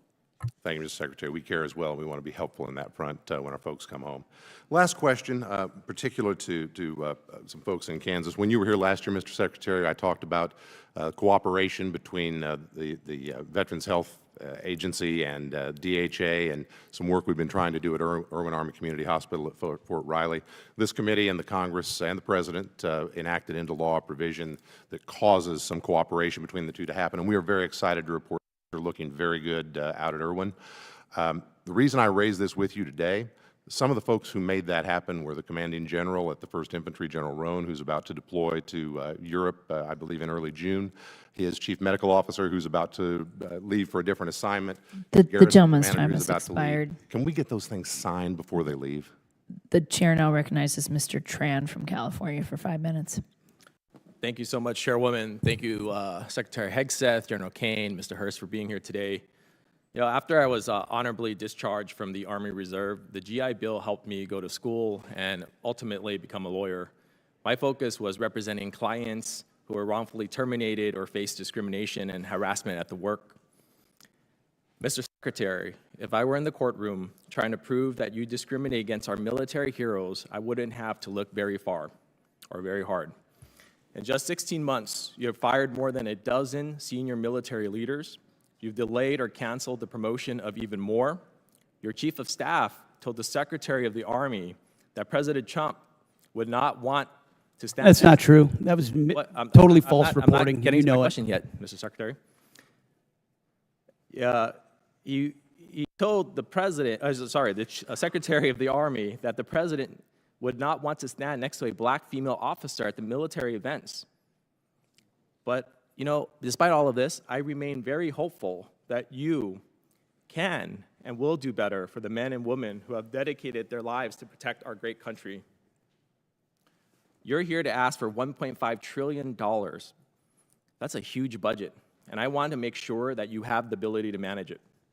Secretary Hegseth, you would agree with me when I say that we want the most qualified people in every position of our military, correct? That's a question. Yes. Thank you. General Caine, you would want the same? Yes. Thank you. You know, I share the bipartisan concern about the firing of General George. And what I and the American people want to know from you is, did you ask the President for his permission before you fired General George, Secretary Hegseth?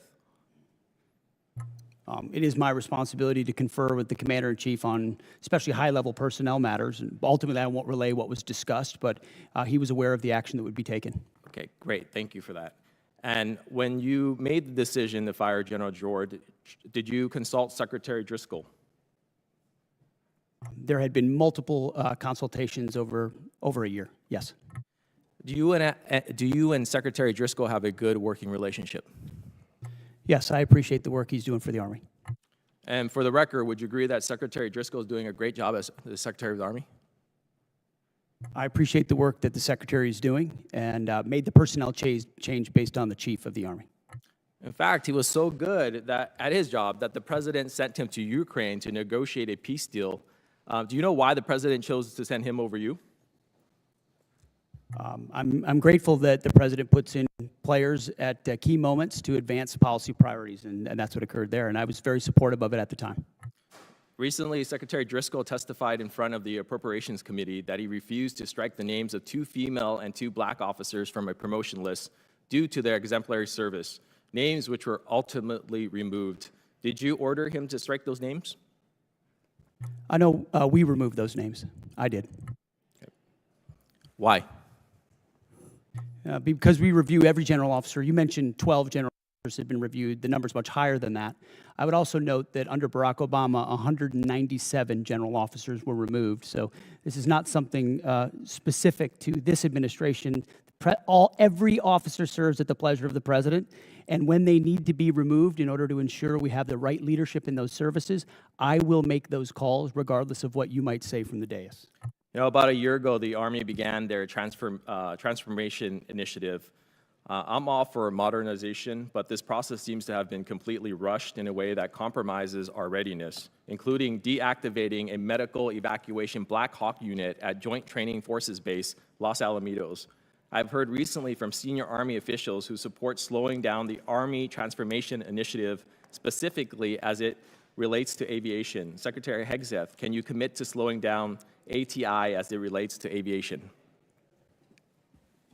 There are multiple places inside ATI that we are reviewing to ensure that we do not create capability gaps inside today's Army based on the fights we have today and the fights of the future. And this budget reflects ensuring that we don't have any operational gaps in the Army or any of the services. Mr. Secretary, during your opening, you brought up this beautiful slide, and you talked about the Arsenal of Freedom. It's the Arsenal of Freedom slide, talking about private investment, you know, from the $1.5 billion. RTX was on there, Boeing, GE, L3 Harris, Lockheed.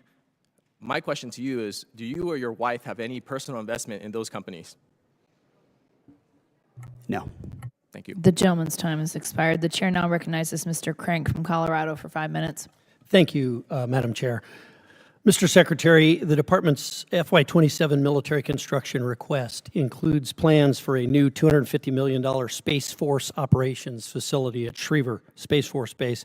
When constructed, this facility will support essential national security missions like Golden Dome, the National Reconnaissance Office, intelligence, surveillance, and reconnaissance missions, and other Space Command requirements. With a projected workforce that includes over 2,600 high-paying civilian jobs, how will the department compete with the private sector to recruit and hire the highly skilled talent needed for those positions? And how will the department work with El Paso County, which is my county, and the city of Colorado Springs, who strongly supported this administration, by the way, to meet the growing needs of the Space Force?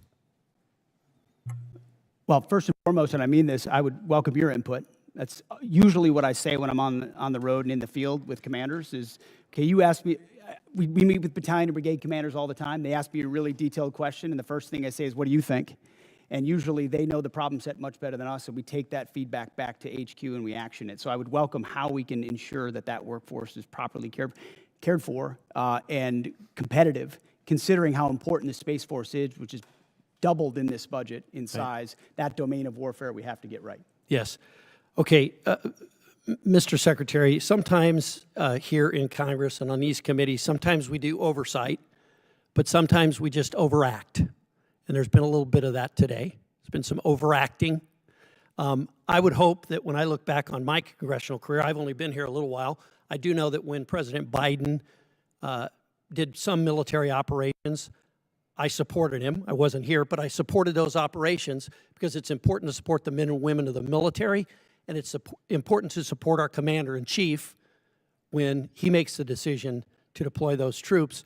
And I'd hope that when I look back on my career years from now, I will say the same thing, that I didn't choose what to support based on who the party was in the White House, but based on whether it was the best thing for our national security. And I hope that some of my colleagues who don't seem to hold that same standard would introspectively look at what they do. But I want to give you a minute. There's been a lot said about Iran and about the mission in Iran. And I think there's been a lot of misinformation here, and I want to give you the opportunity to correct the record. Well, I appreciate that. We are fortunate to have a president who understands the nature of the threat we face from a nuclear-armed Iran. Full stop. We know what they say they would do, we know that they were pursuing, and we know that at their weakest moment, we had an opportunity to do something about it before they had a conventional shield of missiles and drones so large that they could never be contested.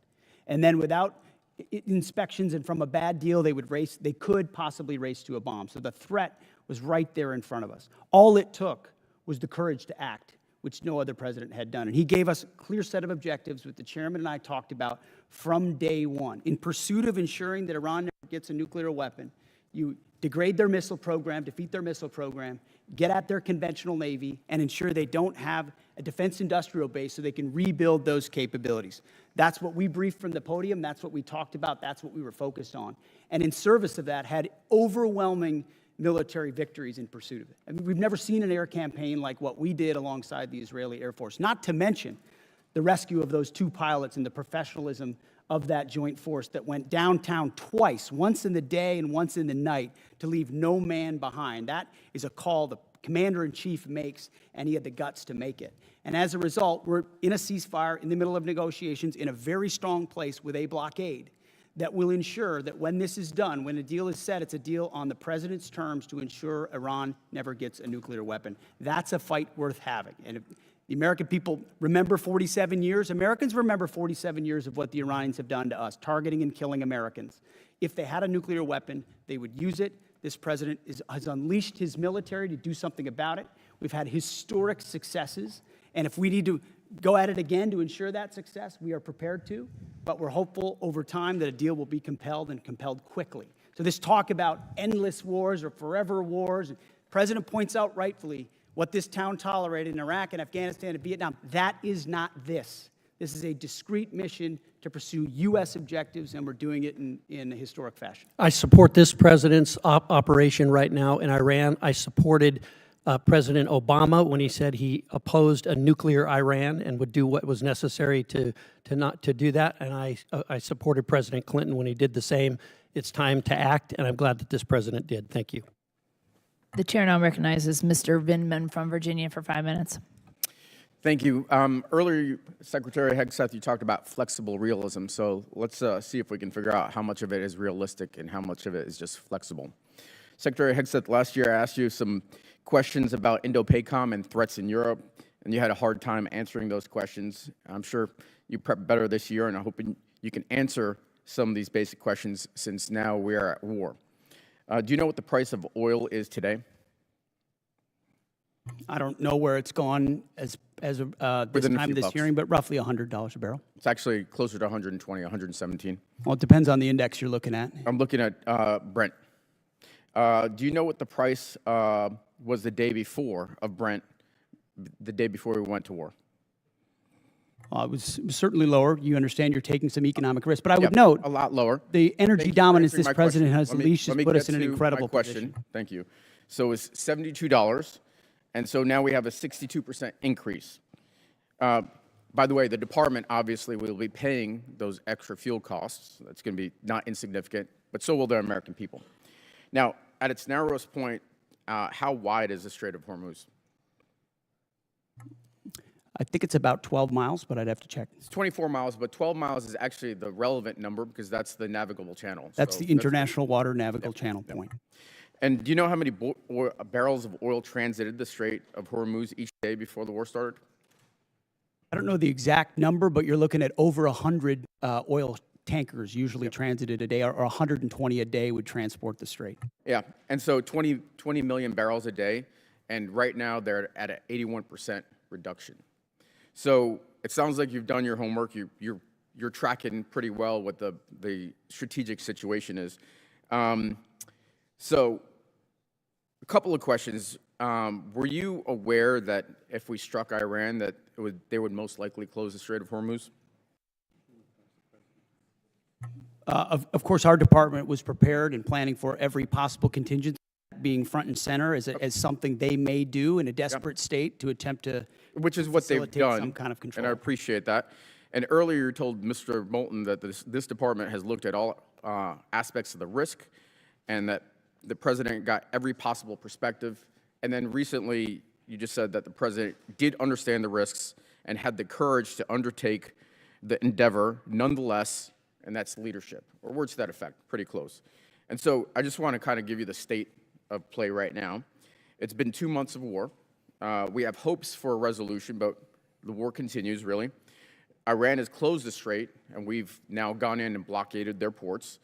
1/5 of the world's oil is unable to transit the strait, and the American people and the department are paying significantly more. And you also said that this is what the American people actually voted for. But actually, The American people voted for a promise not to get into Middle Eastern wars. And they voted for lower prices. And this is the exact opposite of what they got. So let me ask you this. The president ordered the strike, is that correct? The president's been saying for over 30 years that Iran can never have a nuclear weapon. So he's been got very it. clear as a We're position talking when about the American people voted for President Trump overwhelmingly. They voted for that I got position. that, but the president ordered the strike. Is that correct? Which strike are you referring to? The strike on Iran, the war that we're in. Oh, of course. I mean, Okay. he's the commander in So chief. He's it made sounds like the calls. It sounds like you're blaming Daddy for the mess we're in, and I don't think he's going to be particularly happy with you. I see what you're trying to do. There's no daylight in this administration on this Mr. Secretary, I'm campaign, asking and you I'm happy questions. You've been to admonished stand for this shoulder to shoulder before. with this administration. Reclaiming my time. So let's shift gears. Last time we were here, I asked you if you'd apologize to the mother of an F-18 pilot whose son you endangered for sharing classified information on a signal chat. You refused. On March 1st, 6 Army soldiers, including a constituent of mine, were killed by an Iranian drone strike. Do you take any responsibility for those deaths? I was there at Dover when they came back. Of course, I take So was I. responsibility for every aspect Well, of I this appreciate mission. that, because you also complained about the fact that tragic things happen. The news makes it front-page news. The press only wants to make the president look bad. Is it about the soldiers, or is it about the president looking bad? It's not just the president who wants, or the media that wants to make him look bad. It's you. It's actually about the soldiers, and it's frankly reprehensible that you would make that statement. And so, you know, Truman had a sign on his desk that said the buck stops here. And this The gentleman's time has expired. The about chair now passing the buck. recognizes Mr. Van Orden from Wisconsin for 5 minutes. Thank you, Madam Chair. Mr. Secretary, it's great to see you. General Caine, Honorable Mr. Hurst, of course, my dear friend of over 3 decades, Master Chief Isom. How you doing? I have to be very clear here. I spent my entire adult life training for war, training others for war, or at war. And you very astutely mentioned to some of my Democrat colleagues that our generation was involved in an endless war, a morass. And I've had, with Matthew Burns, I've had 22 of my friends commit suicide. And I know that you have recently instituted a specific office to help lower active duty and veterans suicide in conjunction with my great friend, Secretary Collins. So I want to thank you for that. 2 months does not a morass make. However, it could be the start of one. And the difference between this administration and many previous administrations, I think that you understand, particularly because of your background and your SCA back there, and General Caine, you understand what it means to fight to win. And we didn't fight to win in Afghanistan. We didn't fight to win in Iraq. And it's palpable. I have more friends than I can count that are still on active duty in every branch of service, including the Coast Guard. And for a Navy guy, that's a big stretch. The morale of the men and women in the Department of War, and in their case, the Department of Transportation, is exponentially higher than I've ever seen it, ever. And that comes from leadership, starting with President Trump, going through you, to General Caine, and through your SCA. And what some of my colleagues refuse to admit is that that's how you win. It starts with the man. It's the first soft truth. Humans are more important than hardware. And I want to thank you for setting that environment. I don't want to be at war, but Iran declared war on the United States of America 47 years ago, and those bastards are responsible for killing and maiming many of my friends. So this is not some esoteric political argument for me. This is the fact that President Trump, by using you as the Secretary of War and General Caine as CJCS and Master Chief Isom, what you're doing is you're going to end a war that was declared on us. And of all times when we should unite as Americans, especially in this puzzle palace up here, is when we're at war. And it is a war of choice by the mullahs. That is who chose to fight this war, and we're gonna end it. I don't really have a question for you. I trust your judgment. General Caine, I trust your judgment. Master Chief, I trust your judgment. And when you're coming here with with a request for a tremendous amount of money. I understand that there's no fluff in there, that this is what's required to end this war that the mullahs chose to declare against us.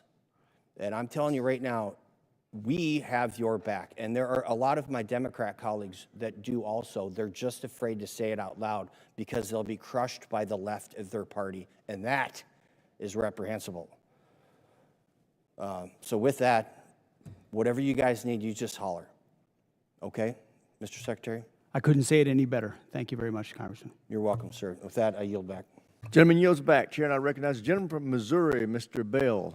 Thank you, Mr. Chair. Mr. Secretary, I don't trust your judgment. You made the comment to my colleague that there's no daylight between you and the president, which calls into question your role and, again, accountability. And so I got to ask, has there ever been any time that you disagree with the president on this war or anything in general? I would never betray conversations that we've had. Okay, The commander-in-chief you can't even deserves candid acknowledge that discussion you've ever in even private. disagreed with the man, like his choice of tie, that dance, anything. You haven't disagreed on anything. I've never relayed the discussions I have with the commander-in-chief. Okay, because it seems to me that rather than being Trump's Secretary of Defense, that sounds like you're just being Trump's secretary.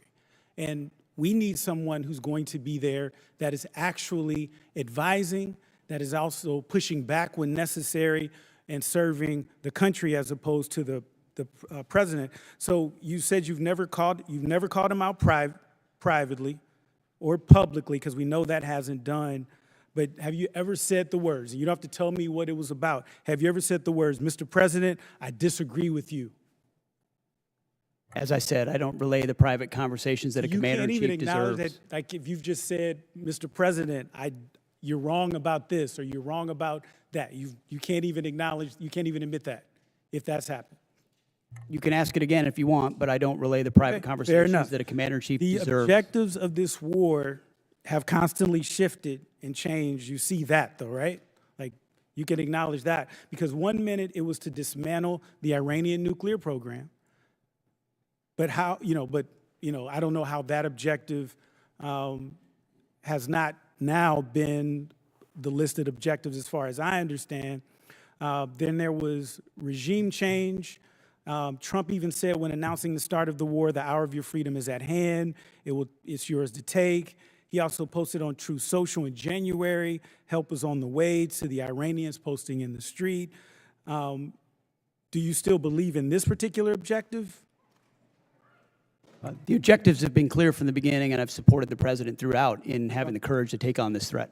Okay, so then let's talk about what else has he said. So let's talk about the Trump doctrine. So on November 6th, the president said he was all about ending wars, not starting new ones. Yet in the so-called doctrine, the conflict has not answered why we're in the war. The objectives have changed. We're not sure about the exit strategy. This, to me, is the definition of open-ended or forever war.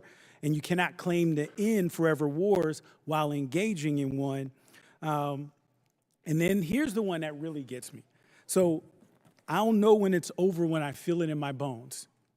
So, Mr. Secretary, war decisions should be based on defined military objectives. You agree with that statement, correct? It's the commander-in-chief makes the call on behalf of the American people when our objectives are completed. There should be clearly defined military objectives. That's safe to say?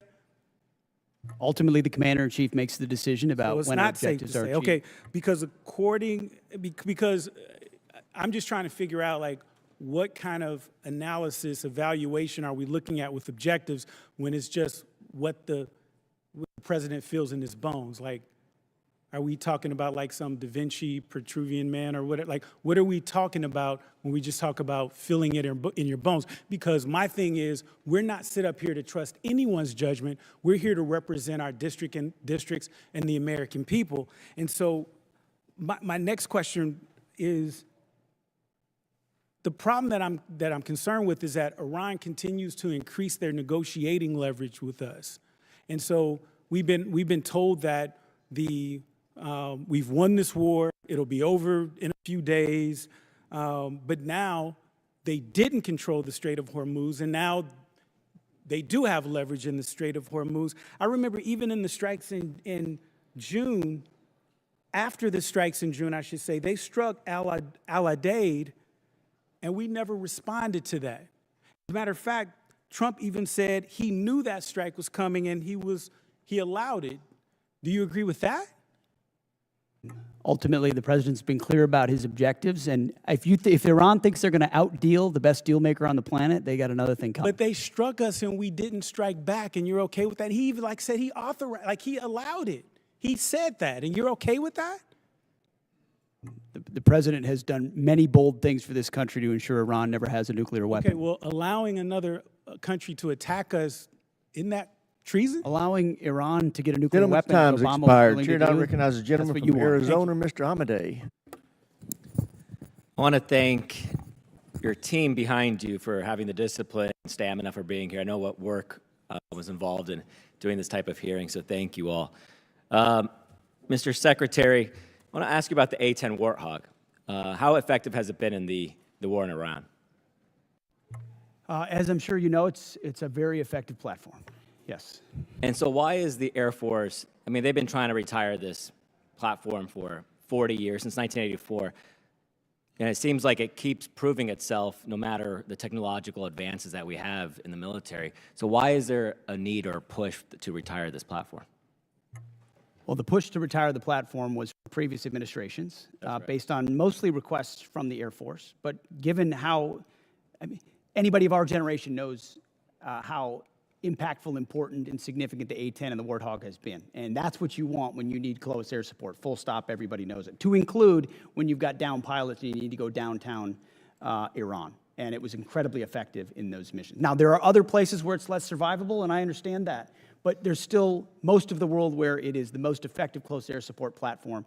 That's why I got with the Air Force Secretary. We extended it to 2030, and we're, per the President's guidance, going to look at other options, maybe other variants and ways at which we can keep the A-10 capability or platform on the battlefield for our warfighters who want that kind of close air support.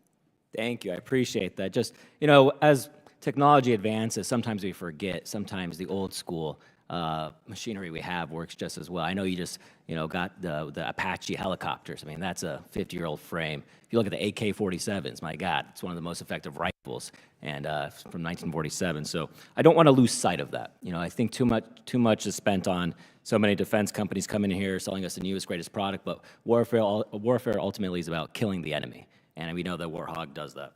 I want to shift focus a little bit to actually kind of old school as well. I know the SOF and PSYOP right now, there's been 3,000 positions cut, mostly on PSYOPs and civil affairs.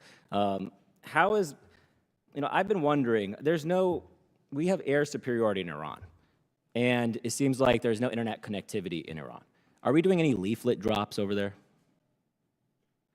We've explored a variety of different actions, many of which are classified, but that could restore additional communications capability to the Iranian people. I would love for President Trump's Truth Social post to be leafleted all over Iran, to be honest with you. I think that would encourage them to actually take to the streets. Moving to Iraq, I think there's budgeted right now about $118 million to the government of Iraq for the counter-ISIS mission. We know the problems that the Iraq government are facing right now. And you have personally said that you're going to certify, the spending on it. I mean, do you think that this is an effective use of our money to give it to this government that we know is aligned with Iran and seems like it's becoming more difficult to deal with?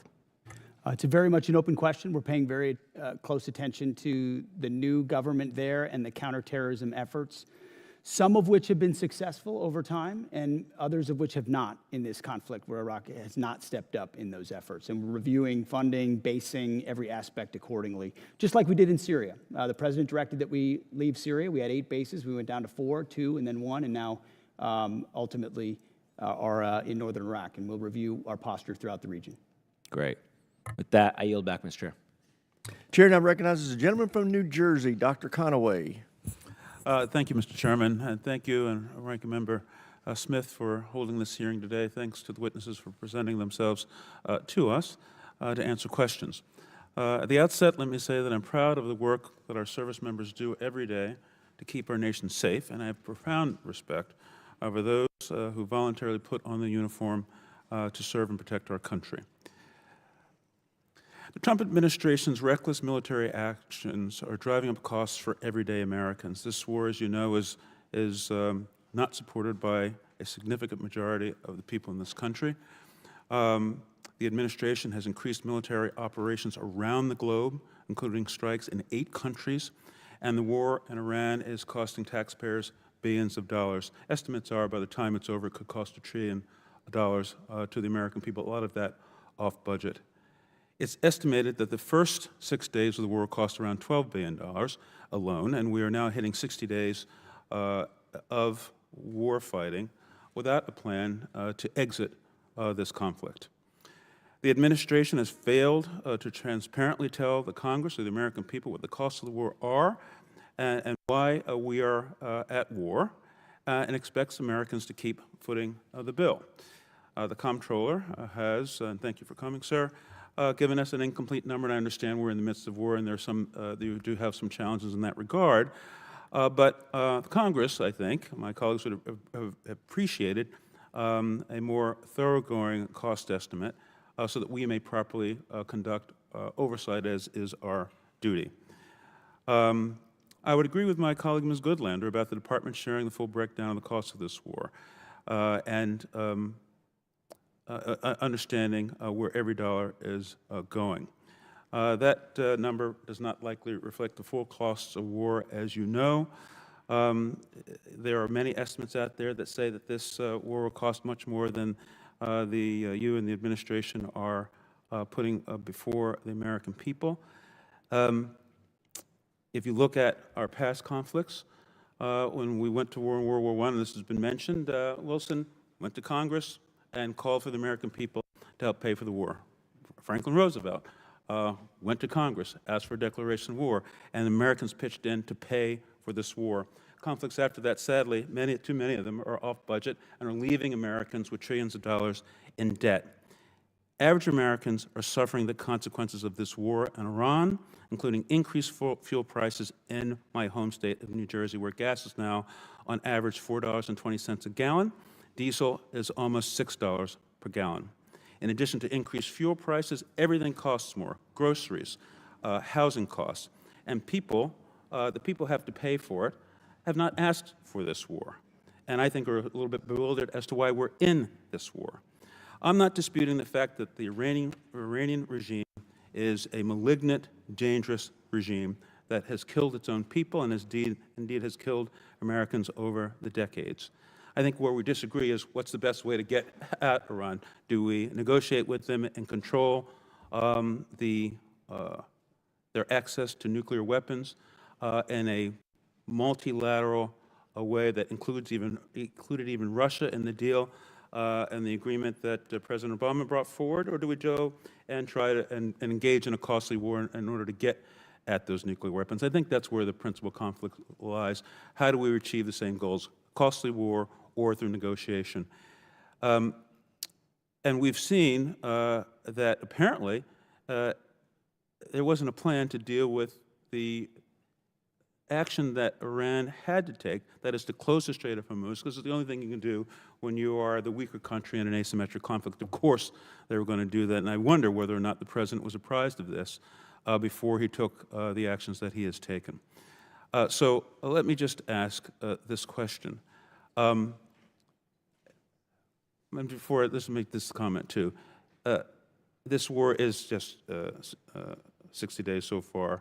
And this thought that Americans wish to bear the consequences of increased fuel prices, I don't think is borne out by the fact that, those costs impact people on a weekly basis, bi-weekly basis. Mortgages come and have to be paid. Groceries have to be bought on a weekly basis. And those gas prices are squeezing the American public. So can you tell us whether or not there was planning to deal with in advance, to deal with the closing of the Strait of Hormuz, given the likely impact on world fuel prices? That will have to be for the record, because the gentleman's time has expired. Chair now recognizes the ranking member for any closing comments he may have. Well, first of all, I want to thank the chairman for conducting this hearing. Obviously, there's a lot of passion on both sides, a lot of partisan stuff being thrown around. I think on this committee, we're all trying to serve the men and women who serve us as well as we possibly can. he handled it very well in a difficult time. I appreciate the fairness of that. And yes, we have a lot of issues, but at the end of the day, the Iran war is the biggest issue that we face. And I hope that you gentlemen, would take seriously the concerns we have about where it's going and how it's going to end. Yes, it has not yet lasted as long as Vietnam or World War II, but we're also told it was going to last 4 to 5 weeks when it started. We were given an idea of what the mission has been. It's clearly gone beyond that. We did not contemplate that we would have, the Strait of Hormuz shut down or that we would have to implement a blockade.